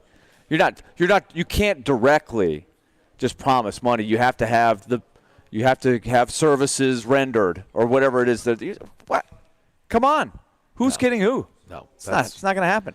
And ultimately, really nobody cares.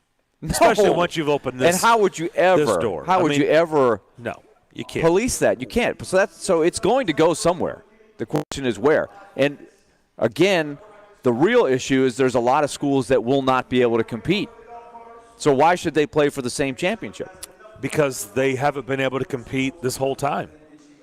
It's been going on illegally. Yes, has Vanderbilt ever been able to compete? Honestly, like they're in the SEC. Is anybody ever predicting them to win a national championship?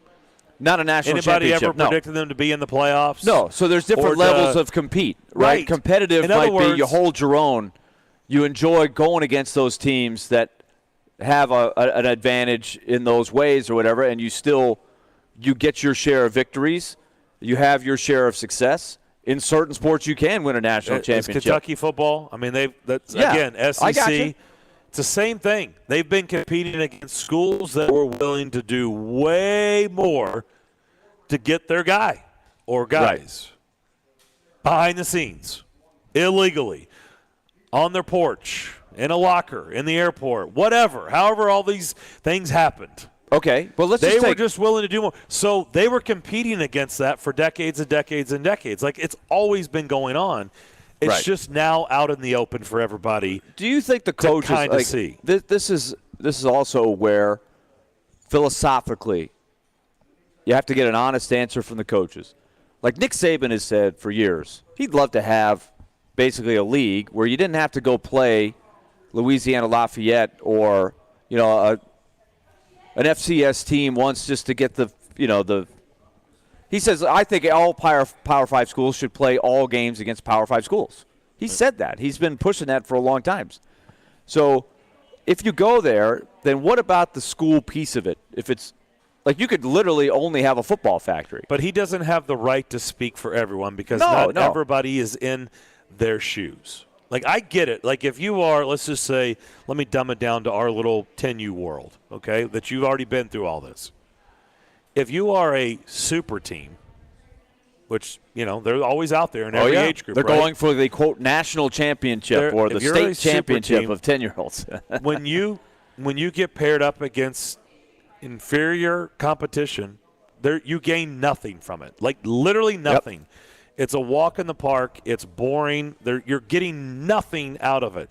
That's all he's saying. We are the cream of the crop. We don't need to play those type of schools because we get nothing out of it. We could probably win 80-0 if we wanted to. If you schedule appropriately, yeah. 80-7. If you really, went for it and you were doing all – they back off. They play, the backup players. I mean, you know how this works. I mean, they don't get anything out of it. So I understand that, but he can't speak for everybody. He can speak for all the top teams. Right, and that's why Jack Schwarbrick can't speak for everybody when he throws this out there. But it's a really interesting theory. This is his thought on the NIL. And he uses fancy words like an AD might.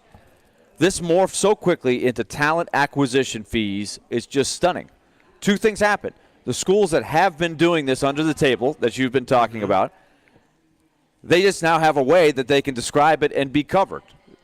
The collectives. So what's stunning about it? That's what I don't understand. That created a whole bunch of pressure on other schools that said, oh, my gosh, we've got to do that too. And so now it's like when you legalize gambling, now everybody can say, hey, it's legal now. That's why I disagree, though. You don't think other schools don't know what's going on? Of course, because we've had coaches tell on other schools. Hello? They all know. They all talk. In those little circles, they know who's cheating and who's not. So, again, now you can't even get mad at a school for cheating because it's not cheating anymore. They knew then. And it's like, behind the scenes, they're having the same discussion. How do we compete with that? That guy thought about coming here, but we know. I don't know how much they gave him, but they gave him maybe you could hope that you would rein him in if they got to a certain point. There were some checks and balances. Now there's nothing. It's limitless. What were the checks and balances before? Well, just scared of getting caught? Yeah, Bruce Pearl got caught. Every now and then there's somebody got caught, and there was a stop. Yeah. They had to stop the merry-go-round for a while. Was it really a deterrent? I don't know. Kentucky's been caught, and they paid their penalty and came back, but that at least was out there as a threat. Now there's nothing to keep anybody from doing whatever you want.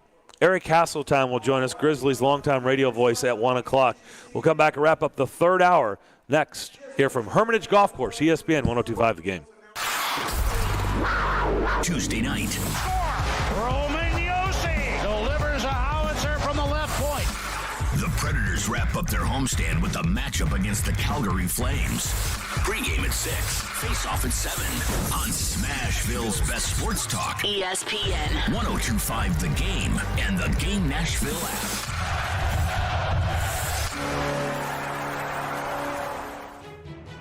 From the Fox 17 News Code Red Weather Center. I'm Fox 17 News Code Red meteorologist Dan Guthrie. Scattered showers and thunderstorms will continue this afternoon and into this evening, but this evening and overnight we'll see most of these showers clearing into East Tennessee. This weather report brought to you by Hiller Plumbing, Heating, Cooling, and Electrical. Call the Happy Face Truck today. Don't forget to grab your mom something special this year. Shop at Social Furniture for their Mother's Day sale, where everything is in stock. They have sofas, bedroom sets, and top-name brand new mattresses like Purple, Serta, Sealy, and Simmons on sale now. Running out of time? Well, at Social Furniture, there's no waiting and same-day delivery. Use Social Furniture's financing plan and pay no interest for 1 full year. Shop at Social Furniture today on Charlotte Avenue in West Nashville. Shop local. Shop social. Social Furniture is a proud supporter of your Nashville Predators. Go yard all summer long with $5 Dinger Tuesdays on FanDuel Sportsbook. Joe Rexrode here to let you know this season all customers will get $5 for every home run hit by both teams when you place a $25 two-hit a home run wager on Tuesday MLB games. And the best part about Dinger Tuesdays is even if your bet loses, FanDuel will pay you $5 for every home run. I mean, look, Freddie Freeman was good with the Braves. I'd say if Freddie Freeman's a pretty good bet with the Dodgers, one thing I would look at. So what are you waiting for? Pick your home run hitter, turn big swings into big wins. There's no better place to bet America's pastime than on America's #1 sportsbook. So head over to your FanDuel account or download the FanDuel Sportsbook app and sign up using promo code Joe102. Again, that is promo code Joe102. Get in on America's #1 sportsbook. You must be 21 or older and present in Tennessee. Bonus issued is non-withdrawable site credit that expires in 7 days. Max bonus $25. Restrictions apply. See full terms at sportsbook.fanduel.com. If you have a gambling problem, Call the Tennessee Red Line, 800-889-9789.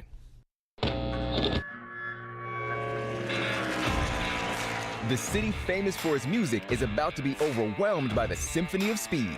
June 24th through 26th, Nashville Super Speedway will host an exciting weekend of NASCAR racing and entertainment featuring the Ally 400 Cup Series race, the Tennessee Lottery 250, and the Rackley Roofing 200. Tickets are going fast, so visit NashvilleSuperspeedway.com or call 866-RACE-TIX and brace yourself for some full-throttle fun. Ray Magliozzi here for eBay Motors. You're driving along and some nimrod cuts you off. You hit the horn. Jeez, it sounds like a goose in distress. Time to head over to eBay Motors. They have horns for every make and model, not to mention horn pads, steering wheels, wiring, and more. 122 million parts. You can even go for an upgrade. It looks like Mr. Cutoff Man needs a new seat cover. Try eBay Motors, pal. Get the right parts at the right prices. eBay Motors. Let's ride. So, what is Jared Stillman gonna say this afternoon? You got to play if you want to earn $14.6 million next year. Oh, brother, here we go. But I'm done on investing money in dudes that can't get on the field. Tune in to Stillman and Company, weekday afternoons from 2 to 6. This is some serious stuff right here. Delivered by TriStar Moving on Nashville's best sports talk. ESPN. 102.5 The Game and the Game Nashville app. Watch live on Twitter, Twitch, and YouTube. If you've missed any of today's show, just search Darren, Donick, and Chase on Apple, Spotify, or on your favorite podcast platform. We're here at Hermitage Golf Course. It's still a little overcast, but no rain. I think the golfers are back on the course. It's all for stars, and we're going to tell you all about that in just a moment. We're going to be back here on May 16th. We're really excited. ESPN 102.5 The Game has teamed up for a Music City celebrity golf tournament that will benefit the Folds of Honor. That'll be on May 16th, if you can hear me. We're going to have athletes, big shout out going on right now. Musicians and local celebrities. You can go sign up at theGameNashville.com/golf. It's a great golf course. It's a great place to have an awesome event like Stars. And this is where our next guest comes into play. Erin Donick is going to tell us all about Stars. Hi, thank you, Darren. That's really loud. There's another golf tournament going on. Yes. So Stars, this is actually the 30th annual golf tournament for Stars, which is pretty remarkable because golf tournaments usually don't get that old. So it's great. And Stars is so completely awesome. So the ultimate goal of Stars is to provide hope, health, and connection by providing school-based mental health counseling services in schools. So we reach over 80,000 kids every year across 7 different counties in Middle Tennessee and really focus on prevention, intervention, and treatment. So really helping kids get through the anxieties that were kind of been exacerbated by the pandemic and the staying at home last year, but in person, not in person, back and forth of everything that they've been through over the past 2.5 years. It's just been there's been a lot on our young people. So everything that we raise here today will go directly into our direct services. So what have you seen? Because you've been there a long time. So you've seen – so talk about that mindset. How different was it the last 2 years as compared to the past? We are still kind of figuring out the true impact of what the pandemic has done for young people. But what is really – gut-wrenching is really in the past 5 years we've really seen an increase in kids who present with anxiety, depression, and suicidal ideation. So that's pretty heavy, big stuff, and starting at younger ages. How much has it helped, Erin, that mental health, because of what we do dealing with sports and athletes, where it was kind of taboo, right? Like nobody really wanted, especially tough guys. They didn't want to let anybody know that something was going on, where now it's a lot more out in the open. It's a lot more discussed. How much has that helped trickle down to the younger kids? I think it's been a beautiful sort of shift in the way people think of mental health challenges and the importance of asking for help and for getting help. So I think it's been a very, very, very beneficial. Because they look up to the athletes, right? And they're like, if they can do it, I can go talk to somebody. Yep. And what's great about what Stars does is we have trained licensed therapists and counselors in the school. So all the barriers that come with trying to access after-school services are removed. So they're free. The services are completely free. It's not that parents don't need to worry about like getting out of work to get their kids to their therapy appointments. So it's just a really equitable access to mental health is critical. And that's what STARS does. you guys are really everywhere too. There's so many different settings. There's the rural setting, there's the inner city setting, and everything in between. Yep. Like you guys really hit all types of schools and areas, right? Yep. It's not centered in on one area. No, we are everywhere.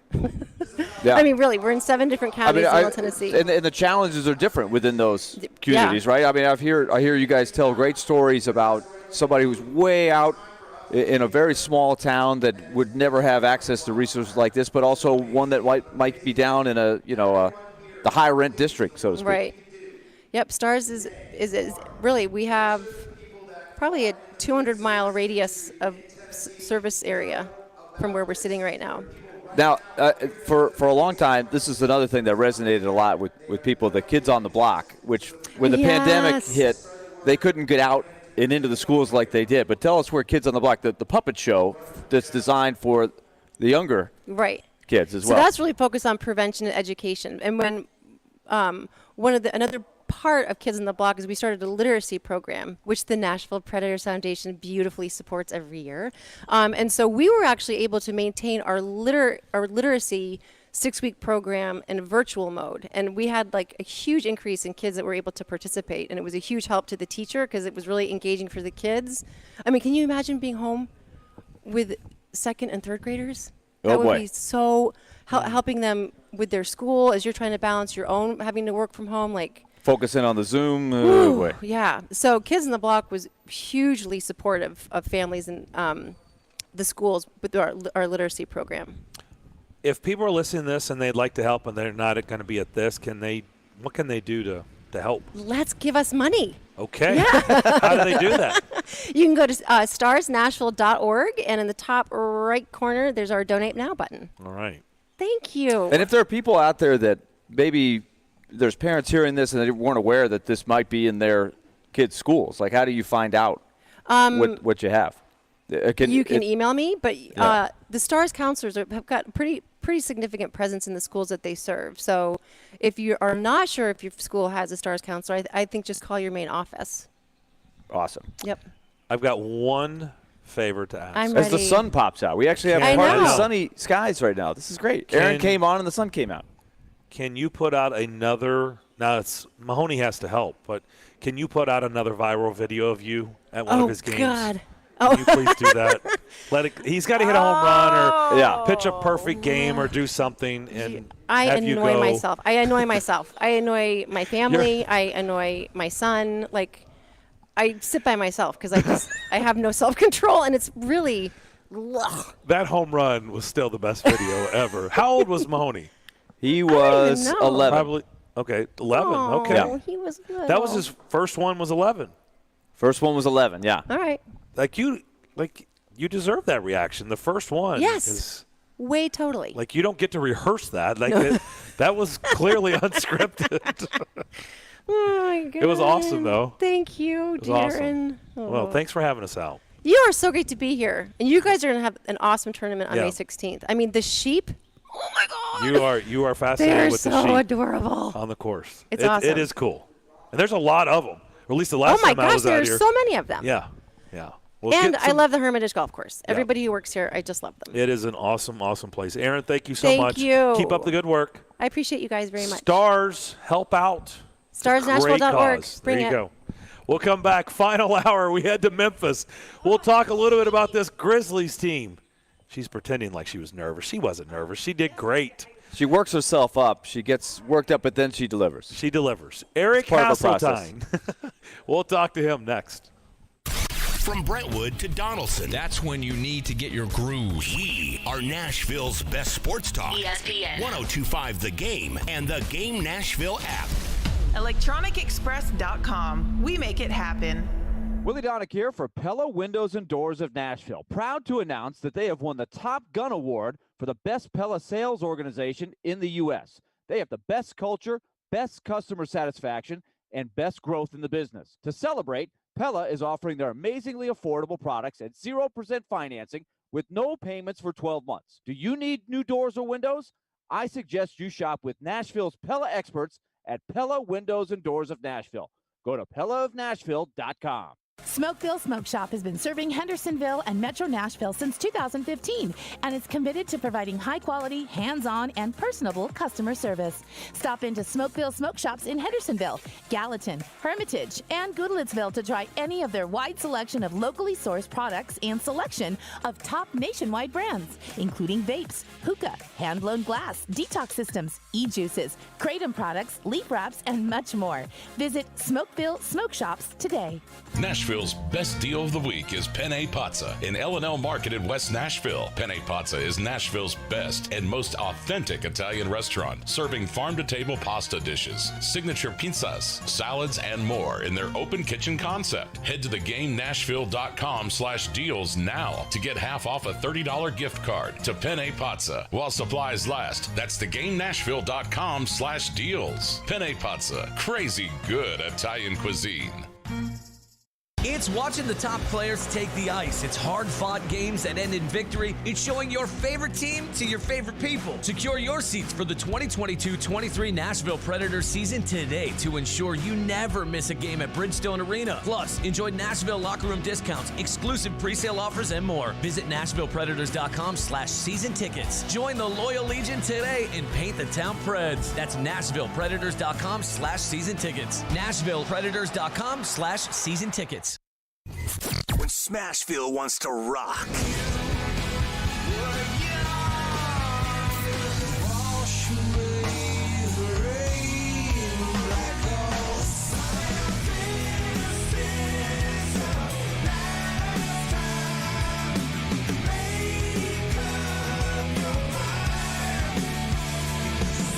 We are Nashville's rock station. 102.9 The Buzz. From the Hillside Medical Game Studios, WPRT-FM Pegram, WPUC HD2 Laverne, with Darren, Donick, and Chase middays from 10 to 2. Talk amongst themselves. It's not a star-studded group. They're not all there. ESPN. 102.5 The Game and the Game Nashville app. A Cromwell media station. Live from the Game Nashville studios, it's time for Darren, Donick, and Chase. With hosts Darren McFarland, Willie Donick, and Chase McCabe. On Nashville's best sports talk. ESPN. 102.5 The Game. Final hour, DDC, with sun coming out a little bit here at Hermitage Golf Course. Excited to be here.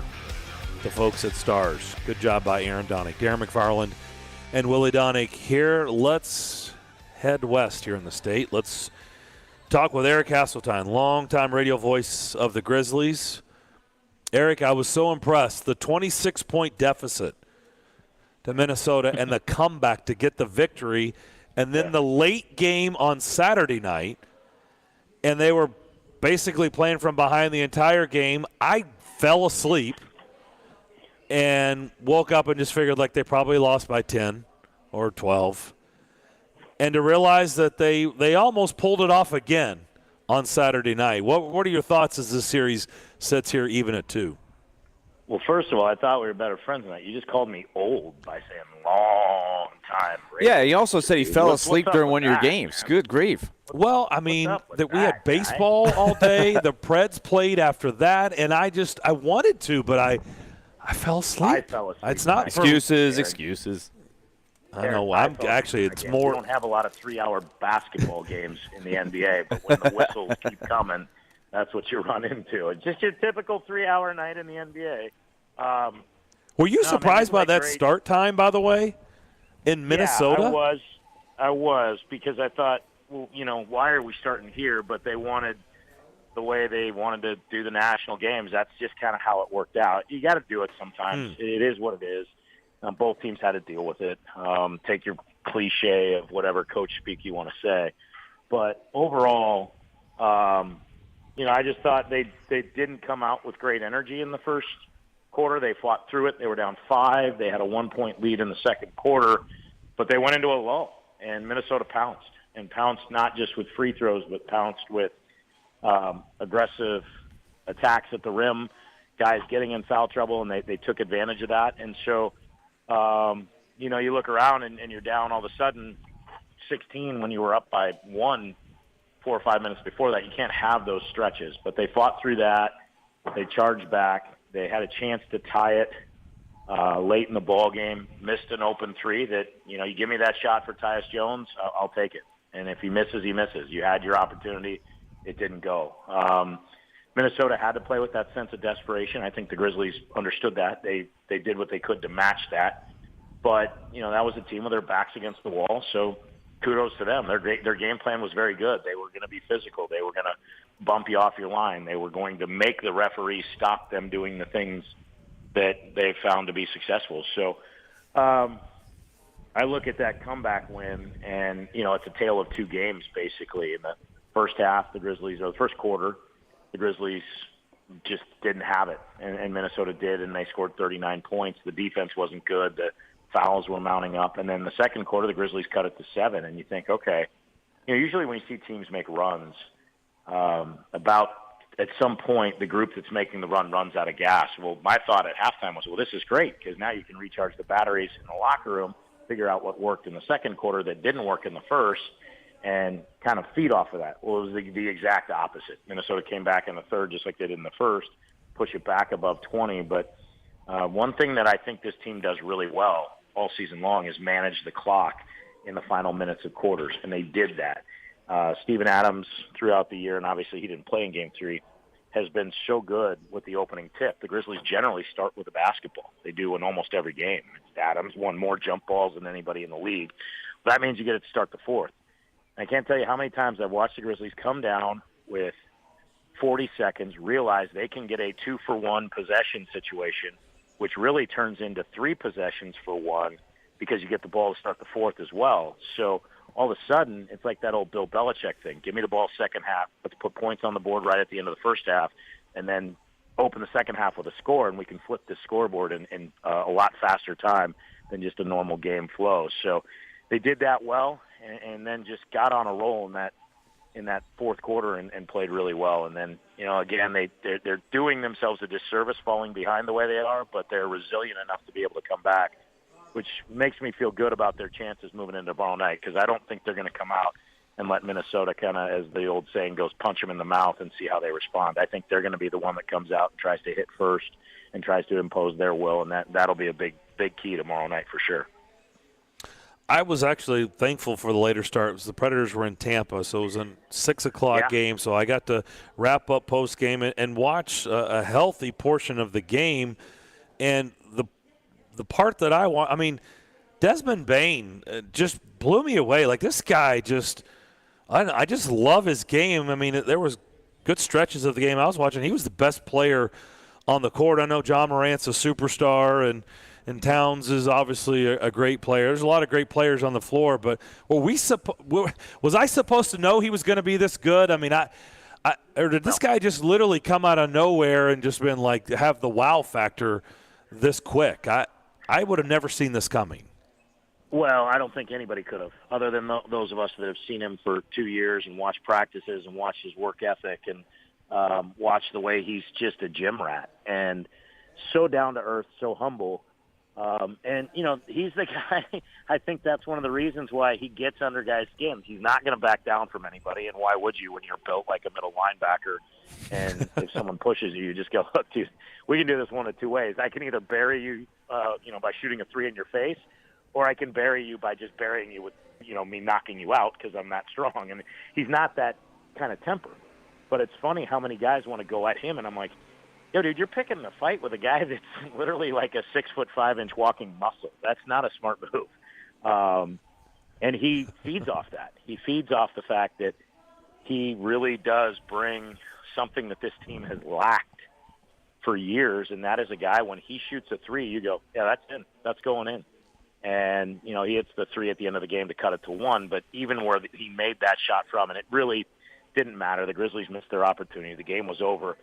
But he takes a 30-foot 3, and you're thinking, well, maybe if somebody fouls him, we might see something different here. And he just drains it. And I'm like, this is insane what this young man can do. And he's broke the record for made threes in the Grizzlies franchise in a single season. He's going to shatter that record as we go on. he's kind of essentially, people are all now saying, well, that's their Steph Curry, Klay Thompson combo. Obviously, Steph and Ja play a little bit different style, but Thompson is the guy that feeds off of that and goes and says, I'm your secondary option, and I'm a really, really good secondary option. We're seeing that Desmond Bane is becoming that as well. So Darren, I don't think anybody could see it unless, again, you were in those meetings, in those training camp huddles, and I was told very early on that Des was about to take a huge step forward. And that was why they made the deal to trade Grayson Allen to Milwaukee for really not much, a second-round pick and another guy they thought they might be able to develop as a shooter named Sam Merrill. Unfortunately for Sam, he got hurt, and it was going to be a long recovery for the ankle injury he sustained. And so they had to kind of move away from that. But that was all done to open up minutes for Desmond Bane to take the next step. And he didn't just take the next step, he took a next leap. We're talking to Eric Hasseltine, the radio voice of the Memphis Grizzlies. Series tied at 2, Grizzlies and T-Wolves, as they head back to Memphis for Game 5. Erica, what I heard, I can't remember which announcer it was, but he had a really interesting take during that phenomenal Game 3 win.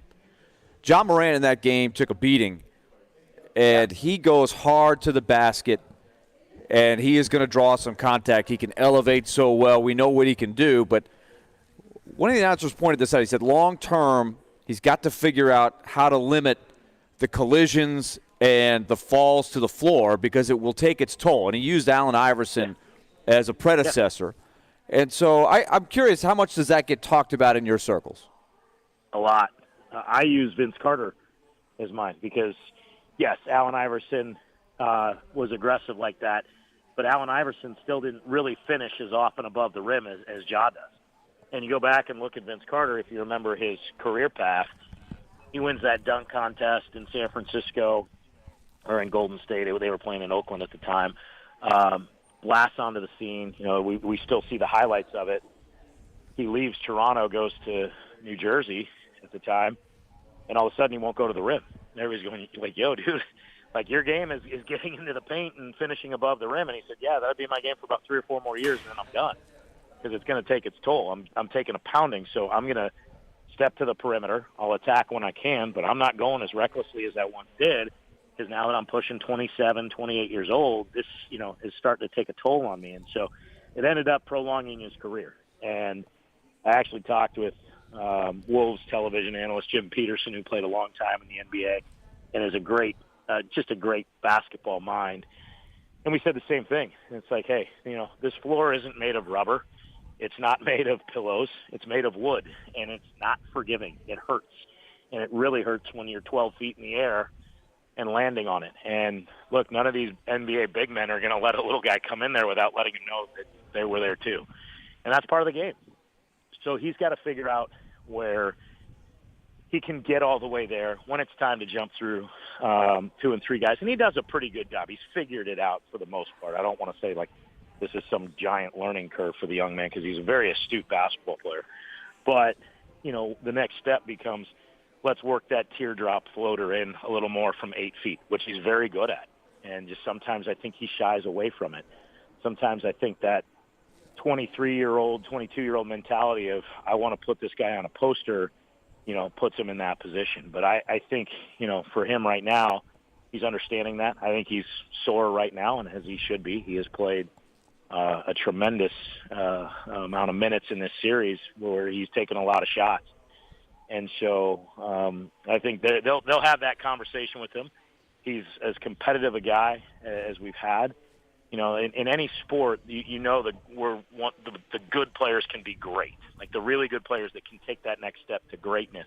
There's something inside of them. There's something that drives them. And it's not just, hey, let me just show up and I'll shoot a couple of shots. I'll score my 25 points. We'll win a game, and I'll be cool with that. It's the guy that goes, hey, I scored 25. I should have scored 29. I'm going to get in the gym and fix this and that. And they're constantly evolving with their craft. And he is just like that, which is really, really nice to see because, hey, I can't blame a 22-year-old guy that's as hot as a star in the NBA as they've had in a while, enjoying that and just saying, I think I got this on lockdown and I should be pretty good doing this. He's constantly thinking of how he can improve. So that's a bonus for the Grizzlies, to say the least. Last 30 seconds, Eric. If the Grizzlies, and I know we can talk about it on sports radio. If the Grizzlies win this series, and I think Golden State's going to go on and take care of business, is that going to be the most watched and talked about series in Grizzlies franchise history? 100%. Not even close. Yeah. Even the Western Conference Finals against San Antonio, because they've had great battles already, and they were kind of battling it back and forth for the 2 seed, and then Steph got hurt, and then Ja got hurt, and the game kind of changed the complexion. But that's a series everybody wants to see, and that's a series where the Warriors are trying to say, watch out, little brother, we're still here, and we're going to try to make you know that.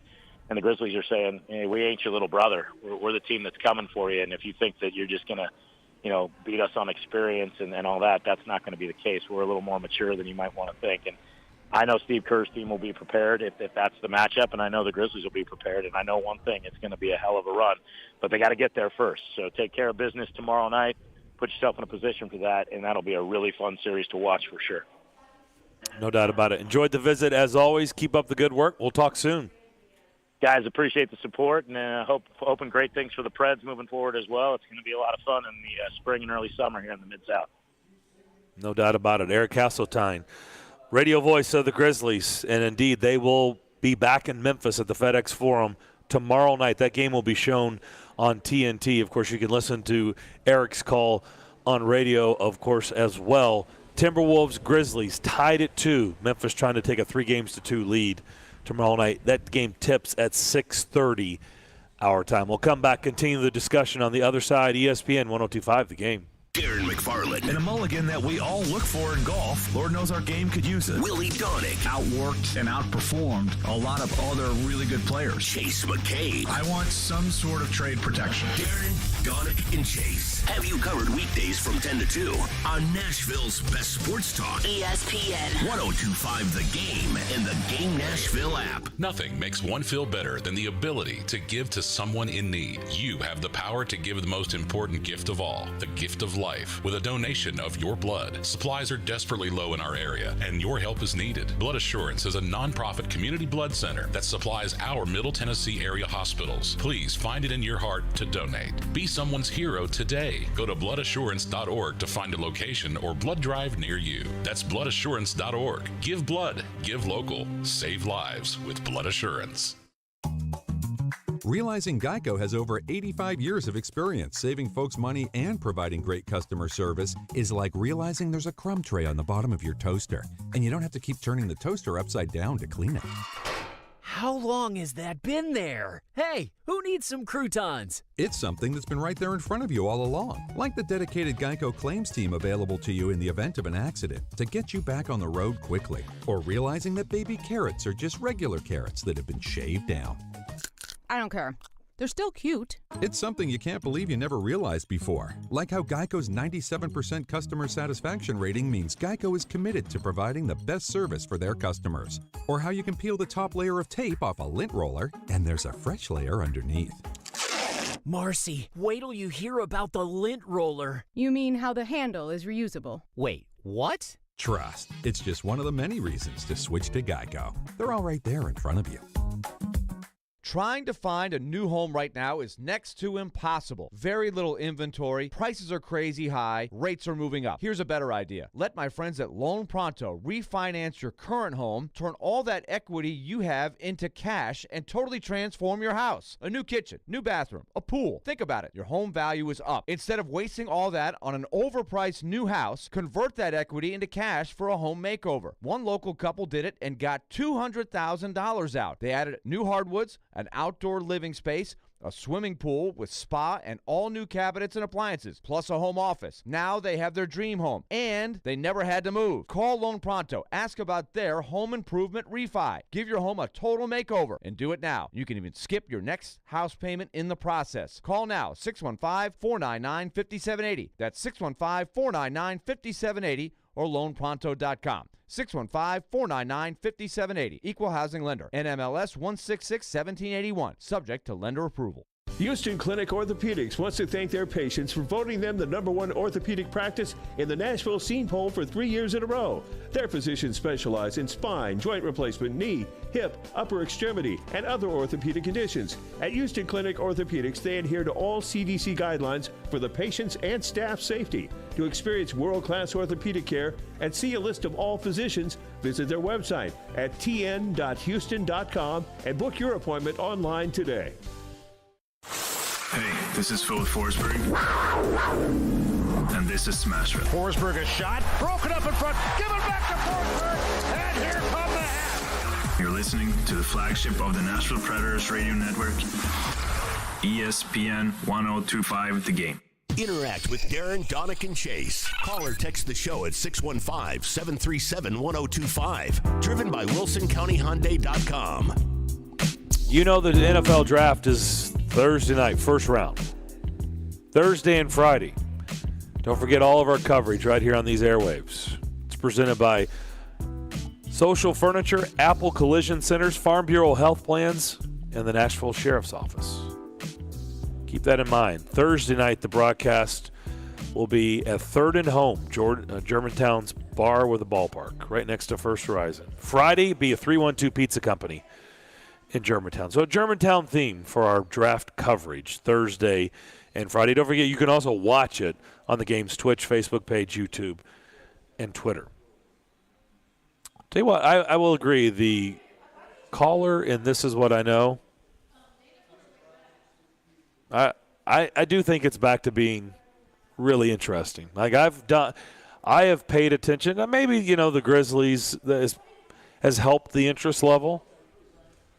But I also I don't root for the Nets, so I want to see them lose. That thing is crumbling fast.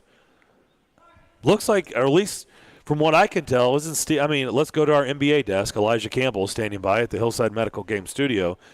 Am I reading into this right? It seems like Steve Nash is dead man walking. Kind of feels that way. He's definitely going to be scapegoated, and even though I don't think he's a great coach, he's definitely going to get the probably going to get the boot, even though this team has only played, a combined 30 games as a whole all season long. So it's a mess. And Ben Simmons may never play basketball again. Who knows? That's so weird. No one has ever taken advantage of unlimited paid time off than Ben Simmons. Oh, my gosh. That's the truth. Isn't it weird how that whole thing, it just went from – the guy was scared to shoot in Philadelphia, and it's just like all of a sudden, he's – I don't even know how to explain it. I mean, is there even a comparable out there of any – if this ends up being kind of it, is there anything to compare that to? How would you compare Greg Oden or Sam Bowie in that respect? I think their injuries were more real. I was going to say, is this more up top? So you're saying this is a separate category because it's so murky exactly what the issues are? Thank you. Elijah, isn't that – am I speaking out of turn? It's kind of like a mental thing, isn't it? It's got to be because, he's still, running and jogging in these practices, and he was on course to play Game 4 tonight, and then apparently yesterday he woke up with a sore back and told the team that he can't play, and – a lot of it, I think, has to be mental. It's a mess. ESPN's Nick Friedel was at one of their practices last week, and he looks over as he's got his camera and says, "Hey, make sure the camera catches this." And he takes 2 dribbles over to the rim and just does a standing dunk, just dunks underneath the rim. It's like, cool, you're 6'10", you're supposed to do that, even if you are hurt. So it's really, really weird with him, and I don't know if a lot of that comes from how their season ended in Philly, and being the public scapegoat and being basically the running joke on social media for a calendar year now, but a lot of it has to be mental. I really don't think his back is bad enough to the point where he hasn't been able to play all season, especially if there's no surgery or anything to it. Well, I do agree with Hasseltine that and I think it will. I think it's going to get there. I think look, I knew that, Timberwolves were not going to be an easy out. I think Memphis will end up taking care of business, but I knew this was not going to be easy. Obviously, Golden State, I think, is going to advance. We know that. But I do think it is going to be absolutely, without a doubt, any hesitation, it'll be the most talked about, most anticipated series in Grizzlies franchise history, for sure. And it's not even a Western Conference game. It's not. I mean, it's going to be huge. And they'll be the underdogs, unfortunately. They will, but I think they might have enough. Every series, too, the way the game has evolved with the depth and the different pieces you have, like it used to be pretty easy, the Lakers and the Celtics, to rip off the first 5 or 6 guys for each team, and you knew who was going to be playing in the matchups. But now you've really got options for each series. If you're the Grizzlies, they use 10 guys. They've got so many pieces that they can use. The matchup could be completely different when you get to the Warriors as opposed to the Timberwolves. That's what's been interesting about this series with the T-Wolves. The flow of the game is unbelievable in the games that I've watched. A team will go on about a 15-0 run, and the other team just can't seem to buy a basket. They can't do anything right, and the next thing you know, they're on a 15-0 run. Back the other way. It's really been interesting. All right. You ready to get back into some A.J. Brown talk? Is there something going on? CBS just put out something in the last 30 minutes. Oh, no. See, isn't that a problem when you go, oh, no? And this was something on social media yesterday morning.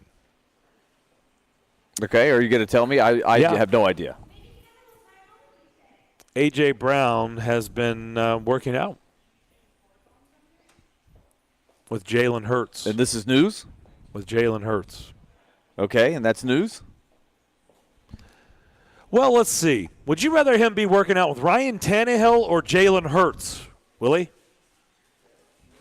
Ryan Tannehill. Do you think there's been a little bit of weirdness between A.J. Brown and Ryan Tannehill this offseason? Well, I'd like to think no. Do you think this is just nothing? No big deal? Every time I want to shrug it off as no big deal, something else like this pops up. That's my point. Every time you're like, then it's like, the Mariota tweet, the reaction to the Tannehill picture, still kind of like, okay, whatever. I mean, honestly, is this not becoming a pattern at this point? Why is your star receiver working out with Jalen Hurts and not your quarterback? I can't answer that question. His quarterback is not Jimmy Garoppolo, who just had surgery, right? Shoulder surgery. So Ryan Tannehill is available to work out, is he not? Oh, wait a minute. I think we've seen videos of him working out with Dez Fitzpatrick. Who would you rather have him work out with, Fitzpatrick or A.J. Brown? Or does A.J. Brown even want to work out? I'm just saying. I don't know. Does this have to do with Tannehill or does this have to do with the contract?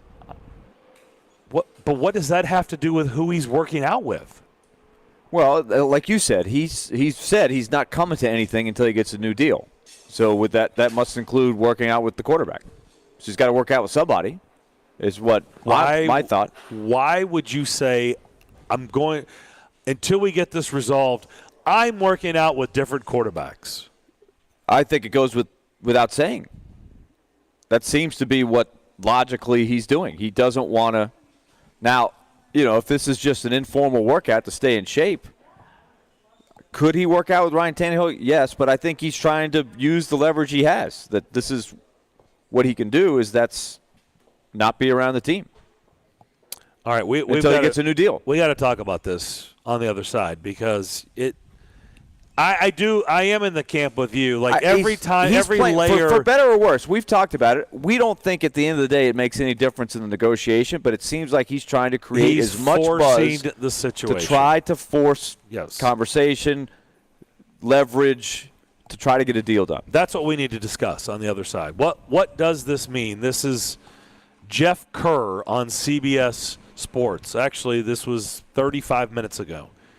Jalen Hurts throwing to A.J. Brown amidst trade speculation on the weekend prior to the NFL draft. This was put out there, this video, yesterday morning. We'll come back and discuss it next here on the DDC ESPN 102.5 The Game. Hey, this is Andrew Allegretta, voice of the Vandy Boys. Listen to the Commodore Hour every Monday at 6 p.m. during the baseball season. Kevin Ingram and I talk with Coach Corbin and special guests on ESPN 94.9 and streaming on the VU Commodores mobile app. Hi guys, it's Andrew with Hillside Medical Clinic. Is erectile dysfunction damaging your relationship? Are you sick of the pill and all the side effects? Well, welcome to the future. We have a major medical breakthrough. Hillside Medical Clinic uses the most advanced form of wave therapy. Backed by 60 clinical studies, our technology uses pressure waves to repair and open up blood vessels. We've helped countless men get rid of their ED. But what is the true end result? Their relationship, even their lives, improve drastically. If you're ready to regain your love life, call us right now, and not only will the assessment and ultrasound be free, we'll also give you a gift that produces immediate results in the bedroom. It almost never fails. This is worth $550, and it's free to callers right now. 615-576-5000. That's 615-576-5000. Put a stop to your erectile dysfunction and experience what I call the happiness ripple effect. Call Hillside Medical Clinic now, 615-576-5000.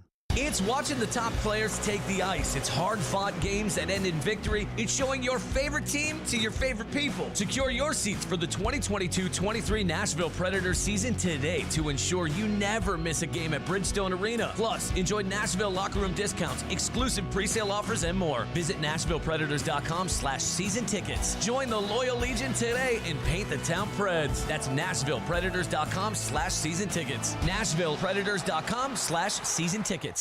Don't forget to grab your mom something special this year. Shop at Social Furniture for their Mother's Day sale, where everything is in stock. They have sofas, bedroom sets, and top-name brand new mattresses like Purple, Serta, Sealy, and Simmons on sale now. Running out of time? Well, at Social Furniture, there's no waiting and same-day delivery. Use Social Furniture's financing plan and pay no interest for 1 full year. Shop at Social Furniture today on Charlotte Avenue in West Nashville. Shop local. Shop social. Social Furniture is a proud supporter of your Nashville Predators. It's the official Bud Light Preds watch party as your Nashville Predators take on the Colorado Avalanche this Thursday night. Puck drops at 8, but the party starts at 7:30 with all kinds of specials. See you at headquarters, Beercade, downtown Nashville on 2nd Avenue. Go Preds!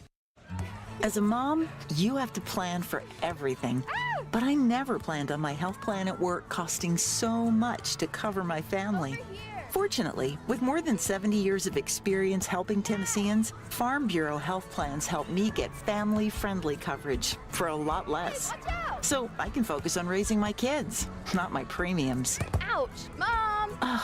Find out more at fbhp.com. Farm Bureau Health Plans. Plan on us. Golf fans, Pro Golf hits Nashville with the PGA Korn Ferry Tour Simmons Bank Open May 5th through the 8th, and you can win a VIP experience for 4 people. Text the word golf right now to 615-737-1025 to enter. ESPN's Turon Davenport breaks down the Titans like no other. On the field chemistry, I don't think it's going to be a problem. It's just going to be a process. Catch TD Mondays at 11, Thursdays at 3, and Fridays at 8. Plus, the Talking with TD podcast drops every Wednesday. When you draft players, it's not just for one season, it's for a career. Nashville's best sports talk. ESPN 102.5 The Game and the Game Nashville app.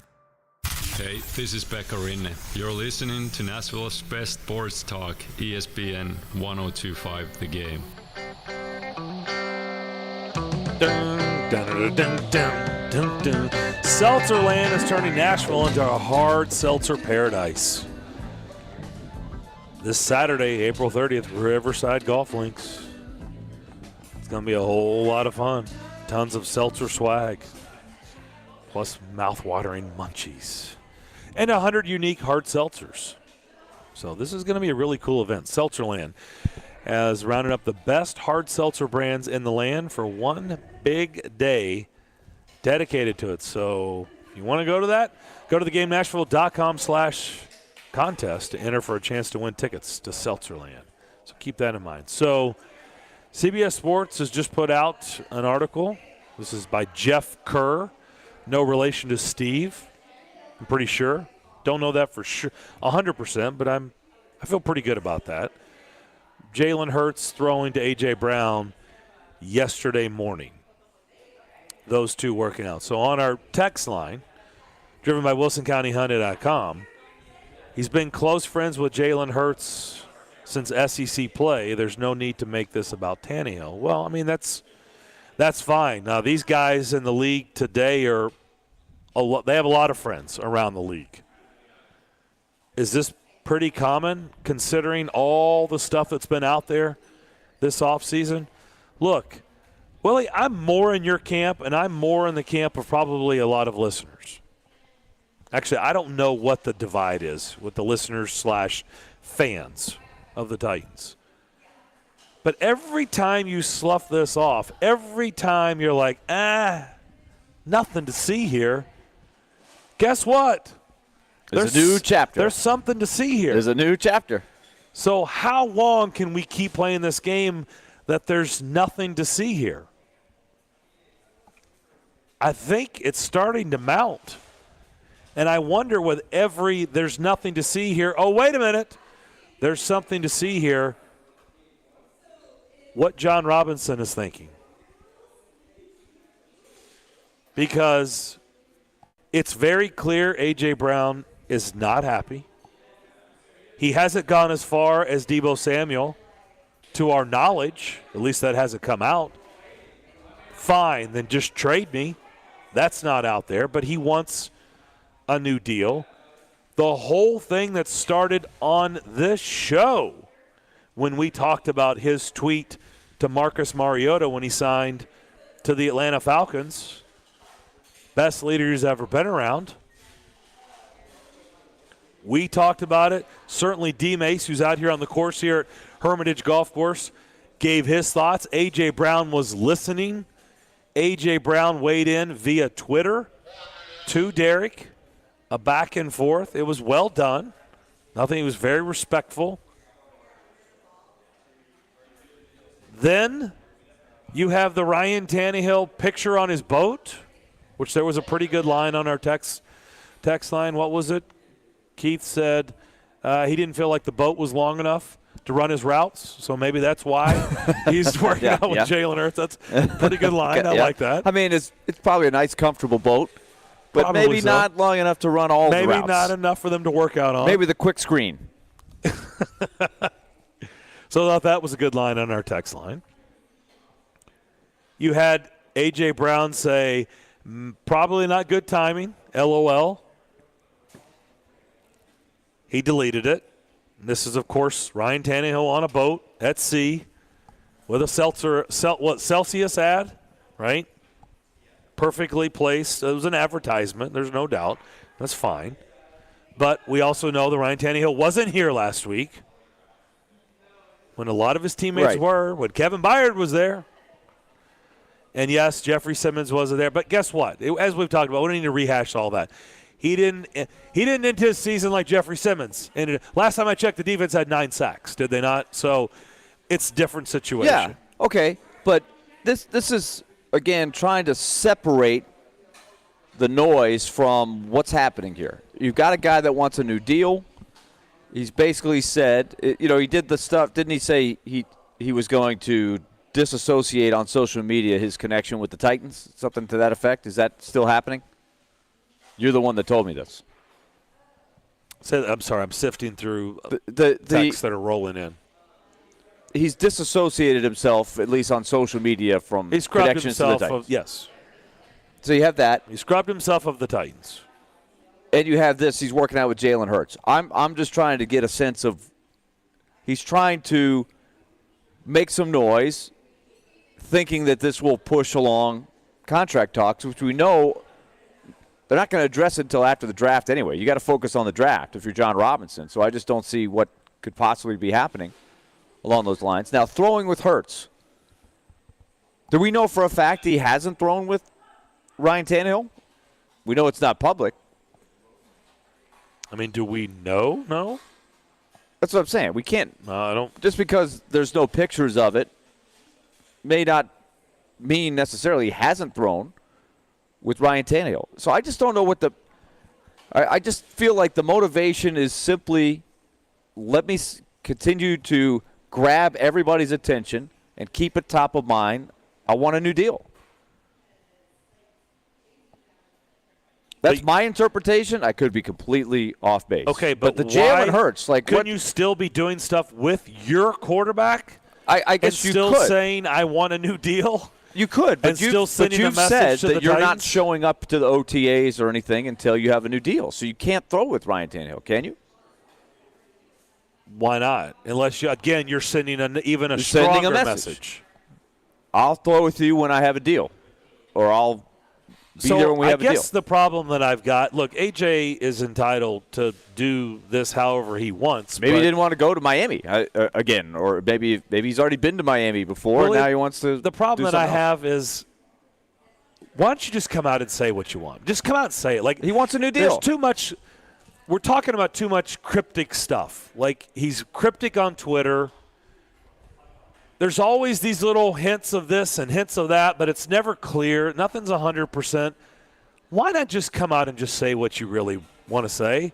It's very clear you have something to say. Then just say it.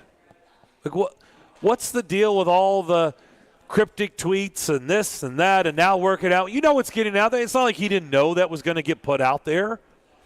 There were pictures and video on social media. You know it's going to get out and who you are. And, oh, by the way, you're doing it with the starting quarterback of the Philadelphia Eagles. I mean, come on. And, oh, by the way, an Eagles team that probably is looking for a number one receiver, are they not? They're in that market. They could use a number one receiver. Why not just come out and just say it? Just say what's on your mind. Why keep going this way? At least Deebo Samuel did it. At least he just came out and said, fine, I don't feel like this is going anywhere, trade me. And I'm not saying for him to do that.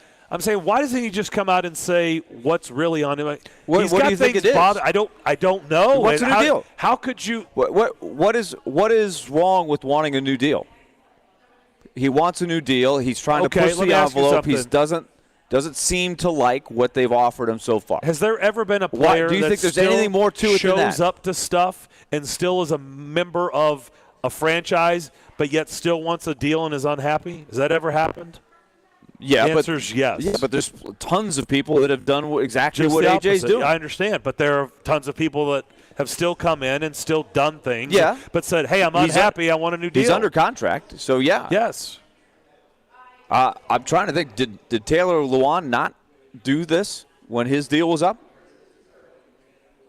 He held out. He held out. Mm-hmm. So I think it's fairly normal course of business. What's the wrinkle is these little. It's the other right. There's the social media top of mind stuff that he continues to fan the flames that go on. But you're searching for some other meaning beyond that, the business part of it, and I don't see what it is. Are you saying he's secretly wanting a trade or something? Well, I'm saying, isn't it fair to say that there may be something between him? Like, I don't think him so. And, like, where is it? Where has there been any confirmation, though, that there's been anything good towards him and Ryan Tannehill? Have you heard him say any? I mean, there's been a hint of what? There's nothing bad. Well, there's also nothing good either. Okay, so again, you're trying to come up with something that we don't really know exists. Marcus is the best leader he's ever been around. Tannehill puts out a picture of him on a boat with a Celsius ad, and he's like, "Bad timing, bro." But LOL. Does that sound like LOL? Oh, okay. LOL says everything is. Where's the laughing emoji too? Like, look, I need LOL and laughing emoji. It sounds like you would like to start a podcast of trying to read into social media text. Like you can't read. That's the problem with communication by social media or by text. You can't know.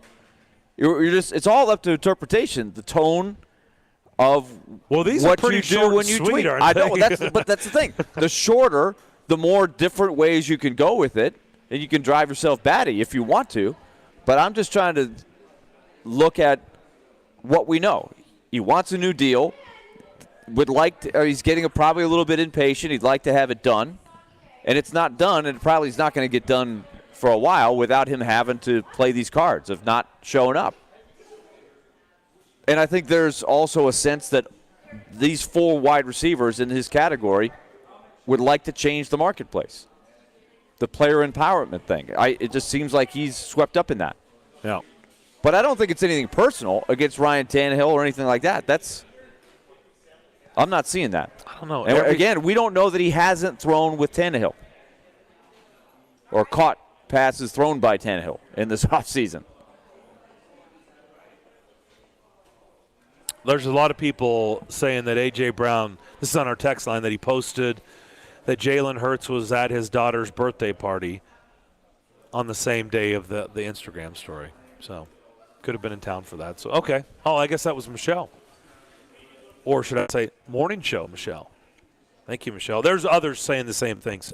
Okay. They're friends. But, again, it's like the timing. Like, how can you say that about Ryan Tannehill's timing and then this when you know it's going to get out and how it's going to be viewed? Again, how do you think John Robinson? I don't know. Maybe he's laughing. Maybe he's laughing that it's no big deal. But I don't know. It just seems like every day, and you've been right there going, come on. And then there's a new story every third day. I admit, every third day there's a new story. I admit it's puzzling, but I'm still trying not to bite on anything outside of just noise. It's getting a little bit louder. It's noisy. It's good for us. It's getting a little bit louder. It's good for us. Yeah. All right, we'll come back, put a bow on Monday's edition of the DDC next. From the Fox 17 News Code Red Weather Center. I'm Fox 17 News Code Red meteorologist Dan Guthrie. Scattered showers and thunderstorms will continue this afternoon and into this evening, but this evening and overnight we'll see most of these showers clearing into East Tennessee. This weather report brought to you by Hiller Plumbing, Heating, Cooling, and Electrical. Call the Happy Face Truck today. All right, let's talk Lee Company. 615-567-1000 or LeeCompany.com. Proud sponsor of the Nashville Predators, who are back in action for a big, big night tomorrow, the regular season finale against the Calgary Flames. Darren will have the pregame coverage starting at 6 o'clock. Lee Company's got sponsorship of that. It's Fan Appreciation Night, so I hope a lot of people are coming down there. And, of course, there's a lot at stake. Nashville has a chance to clinch a playoff berth with a win tomorrow, and I hope you'll be there. If you're down there, you'll see the Lee Company display all over Smashville, and you'll really enjoy all of their services, including the air conditioning. And, yep, it's starting to get warmer on a daily basis now, so if you haven't had your air conditioning checked and you just started running it and you're like, wait a minute, I don't think this is running as efficiently as it should, then call Lee Company, 615-567-1000. See what they have to offer, including the home maintenance plan, where you get the annual checkup of your air conditioning, plus your heating and plumbing and electric system. Works very well.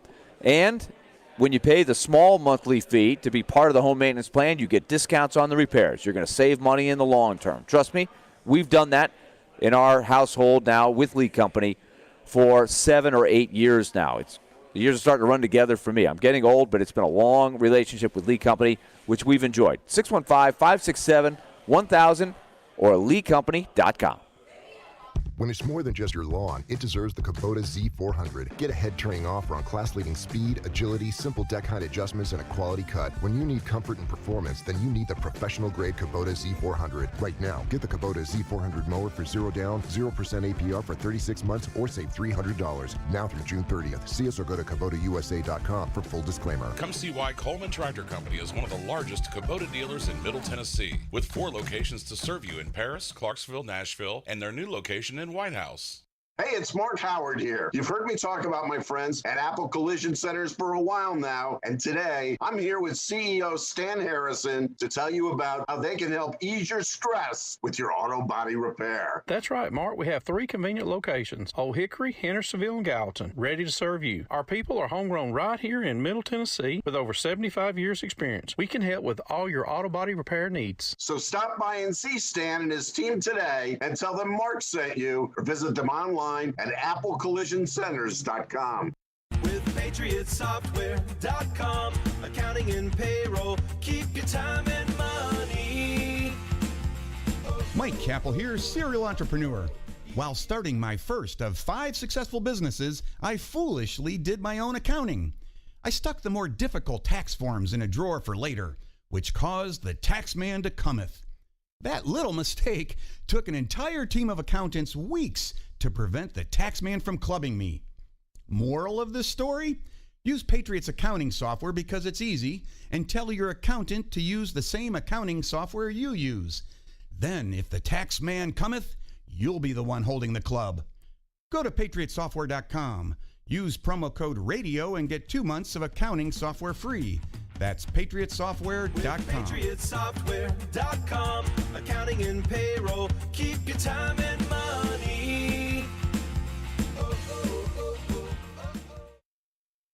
Here at Cromwell Media, the owner of this radio station, we love to brag on our teammates because they are what makes us tick. This month, we're celebrating a bunch of anniversaries.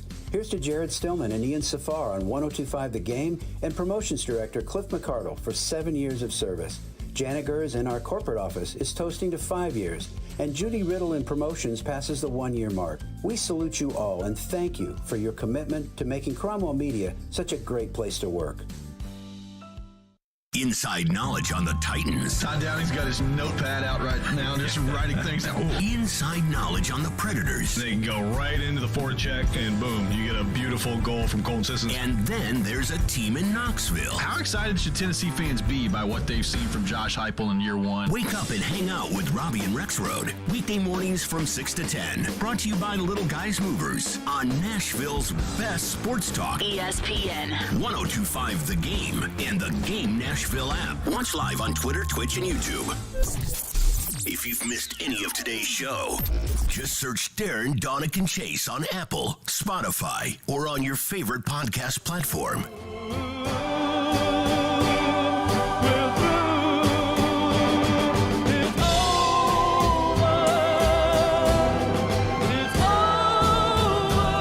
Well, not yet. It's close. Pretty funny text. Troy, Murfreesboro. Text line driven by WilsonCountyHyundai.com. The Tannehill boat is smaller because it's easier to intercept. Wow. So now we got this turned into that. Ooh, okay. It was a matter of time before that text came through. Yeah. Easy pickings. That was. All right, so you've got a thought. Yeah. Okay, again, in a vacuum in the world, what's wrong in the offseason with working out with guys from other teams? Well, I think as long as it's not during a practice that you're supposed to be with your team, like what's wrong with working out with guys from other teams? This is how I would answer that. Are the Titans gathering today? No. So he's free. Like obviously he's not going to be there even if they were. But in that light, is it okay to work out with the teams? Let me use an example. There are many baseball players who play in the big leagues that have no affiliation to Vanderbilt, but they live in the Nashville area, and a lot that do have an affiliation for Vanderbilt. But they gather at Vanderbilt, and they use the facilities. Tim Corbin invites it. He likes for his current players to be around big leaguers, talk to them, get a feel for what they're doing. There's a huge community that works out here. Those guys play on all kinds of different teams. The former Vanderbilt players are all scattered about on different big league clubs or minor league clubs. They work out together. That's right. Okay. Football players do the same thing. That's a very right? Interesting Football players do example. the same thing. So how many of those guys are under contract with a team that you just I don't know. Some are, some aren't, I would guess. Well, they're free agents. But if they are, have they scrubbed themselves of their team on social media? Have they made it abundantly clear they want a new contract? Have they taken maybe a shot or what could be viewed as a shot as another team? I don't think Ricky Henderson works out there. You're painting the picture, the nicest like picture ever. It's not apples to apples. That's not apples to apples comparison. You can't because the contracts are set. Was Jeffrey set. Simmons there last week? No. Yeah. No, he wasn't. Oh, was it? He wasn't. Okay, I don't know. Are we talking about that? No, we're not. Why? Because he stayed quiet. He doesn't. Okay. But of course, his thing isn't really coming to a head until next year. Okay. Derrick Henry, was he there? No, he wasn't. Why are we talking about that? But if Derrick Henry were working out with a bunch of people, those guys in other places, viewed as leaders? Yeah. Why weren't they there? Because it's not Is Ryan Tannehill or A.J. Brown, are they in the same boat as just, hey, everything's fine, everything's cool, nothing to see here? No, they're not. They're not in that category. If they were in that category, we wouldn't have all these discussions this offseason, but they're not. You painted a very rosy picture of, guys just hang out. They do when they're not scrubbing themselves of their employer on social media, not having hints or having conversations that get out on social media, talking with another player, and the mom is in the room and saying the things that were said, or things toward maybe a star on their team. You're painting a picture of something that's not in play here. This is not what we're talking about. Yes, if there was nothing going on with A.J. Brown and Ryan Tannehill this offseason, we wouldn't be having this discussion. And yes, players do go. George Kittle lives here. You don't think he doesn't work out with players that aren't on the 49ers? Got to believe he does. He does. And I don't know that for a fact, but I think he probably does. Yeah. You know why it's not a story? Because he hasn't done all the stuff that A.J. Brown has. That's why. But are you then saying a guy can't work out? Like, how do you stay in shape? Even though you have those circumstances, he's got to be able to work out. If you want to catch passes, somebody's got to throw you the passes. I think you're reading too much into this. I think AJ wants you to do that. No, really? He wants the attention. Any attention is good attention for him. That's the only thing I can conclude. Because you could do all of this, keep it sort of under wraps, and nobody would say anything, I don't think. Okay. Then what? How do we know? Like, there's probably some other players who have contracts up in the air that are working out with somebody from another team right now. How do you think John Robinson feels about this? I don't think he cares. Honestly. You don't think he cares? No, because it's not going to affect what he does. So he does not care. He's worried about the draft.